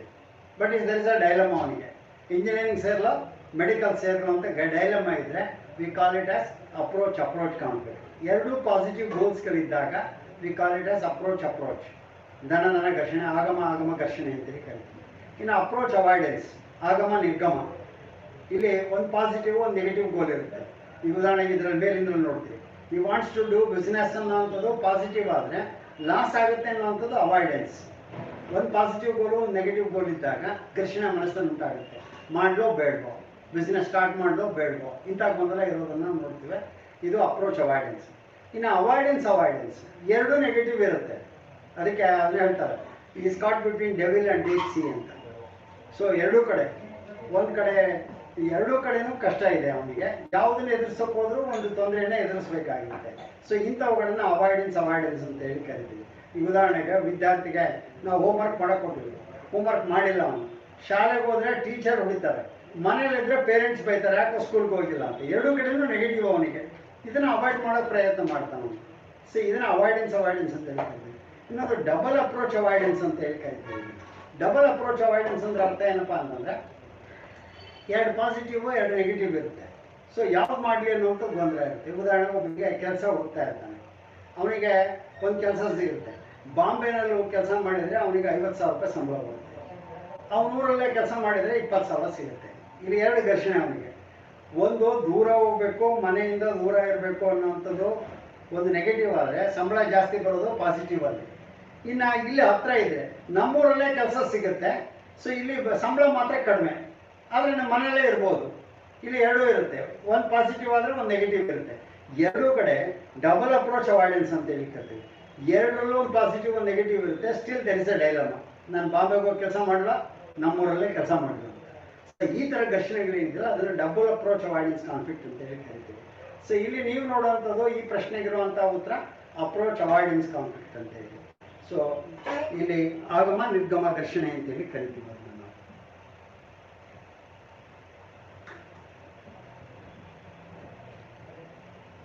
ಇನ್ನು projective technique is use for measuring. ಪ್ರಕ್ಷೇಪಣಾ ತಂತ್ರಗಳು ಅಂತೇಳಿ ನೀವು ಕೇಳಿರ್ಬೋದು. ವ್ಯಕ್ತಿತ್ವವನ್ನು ಅಳೆಯೋದರಲ್ಲಿ ಬಳಸ್ತಕ್ಕಂಥ ತಂತ್ರಗಳೇನಿದೆ they are called the projective techniques. ಇದನ್ನು ಏನನ್ನು ಅಳೆಯೋದಕ್ಕೆ ಬಳಸ್ತೇವೆ? Individuals need for self actualisation, ಅವನ ಆತ್ಮವ್ಯಸ್ತೀಕರಣದ ಅಗತ್ಯತೆಯನ್ನು ಅಳೆಯೋದಕ್ಕೆ. ಇನ್ವೆಂಟೆಡ್ ಇಂಟ್ರೆಸ್ಟ್, ಅವನ ಆಸಕ್ತಿಗಳನ್ನು ಅಳೆಯೋದಕ್ಕೆ. ವ್ಯಕ್ತಿಯಲ್ಲಿರ್ತಕ್ಕಂಥ ಡಾಮಿನೆಂಟ್ ಫೀಲಿಂಗ್ಸ್, ಪ್ರಬಲವಾದಂತಹ ಭಾವನೆಗಳು, ಅವನ ಸಮಯಗಳು, ಘರ್ಷಣೆಗಳು, ಅವನ ಅಗತ್ಯತೆಗಳನ್ನು which are generally repressed by the individual and stored up in the unconscious mind. ಅವನ ಸುಪ್ತಾವಸ್ಥೆಯ ಮನಸ್ಸಿನಲ್ಲಿ ಶೇಖರಣೆ ಆಗಿರ್ತಕ್ಕಂತಹ ಇಂಥ ಹಲವಾರು ಅಂಶಗಳನ್ನು ಅಳೆಯೋದಕ್ಕೆ ಅವುಗಳನ್ನು ಬಳಸ್ತೀವಿ ಅಂತ. ಇನ್ನು ಕೊನೆಯದು ಇಂಡಿವಿಜುವಲ್ಸ್ ವ್ಯಾಲ್ಯೂ ಸಿಸ್ಟಮ್, ಅವನ ಮೌಲ್ಯ ವ್ಯವಸ್ಥೆಯನ್ನು ಅಳೆಯೋದಕ್ಕೆ ನಾವು ಬಳಸ್ತೇವೆ. ಪ್ರೊಜೆಕ್ಟಿವ್ ಟೆಕ್ನಿಕ್ ಅಂತಂದರೆ ಪ್ರಕ್ಷೇಪಣಾ ತಂತ್ರ. ಇದನ್ನು ಸಾಮಾನ್ಯವಾಗಿ ಬಳಸ್ತಕ್ಕಂಥದ್ದು ಯಾವುದಕ್ಕಪ್ಪ ಅಂದರೆ ವ್ಯಕ್ತಿಯಲ್ಲಿ ತನ್ನ ಅನ್ಕಾನ್ಷಿಯಸ್ ಮೈಂಡಲ್ಲಿ ಸ್ಟೋರ್ ಮಾಡ್ಕೊಂಡಿರ್ತಕ್ಕಂಥ, ಸುಲಭವಾಗಿ ಇತರರೊಡನೆ ಹಂಚ್ಕೊಳ್ಳದೆ ಇರತಕ್ಕಂತಹ ಭಾವನೆಗಳನ್ನು, ಅವನ ಬಯಕೆಗಳನ್ನು ಹೊರಸೆಳೆಯೋದಕ್ಕೆ ಬಳಸ್ತಕ್ಕಂಥ ತಂತ್ರಗಳೇ ಪ್ರಕ್ಷೇಪಣಾ ತಂತ್ರಗಳು ಅಂತೇಳಿ ಕರಿತೀವಿ. So C is the right answer. ಇನ್ವೆಂಟ್ರೀಸ್ಗಳನ್ನು, ಇಂಟ್ರೆಸ್ಟು, ಆಕ್ಚುಲೇಷನು, ವ್ಯಾಲ್ಯೂಸ್ ಇವುಗಳನ್ನು ಅಳೆಯೋದಕ್ಕೆ we use the objective methods. Objective methods ಅಂತ ಏನು ಕರಿತೇವೆ, ಕ್ವಶನೇರ್ಸು, ಇನ್ವೆಂಟ್ರೀಸು, ಇವು ರೇಟಿಂಗ್ ಸ್ಕೇಲ್ಸು, ಅವುಗಳನ್ನೆಲ್ಲ ಬಳಸ್ತೇವೆ. ಆದರೆ ಇದೊಂದರಲ್ಲಿ ಯಾವುದೋ ಸುಲಭವಾಗಿ ವ್ಯಕ್ತಿ ಬಿಟ್ಕೊಡಲ್ಲ ಅಂಥ ಅಂಶಗಳನ್ನು ಹೊರಸೆಳೆಯೋದಕ್ಕೆ ಬಳಸ್ತಕ್ಕಂಥ ತಂತ್ರಗಳೇ ಪ್ರೊಜೆಕ್ಟಿವ್ ಟೆಕ್ನಿಕ್ಸ್ ಅಂತ ಹೇಳಿ ಕರಿತೇವೆ. ಈಗ ಉದಾಹರಣೆಗೆ ನಾರ್ಕೋ ಅನಾಲಿಸಿಸ್ಸು, ಮಂಪರು ಪರೀಕ್ಷೆ ಇಂಥದೆಲ್ಲ ಕೇಳಿದೆ. ಅವ್ರದ್ದು ಟ್ರೇಡ್ ಥಿಯರಿ, ಕೆಟೆಲ್ ಅವ್ರದ್ದು ಟ್ರೇಡ್ ಥಿಯರಿ ಇದೆ. ಐಸೆಂಕ್ ಅವ್ರದ್ದು type cum trait theory, introversion, extroversion, stable and unstable ಪರ್ಸನಾಲಿಟಿಯನ್ನು ಮೆಜರ್ ಮಾಡ್ತಕ್ಕಂಥದ್ದು.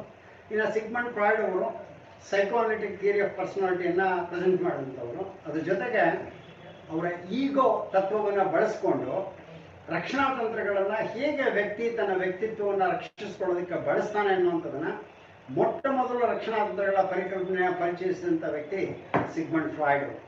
ಉಳಿದಂಥ 3 ಜನರು ಪರ್ಸನಾಲಿಟಿ ಥಿಯರಿಗಳನ್ನು ಪ್ರೆಸೆಂಟ್ ಮಾಡಿದ್ದಾರೆ, but the never thought about the defence mechanisms. ಈ ರಕ್ಷಣಾ ತಂತ್ರಗಳನ್ನು ಮೊಟ್ಟ ಮೊದಲು ಬಳಸಿದಂಥ ವ್ಯಕ್ತಿ ಸಿಗ್ಮಂಡ್ ಫ್ರಾಯ್ಡ್ ಅವರು. Placing blame for difficulties upon others or attributing one's own unethical discussion to others. ನಮ್ಮ ತಪ್ಪುಗಳಿಗೆ ಇನ್ನೊಬ್ಬರ ಮೇಲೆ ಬ್ಲೇಮನ್ನು ಹೊರಿಸ್ತಕ್ಕಂಥದ್ದು. Attributing one's own unethical discussion, ನನ್ನ ತಪ್ಪುಗಳನ್ನು ಇನ್ನೊಬ್ಬರ ಮೇಲೆ ಹೊರಡಿಸ್ತಕ್ಕಂಥದ್ದೇನಿದೆಯಲ್ಲ, ಇದನ್ನು ಎಂತಹ ರಕ್ಷಣಾ ತಂತ್ರ ಅಂತ ಕರಿತೀವಿ? ರಿಪ್ರೆಷನ್, ದಮನ. ರ್ಯಾಷನಲೈಸೇಷನ್, ತರ್ಕಸಮ್ಮತವಾಗಿಸುವಿಕೆ. ಐಡೆಂಟಿಫಿಕೇಶನ್, ಗುರುತಿಸುವಿಕೆ. ಪ್ರೊಜೆಕ್ಷನ್, ಪ್ರಕ್ಷೇಪಣೆ. ಈಗ ನಾವು ಈ 4 ನೀವು ನೋಡಿದರೆ, ರಿಪ್ರೆಷನ್ ಅಂದರೆ ದಮನ. ಯಾವುದನ್ನು ದಮನ ಮಾಡ್ಕೊಳ್ತೀವಿ ಅಂದರೆ ನಮ್ಗೆ ಉಂಟಾದಂಥ ನೋವಿನ ಭಾವನೆಗಳನ್ನು ಭಾಳ ಜನ ನಮ್ಮಲ್ಲಿ ಇಟ್ಕೊಳ್ಳೋಕೆ ನಾವು ಇಷ್ಟಪಡಲ್ಲ. We want to repress it, ದಮನಗೊಳಿಸೋದಕ್ಕೆ. ಸಾಮಾನ್ಯ ನೀವು ನೋಡ್ತೀರಿ, ಯಾವುದೋ ಮನೆಯಲ್ಲಿ ತೀರ್ಕೊಂಡು ದಿವಸ ಬಹಳ ಜನ ಸಾವು ನೋವುಗಳಾದಾಗ ಅಳೋದು, ದುಃಖ ಪಡೋದು ನೋಡ್ತೀವಿ. ಒಂದು 10 ದಿವಸ ಆದಮೇಲೆ ಅದು ರಿಪ್ರೆಸ್ ಆಗಿರುತ್ತೆ. This is ರಿಪ್ರೆಷನ್. ಕಾಲಕ್ರಮೇಣ ಅವೆಲ್ಲ ದಮನಗೊಳ್ಳುತ್ತೆ.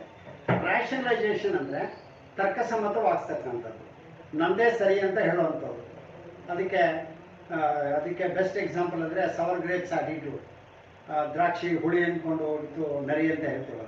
ನರಿ ಎಗರಿ ಸಿಗದಿದ್ದಕ್ಕೆ ಹುಳಿ ದ್ರಾಕ್ಷಿ ಅಂತ. ಅದೇ ರೀತಿ ರ್ಯಾಷನಲೈಸ್ ಮಾಡೋದನ್ನ ನೋಡ್ತೀವಿ. ಯಾರೋ ಹುಡುಗನ್ನ ನೀವು ಕೇಳ್ತೀರಿ, ಅವನು PSI ಎಕ್ಸಾಮ್ ಬರೆದಿರ್ತಾನೆ. ಏನಪ್ಪ ಮೊನ್ನೆ PSI ಎಕ್ಸಾಮ್ ಬರೆದಿಲ್ಲ, ಕೆಲಸ ಸಿಗಲಿಲ್ಲವೇ ಅಂತಂದರೆ ಅದಕ್ಕೆ ಅವನು ಹೇಳ್ತಾನೆ, ಅದೇನು ಬಿಡಿ ಸರ್, ಕೆಲಸ ತಗೊಳ್ಳೋದು ಕಷ್ಟ ಇಲ್ಲ, ಯಾವನಿಗೆ ಹಣಕಾಯ ಕೆಲಸ ಬೇಕು ಅಂತ ಬಿಟ್ಬಿಟ್ಟೆ ಅಂತ. ನೋಡಿ, ಬೇಕಾಗಿತ್ತು, ಸಿಗದಿದ್ದಕ್ಕೆ ಅದಂಥ ಕೆಲಸ ಅನ್ನೋ ರೀತಿಯಲ್ಲಿ ರ್ಯಾಷನಲೈಸ್ ಮಾಡ್ಕೊಳ್ಳೋ ಪ್ರಯತ್ನ ಮಾಡ್ತಾನೆ. ಸೊ ಅದರಲ್ಲಿ ಇನ್ನೊಂದು ಇದೆ ರ್ಯಾಷನಲೈಸೇಷನಲ್ಲಿ, ಸಿಹಿ ನಿಂಬೆ ಮನೋಭಾವ ಅಂತೇಳಿ. ತನಗೆ ಯಾವ್ದು ಸಿಕ್ಕಿದೆಯೋ ಅದೇ ಸರಿ ಅಂತೇಳಿ ಪ್ರೊಜೆಕ್ಟ್ ಮಾಡಿಕೊಡ್ತಕ್ಕಂಥದ್ದು. ಈಗ ಉದಾಹರಣೆಗೆ ಯಾರೊಬ್ಬರು ಒಳ್ಳೆ ಇಂಜಿನಿಯರಿಂಗ್ ಕಾಲೇಜಲ್ಲಿ ಕೆಲಸ ಸಿಗಲಿಲ್ಲ, ಸೀಟ್ ಸಿಗಲಿಲ್ಲಪ್ಪ ನಿನಗೆ ಅಂತ ಯಾವುದೋ ಒಂದು ಕಾಲೇಜ್, ಸಣ್ಣ ಕಾಲೇಜಲ್ಲಿ ಸೇರಿರ್ತಾನೆ. ಅವ್ರು ಕೇಳ್ತಾರೆ, ನಿನಗೆ ಇಂಥ ಕಾಲೇಜಲ್ಲಿ ಸಿಗಲಿಲ್ವಾ ಅಂತಂದರೆ, ಅಯ್ಯೋ ಆ ಕಾಲೇಜಿಗೆಲ್ಲ ಹಾಳಾಗೋಗಿದ್ದಂತ, ಅದಕ್ಕೆ ನನಗೆ ಸೇರಿದ್ದೀನಿ, ಭಾಳ ಚೆನ್ನಾಗಿದೆ ಅಂತ. ಅಂದರೆ ಅವನಿಗೆ ಯಾವ್ದು ಸಿಕ್ಕಿದೆಯೋ ಅದೇ ಭಾಳ ಚೆನ್ನಾಗಿದೆ ಅಂತ ಹೇಳೋದಕ್ಕೆ ಪ್ರಯತ್ನ ಮಾಡ್ತಕ್ಕಂಥದ್ದು ಏನಿಲ್ಲ. ಅದಕ್ಕೆ ಅದನ್ನ ಸ್ವೀಟ್ ಲೆಮನ್ ಆ್ಯಟಿಟ್ಯೂಡ್ ಅಂತ ಹೇಳ್ತಾರೆ, ಸಿಹಿ ನಿಂಬೆ ಮನೋಭಾವ. ನಿಂಬೆ ಹಣ್ಣು ಸಿಕ್ಕರೂ ಅದು ಸಿಹಿ ಅಂತ ವಾದಿಸ್ತಕ್ಕಂಥ ಮನೋಭಾವ ಅಂತೇಳಿ. ಇನ್ನು ಐಡೆಂಟಿಫಿಕೇಶನ್ ಅಂದರೆ ಗುರುತಿಸ್ಕೊಳ್ತಕ್ಕಂಥದ್ದು, ತನ್ನನ್ನು ಇನ್ನೊಬ್ಬರ ಜೊತೆ ಗುರುತಿಸ್ಕೊಳ್ತಕ್ಕಂಥದ್ದು. ನಾನು ಇಂಥವ್ರ ಮಗ ಅಂತ ಹೇಳ್ಕೊಳ್ಳೋದು, ನಾನು ಮೈಕ್ರೋಸಾಫ್ಟ್ ಕಂಪ್ನಿಲಿ ಕೆಲಸ ಮಾಡ್ಕೊಡ್ತೀನಿ ಅಂತ ದೊಡ್ಡಸ್ಗೆ ತೋರಿಸ್ಕೊಡೋದು, ನಾನು ಇಂಥ ಕಾಲೇಜಲ್ಲಿ ಓದ್ತೀನಿ ಅಂತ ಹೇಳುವಂಥದ್ದು, ನಾನು MLA ಮಗ ಈ ರೀತಿ ಹೇಳ್ಕೊಳ್ತಿಲ್ಲ. That is identification. ಸೊ ಇದು ತಮ್ಮನ್ನು ತಾವು ಗುರುತಿಸ್ಕೊಳ್ಳೋದಕ್ಕೆ ಬಳಸ್ತಕ್ಕಂಥದ್ದು. ಇನ್ನು ಪ್ರೊಜೆಕ್ಷನ್ ಏನಿದೆಯಲ್ಲ, we are putting blame on others. ನಾವು ಇನ್ನೊಬ್ಬರ ಮೇಲೆ ನಮ್ಮ ತಪ್ಪುಗಳನ್ನು ಹೊರಿಸ್ತಕ್ಕಂಥದ್ದು. ಇವತ್ತು ಎಕ್ಸಾಮ್ ಯಾಕಪ್ಪ ಚೆನ್ನಾಗಿ ಬರಲಿಲ್ವ ಅಂತಂದರೆ, ಅಯ್ಯೋ ಆ ಮೇಷ್ಟ್ರು ಸರಿಯಾಗಿ ಪಾಠನೆ ಮಾಡಿದ್ದಿಲ್ಲ, ಅದಕ್ಕೆ ನಾನು ಸರಿಯಾಗಿ ಬರೀಲಿಲ್ಲ. ಇವನು ಸರಿಯಾಗಿ ಒಂದು ಪರೀಕ್ಷೆ ಬರೆದಿದ್ದಕ್ಕೆ ಯಾರೋ ಮೇಷ್ಟ್ರ ಮೇಲೆ ಅವನು ಇದು ಬ್ಲೇಮ್ ಮಾಡ್ತಕ್ಕಂಥದ್ದು ನಾವು ಮಾಡ್ತೀವಿ. ಸೊ ಈ ರೀತಿಯಾಗಿ, ಅಥವಾ ಎಕ್ಸಾಮಲ್ಲಿ ಯಾಕೆ ಚೆನ್ನಾಗಿ ಬರಲಿಲ್ಲ ಅಂದರೆ, ಅಯ್ಯೋ ಚೆನ್ನಾಗಿ ಬರೀಬೇಕು ಅಂತ ಹೋಗಿದ್ದೆ, ಇವತ್ತೆ ಪೆನ್ನೇ ಸರಿಯಾಗಿ ಬರಲಿಲ್ಲ ಎಕ್ಸಾಮಲ್ಲಿ, ಅದಕ್ಕೆ ಬರೀಲಿಲ್ಲ ಅಂತೇಳಿ. ಇವೆಲ್ಲ ಕುಂಟು ನೆಪಗಳು. ಇನ್ನೊಬ್ಬರ ಮೇಲೆ ತನ್ನ ಬ್ಲೇಮನ್ನು ಹಾಕ್ತಕ್ಕಂಥದ್ದು ನೋಡ್ತೀವಿ. ಇದನ್ನ ಪ್ರೊಜೆಕ್ಷನ್ ಅಂತ ಹೇಳಿ ಕರಿತೀವಿ. ಪ್ರಕ್ಷೇಪಣೆ, ಬೇರೆಯವ್ರ ಮೇಲೆ ಅದನ್ನು ಹೊರಿಸ್ತಕ್ಕಂಥದ್ದು ನಾವು ನೋಡ್ತೀವಿ. ಸೊ ಇದು ಒಂದು ಪ್ರಕ್ಷೇಪಣಾ ತಂತ್ರ ಅಂತ ನಾವು ಕರಿತೀವಿ. ಇಲ್ಲಿ ನಾವು ನೋಡುವಂಥದ್ದಕ್ಕೆ ಕೊನೆಯ ಉತ್ತರ projection, D. Which of the following statement is true? ಈ ಕೆಳಗಿನದರಲ್ಲಿ ಯಾವುದು ಸರಿಯಾದಂತಹ ಹೇಳಿಕೆ ಆಗಿದೆ? There is no relationship between physical health and mental health. ದೈಹಿಕ ಆರೋಗ್ಯ ಮಾನಸಿಕ ಆರೋಗ್ಯದ ನಡುವೆ ಯಾವುದೇ ಸಂಬಂಧ ಇಲ್ಲ. Person with good physical health will also have a good mental health. ಯಾರಿಗೆ ಉತ್ತಮ ದೈಹಿಕ ಆರೋಗ್ಯ ಇರುತ್ತೋ ಅವ್ರಿಗೆ ಉತ್ತಮ ಮಾನಸಿಕ ಆರೋಗ್ಯನೂ ಇರುತ್ತೆ. Mental health has no effect on personality. ಮಾನಸಿಕ ಆರೋಗ್ಯ ಅವರ ವ್ಯಕ್ತಿತ್ವದ ಮೇಲೆ ಯಾವುದೇ ಪ್ರಭಾವವನ್ನು ಬೀರೋದಿಲ್ಲ. ನಾಲ್ಕನೇದು, person with good physical health can have a balance personality. ಯಾರಿಗೆ ಒಳ್ಳೆಯ ದೈಹಿಕ ಆರೋಗ್ಯ ಇರುತ್ತೆ ಅವರಿಗೆ ಸಮತೋಲನವಾದಂಥ ವ್ಯಕ್ತಿತ್ವ ಇರುತ್ತೆ ಅಂತ. ಇಲ್ಲಿ ನೀವು ಆಲೋಚನೆ ಮಾಡಿ. ಮೊದಲನೇದಂತೂ ಅಲ್ಲ, ದೈಹಿಕ ಆರೋಗ್ಯ ಮಾನಸಿಕ ಆರೋಗ್ಯಕ್ಕೂ ಸಂಬಂಧನೇ ಇಲ್ಲ ಅಂತ ಹೇಳೋಕ್ಕೆ ಸಾಧ್ಯ ಇಲ್ಲ. ಇನ್ನು ಎರಡನೇದು, person with good physical health will also have a good mental. That we can accept. ಯಾರಿಗೆ ಒಳ್ಳೆಯ ದೈಹಿಕ ಆರೋಗ್ಯ ಇರುತ್ತೋ ಅವರಲ್ಲಿ ಸಾಮಾನ್ಯವಾಗಿ ಒಳ್ಳೆಯ ಮಾನಸಿಕ ಆರೋಗ್ಯನೂ ಇರುತ್ತೆ. ಇನ್ನು ಮೂರನೇದು, ಮಾನಸಿಕ ಆರೋಗ್ಯ ವ್ಯಕ್ತಿತ್ವದ ಮೇಲೆ ಯಾವುದೇ ಪ್ರಭಾವ ಬೀರಲ್ಲ ಅಂತ ಹೇಳೋಕ್ಕೆ ಸಾಧ್ಯ ಇಲ್ಲ. ನಾವು ಅವ್ರ ವ್ಯಕ್ತಿತ್ವದ ಮೇಲೆ ಪ್ರಭಾವ ಬೀರುತ್ತೆ ಮಾನಸಿಕ ಆರೋಗ್ಯ.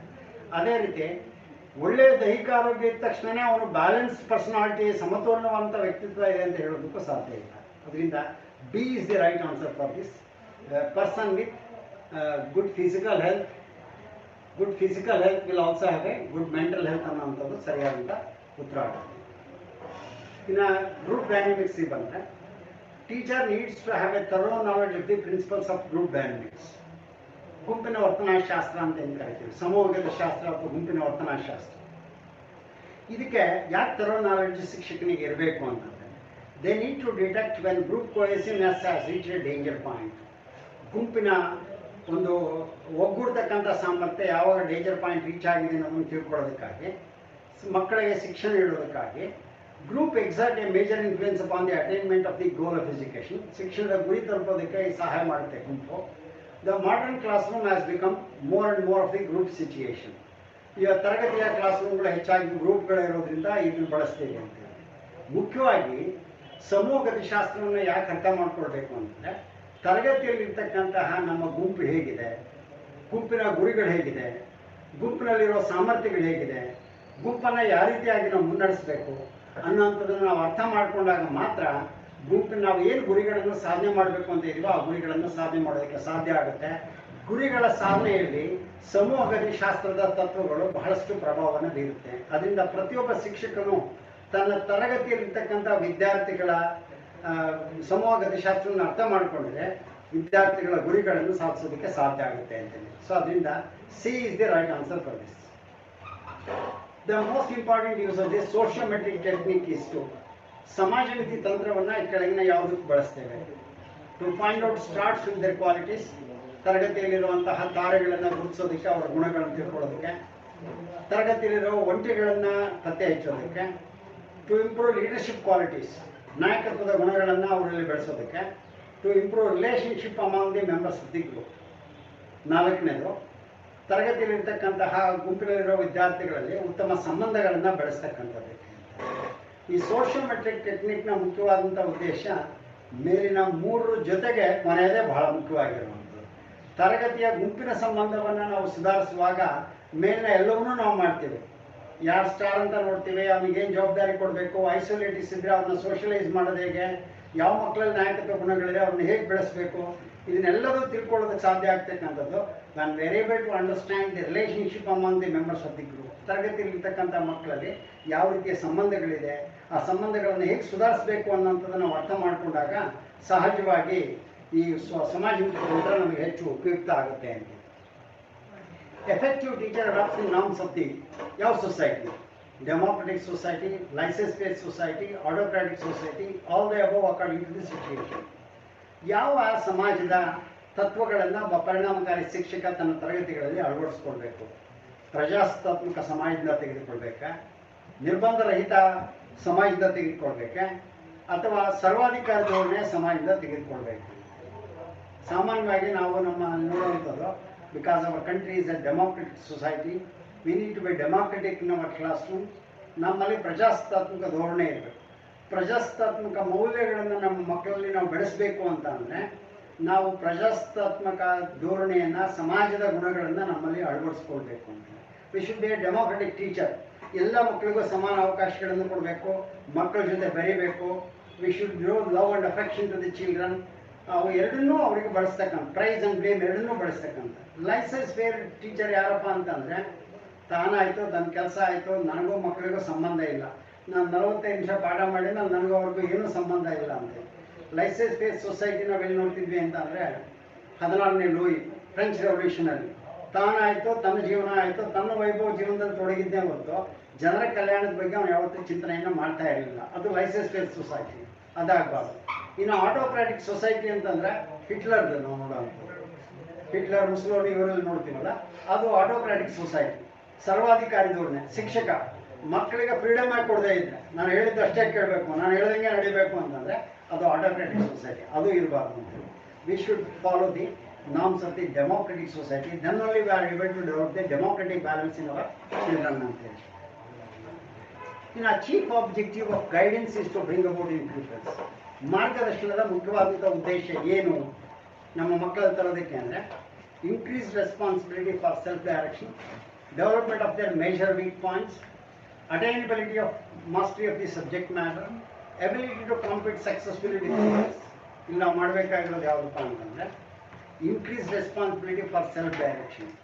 ಸ್ವಯಂ ನಿರ್ದೇಶನ ಮಾಡಿಕೊಳ್ತಕ್ಕಂಥ ಜವಾಬ್ದಾರಿಯನ್ನು ಮಕ್ಕಳಲ್ಲಿ ಹೆಚ್ಚಿಸಬೇಕಾಗುತ್ತೆ. ತಾವೇ ತೀರ್ಮಾನವನ್ನು ತೆಗೆದುಕೊಳ್ತಕ್ಕಂಥದ್ದನ್ನ ಮಕ್ಕಳಿಗೆ ಕಲಿಸ್ಬೇಕಾಗುತ್ತೆ. ಎರಡನೇದು, development of the major weak points. Weak points develop ಮಾಡೋದು ಗೈಡೆನ್ಸ್ ಉದ್ದೇಶ ಅಲ್ವೇ ಅಲ್ಲ. ಇನ್ನು master of the subject matter, ವಿಷಯಗಳನ್ನು ಚೆನ್ನಾಗಿ ಕಲಿಯೋದು ಅಷ್ಟೇ ಗೈಡೆನ್ಸ್ನ ಉದ್ದೇಶ ಅಲ್ಲ.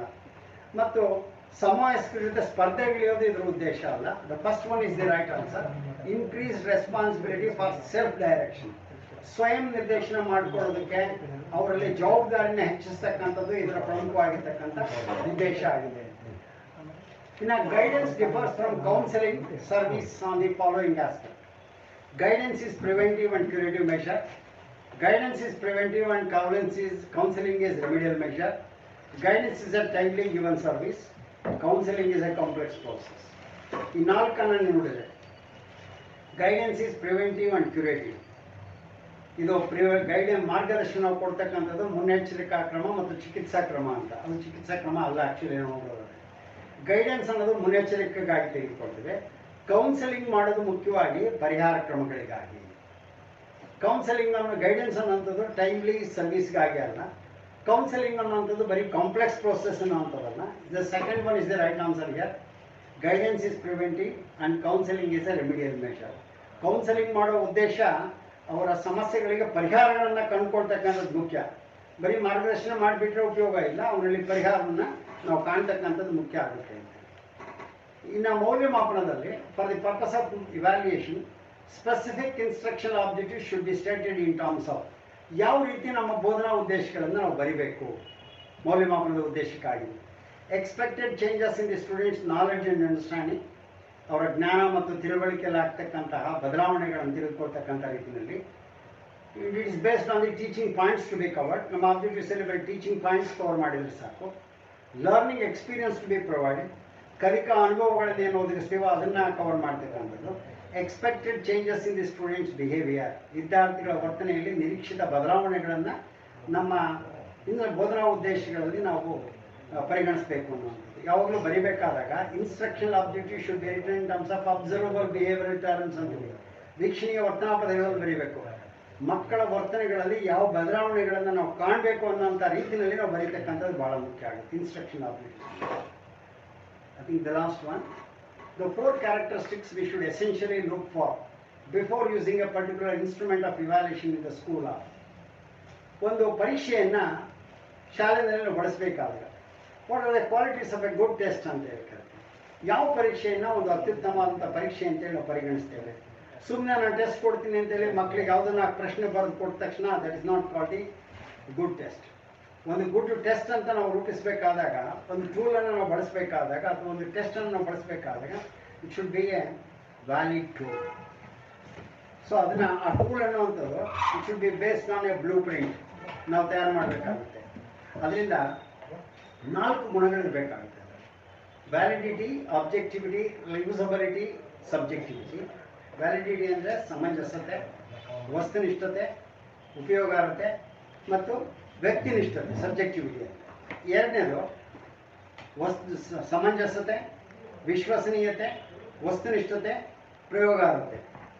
ಮೂರನೇದು ಸಿನಲ್ಲಿ ರಿಲಯಬಿಲಿಟಿ, ವಿಶ್ವಸನೀಯತೆ, ವ್ಯಕ್ತಿನಿಷ್ಠತೆ, ಪ್ರಯೋಗಾರ್ಹತೆ ಮತ್ತು ಅದನ್ನು ಸುಲಭವಾಗಿ ನಾವು ಬಳಕೆ ಮಾಡಿಕೊಳ್ತಕ್ಕಂಥ ಈಸ್ ಆಫ್ ಅಡ್ಮಿನಿಸ್ಟ್ರೇಷನ್. ಕೊನೆಯದು ಸಮಂಜಸತೆ, ಸ್ಕೋರಿಂಗ್ ಮಾಡೋದಕ್ಕೆ ಈಸಿ ಆಗ್ತಕ್ಕಂಥದ್ದು, ವಸ್ತುನಿಷ್ಠವಾಗಿರ್ತಕ್ಕಂಥದ್ದು ಮತ್ತು ಅದರ ಕಾಸ್ಟ್ ಕಡಿಮೆ ಆಗಬೇಕಾಗಿರ್ತಕ್ಕಂಥದ್ದು.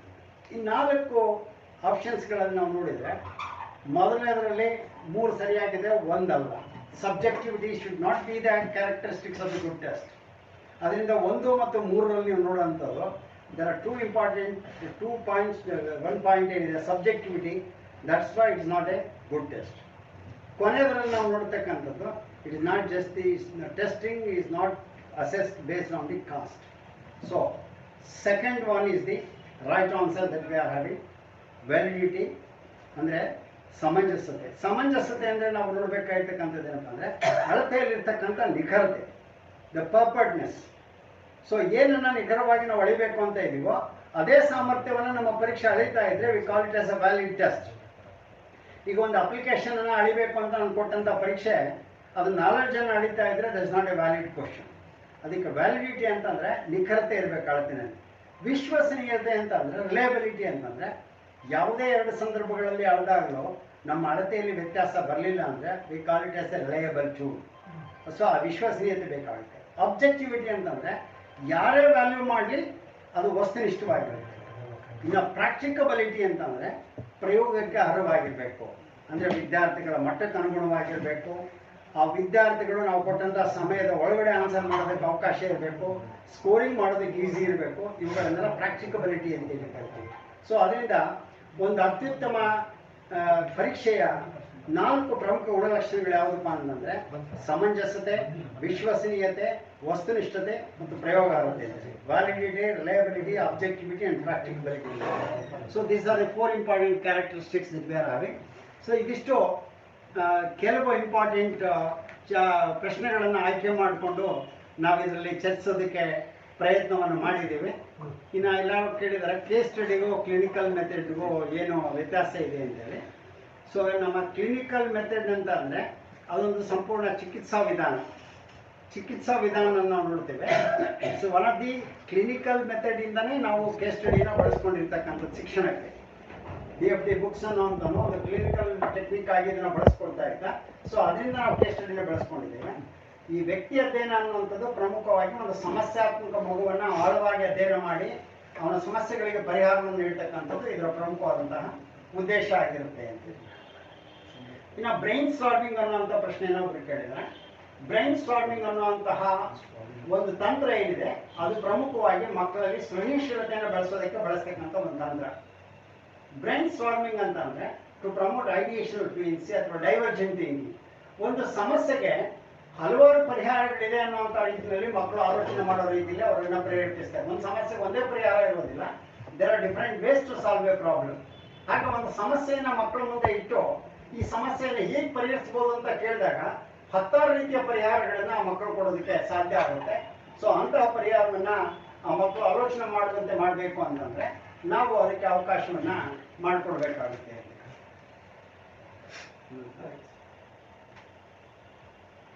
ಸ್ಮೃತಿಯನ್ನ ಹೆಚ್ಚಿಸೋದ್ರ ಬಗ್ಗೆ ಅವತ್ತು ಹೇಳಿದ್ವಿ. ಸ್ಟಾಪ್ ಮಾಡಿದ್ನ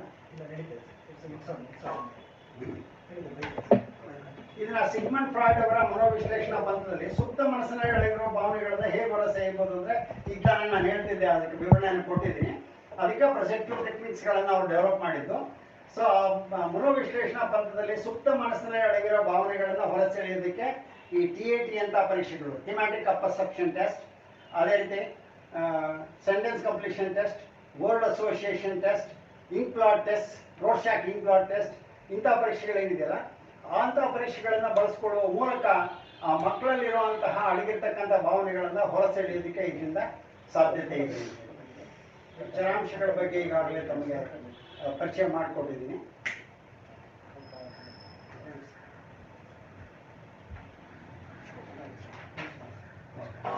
ಸೊ ಇಲ್ಲಿವರೆಗೆ ಸುಮಾರು 2 ಗಂಟೆಗಳ ಕಾಲ ತಮ್ಮೊಳಗೆ ಒಂದು 60 ಪ್ರಶ್ನೆಗಳನ್ನು ಸ್ಯಾಂಪಲ್ ಆಗಿ ನಾವಿಲ್ಲಿ ಚರ್ಚಿಸಿದ್ದೇವೆ. ಇದೇ ರೀತಿ ನೀವು ಇನ್ನೂ ಹಲವಾರು ಪ್ರಶ್ನೆಗಳನ್ನ ಕ್ವಶನ್ ಬ್ಯಾಂಕ್ಗಳಲ್ಲಿ ಅಥವಾ ಪುಸ್ತಕಗಳಲ್ಲಿ ಓದಿ ನಿಮ್ಗೆ ಯಾವುದೇ ರೀತಿಯ ಅನುಮಾನಗಳಿದ್ರೆ ನಾವು ಕೊಟ್ಟಿರುವಂತಹ ಒಂದು ವಾಟ್ಸಪ್ ಗ್ರೂಪಲ್ಲಿ ಇದೆ, ಅದರಲ್ಲೂ ಪ್ರಶ್ನೆಗಳನ್ನು ಹಾಕ್ಬೋದು. ಅಥವಾ ನೇರವಾಗಿ ನನ್ನನ್ನು ಸಂಪರ್ಕಿಸಿ ಪ್ರಶ್ನೆಗಳನ್ನು ಕೇಳಿ ನಿಮಗೆ ಉತ್ತರಗಳನ್ನು ಪಡೆದುಕೊಳ್ಬೋದು. ನಿಮ್ಮ ಯಾವುದೇ ಅನುಮಾನಗಳಿದ್ರೆ ಇಲ್ಲಿ ನಮಗೆ ಡೈಲಾಗ್ ಟೈಪ್ ಇಲ್ಲದೆ ಇದ್ದರಿಂದ ಇದು ಅದು ಯಾಕೆ ಸರಿಯಾದ ಉತ್ತರ ಅಂತೇಳಿ ಸಾಧ್ಯವಾದಷ್ಟು ಹೇಳೋದಕ್ಕೆ ಪ್ರಯತ್ನ ಮಾಡಿದ್ದೀನಿ. ಈ ಒಂದು 2 ಗಂಟೆ ಅವಧಿನಲ್ಲಿ ಸುಮಾರು ಒಂದು 60 ಪ್ರಶ್ನೆಗಳಿಗೆ why that is the correct answer, ಇನ್ನು ಉಳಿದಂಥವುಗಳು ಯಾವ್ಯಾವುದಕ್ಕೆ ಉತ್ತರಗಳಾಗುತ್ತೆ ಅನ್ನೋವಂಥದ್ದನ್ನು ನಾನು ಹೇಳೋದಕ್ಕೆ ಪ್ರಯತ್ನ ಮಾಡಿದ್ದೀನಿ.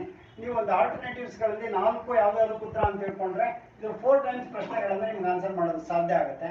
ಆ ರೀತಿಯಾಗಿ ನೀವೆಲ್ಲ ಪ್ರಯತ್ನ ಮಾಡಿ ಈ ಪರೀಕ್ಷೆಯನ್ನು ಅತ್ಯುತ್ತಮವಾಗಿ ಬರೆದು ಅದರಲ್ಲಿ ಕ್ವಾಲಿಫೈ ಆಗಿ ಅಂತ ಹೇಳಿ ಮಾತುಗಳನ್ನು ಹೇಳ್ತಾ ಈ ಸಂದರ್ಭದಲ್ಲಿ ಈ ಒಂದು ಸಂವಾದ ಕಾರ್ಯಕ್ರಮವನ್ನು ಅಥವಾ ಈ ನೇರ ಪ್ರಶ್ನೋತ್ತರ ಕಾರ್ಯಕ್ರಮದಲ್ಲಿ ಪಾಲ್ಗೊಂಡು ತಮ್ಮೊಡನೆ ಚರ್ಚಿಸೋದಕ್ಕೆ ಅವಕಾಶ ಮಾಡಿಕೊಟ್ಟಿರ್ತಕ್ಕಂತಹ ಎಲ್ಲ ವಿದ್ಯಾರ್ಥಿ ಮಿತ್ರರಿಗೆ, ಅಧ್ಯಾಪಕ ಮಿತ್ರರಿಗೆ ಹಾಗೂ ವಿನ್ನರ್ಸ್ ಕೆರಿಯರ್ ಅಕಾಡೆಮಿಯ ಶಿವರಾಜ್ ಅವರಿಗೆ ಹಾಗೂ ಈ ಕಾರ್ಯಕ್ರಮಕ್ಕೆ ಎಲ್ಲ ವ್ಯವಸ್ಥೆಯನ್ನು ಮಾಡಿಕೊಟ್ಟಿರ್ತಕ್ಕಂಥ ಡಾಕ್ಟರ್ ಧನಕುಮಾರ್ ಪಟ್ಟಣಶೆಟ್ಟಿ ಅವರಿಗೆ, ಸೊ ಆತ್ಮೀಯ ಸಂಗೀತರಾಗಿರ್ತಕ್ಕಂಥ ಪ್ರೊಫೆಸರ್ ವಿಠಲರಾವ್ ಅವರಿಗೆ ಹಾಗೂ ವಿನ್ನರ್ಸ್ ಕೆರಿಯರ್ ಅಕಾಡೆಮಿಯ ಗುರುರಾಜ್, ಪ್ರದೀಪ್ ಮತ್ತು ನರಸಿದ್ದಪ್ಪ ಹಾಗೂ ಮಲ್ಲಿಕಾರ್ಜುನ್, ಹೀಗೆ ಪ್ರತಿಯೊಬ್ಬರೂ ಸಹ ಇದರಲ್ಲಿ ಪಾಲ್ಗೊಂಡು, ಸುಷ್ಮಿತಾ, ಇವರೆಲ್ಲರೂ ಇದರಲ್ಲಿ ಪಾಲ್ಗೊಂಡು ಈ ಕಾರ್ಯಕ್ರಮವನ್ನು ಅಚ್ಚುಕಟ್ಟಾಗಿ ವ್ಯವಸ್ಥೆ ಮಾಡಿಕೊಟ್ಟಿದ್ದಾರೆ.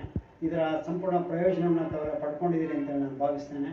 ಸೊ ಈ ಪ್ರಯೋಜನವನ್ನು ಪಡ್ಕೊಂಡು ಈ ಪರೀಕ್ಷೆಯನ್ನು ಅತ್ಯುತ್ತಮವಾಗಿ ಬರೆದು ತಾವೆಲ್ಲರೂ ಇದರಲ್ಲಿ ಅರ್ಹತೆಯನ್ನು ಪಡೀರಿ ಅಂತ ಹೇಳಿ ಈ ಮಾತುಗಳನ್ನು ಮುಗಿಸ್ತೇನೆ. ನಮಸ್ಕಾರ.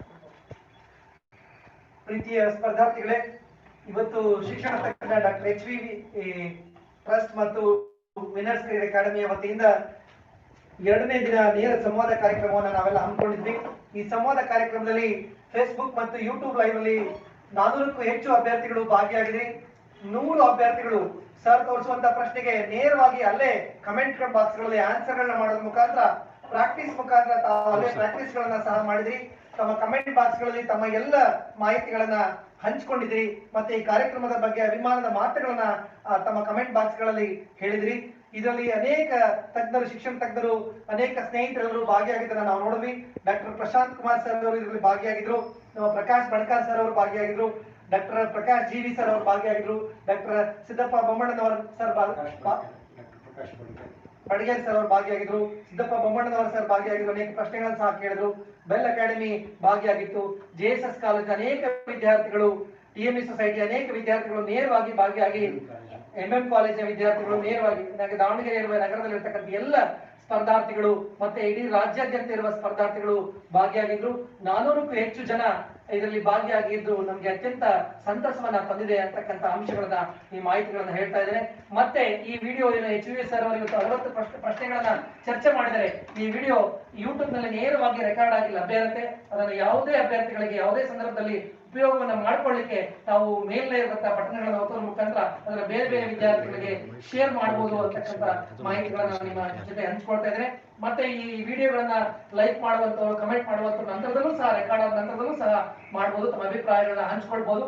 ತಮ್ಮ ತುಂಬಾ ಪ್ರಮುಖ ಅಂತ ಪ್ರಶ್ನೆಗಳನ್ನ ಮತ್ತೆ ಮುಂದಿನ ದಿನಗಳಲ್ಲಿ ಚರ್ಚೆಗಳನ್ನ ಮಾಡಲಾಗುತ್ತೆ. ತಮ್ಮ ಕಮೆಂಟ್ ಬಾಕ್ಸ್ ನಲ್ಲಿ ಉತ್ತರಗಳು ಸಹ ನೀಡಲಾಗ್ತದೆ ಅಂತಕ್ಕಂಥ ಅಂಶಗಳನ್ನ ಹೇಳ್ತಾ ಈ ವಿಡಿಯೋಗಳನ್ನ ಲೈಕ್ ಮಾಡಿ, ಸಬ್ಸ್ಕ್ರೈಬ್ ಮಾಡಿ, ಪಕ್ಕದಲ್ಲಿ ಬರುವಂತಹ ಬೆಲ್ ಬಟನ್ ಗಳನ್ನ ಒತ್ತೋದ್ರ ಮುಖಾಂತರ ಸದಾ ನೋಟಿಫಿಕೇಶನ್ ಗಳನ್ನ ಪಡೀರಿ ಅಂತಕ್ಕಂಥ ಅಂಶಗಳನ್ನ ಹೇಳ್ತಾ, ಮತ್ತೆ ಕಳೆದ ಬಾರಿ ಮಾಡಿದಂತ ವಿಡಿಯೋ ನಮ್ಮ HV ಸರ್ ಬಂದಂತ ನೇರ ಲೈವ್ ಬಂದಂತ ವಿಡಿಯೋ 4,000 ವ್ಯೂಗಳನ್ನ ಮಾಡಿದೆ ಅಂತ 4,000 ಅಭ್ಯರ್ಥಿಗಳು ನಿರಂತರವಾಗಿ ವೀಕ್ಷಣೆ ಮಾಡಿದ್ದಾರೆ ಅಂತ ಹೇಳಿಕೆ ಅತ್ಯಂತ ಹೆಮ್ಮೆ ಪಡ್ತವೆ ಅಂತಕ್ಕಂಥ ವಿಷಯಗಳು ತಮ್ಮ ಜೊತೆ ಹಂಚ್ಕೊಳ್ತಾರೆ. ಈಗ ಈ ಕಾರ್ಯಕ್ರಮದ ಕೊನೆಯ ಘಟ್ಟದಲ್ಲಿ ನಾವಿದ್ದೇವೆ. ಇದರಲ್ಲಿ ಭಾಗಿಯಾದ ಎಲ್ಲರಿಗೆ ವಂದನೆಗಳನ್ನು ಹೇಳುವಂತ ಕೆಲಸಗಳನ್ನ ನಮ್ಮ ಮಣಸಿದ್ದಪ್ಪ ಸರ್ ಅವರು ನಡೆಸ್ಕೊಡ್ಬೇಕು ಅಂತ ಹೇಳಿ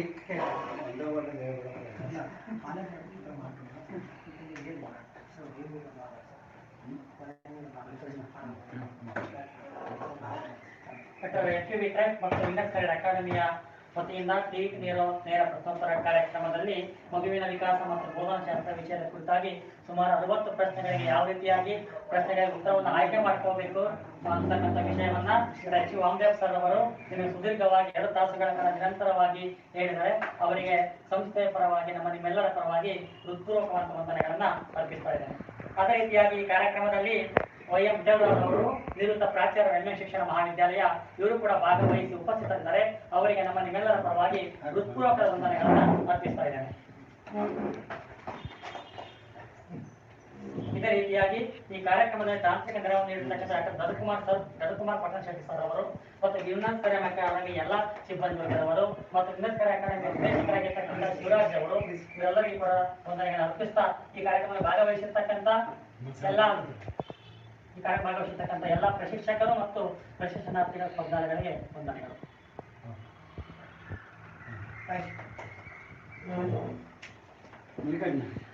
ಕ್ಯಾಪ್ ಇಲ್ಲ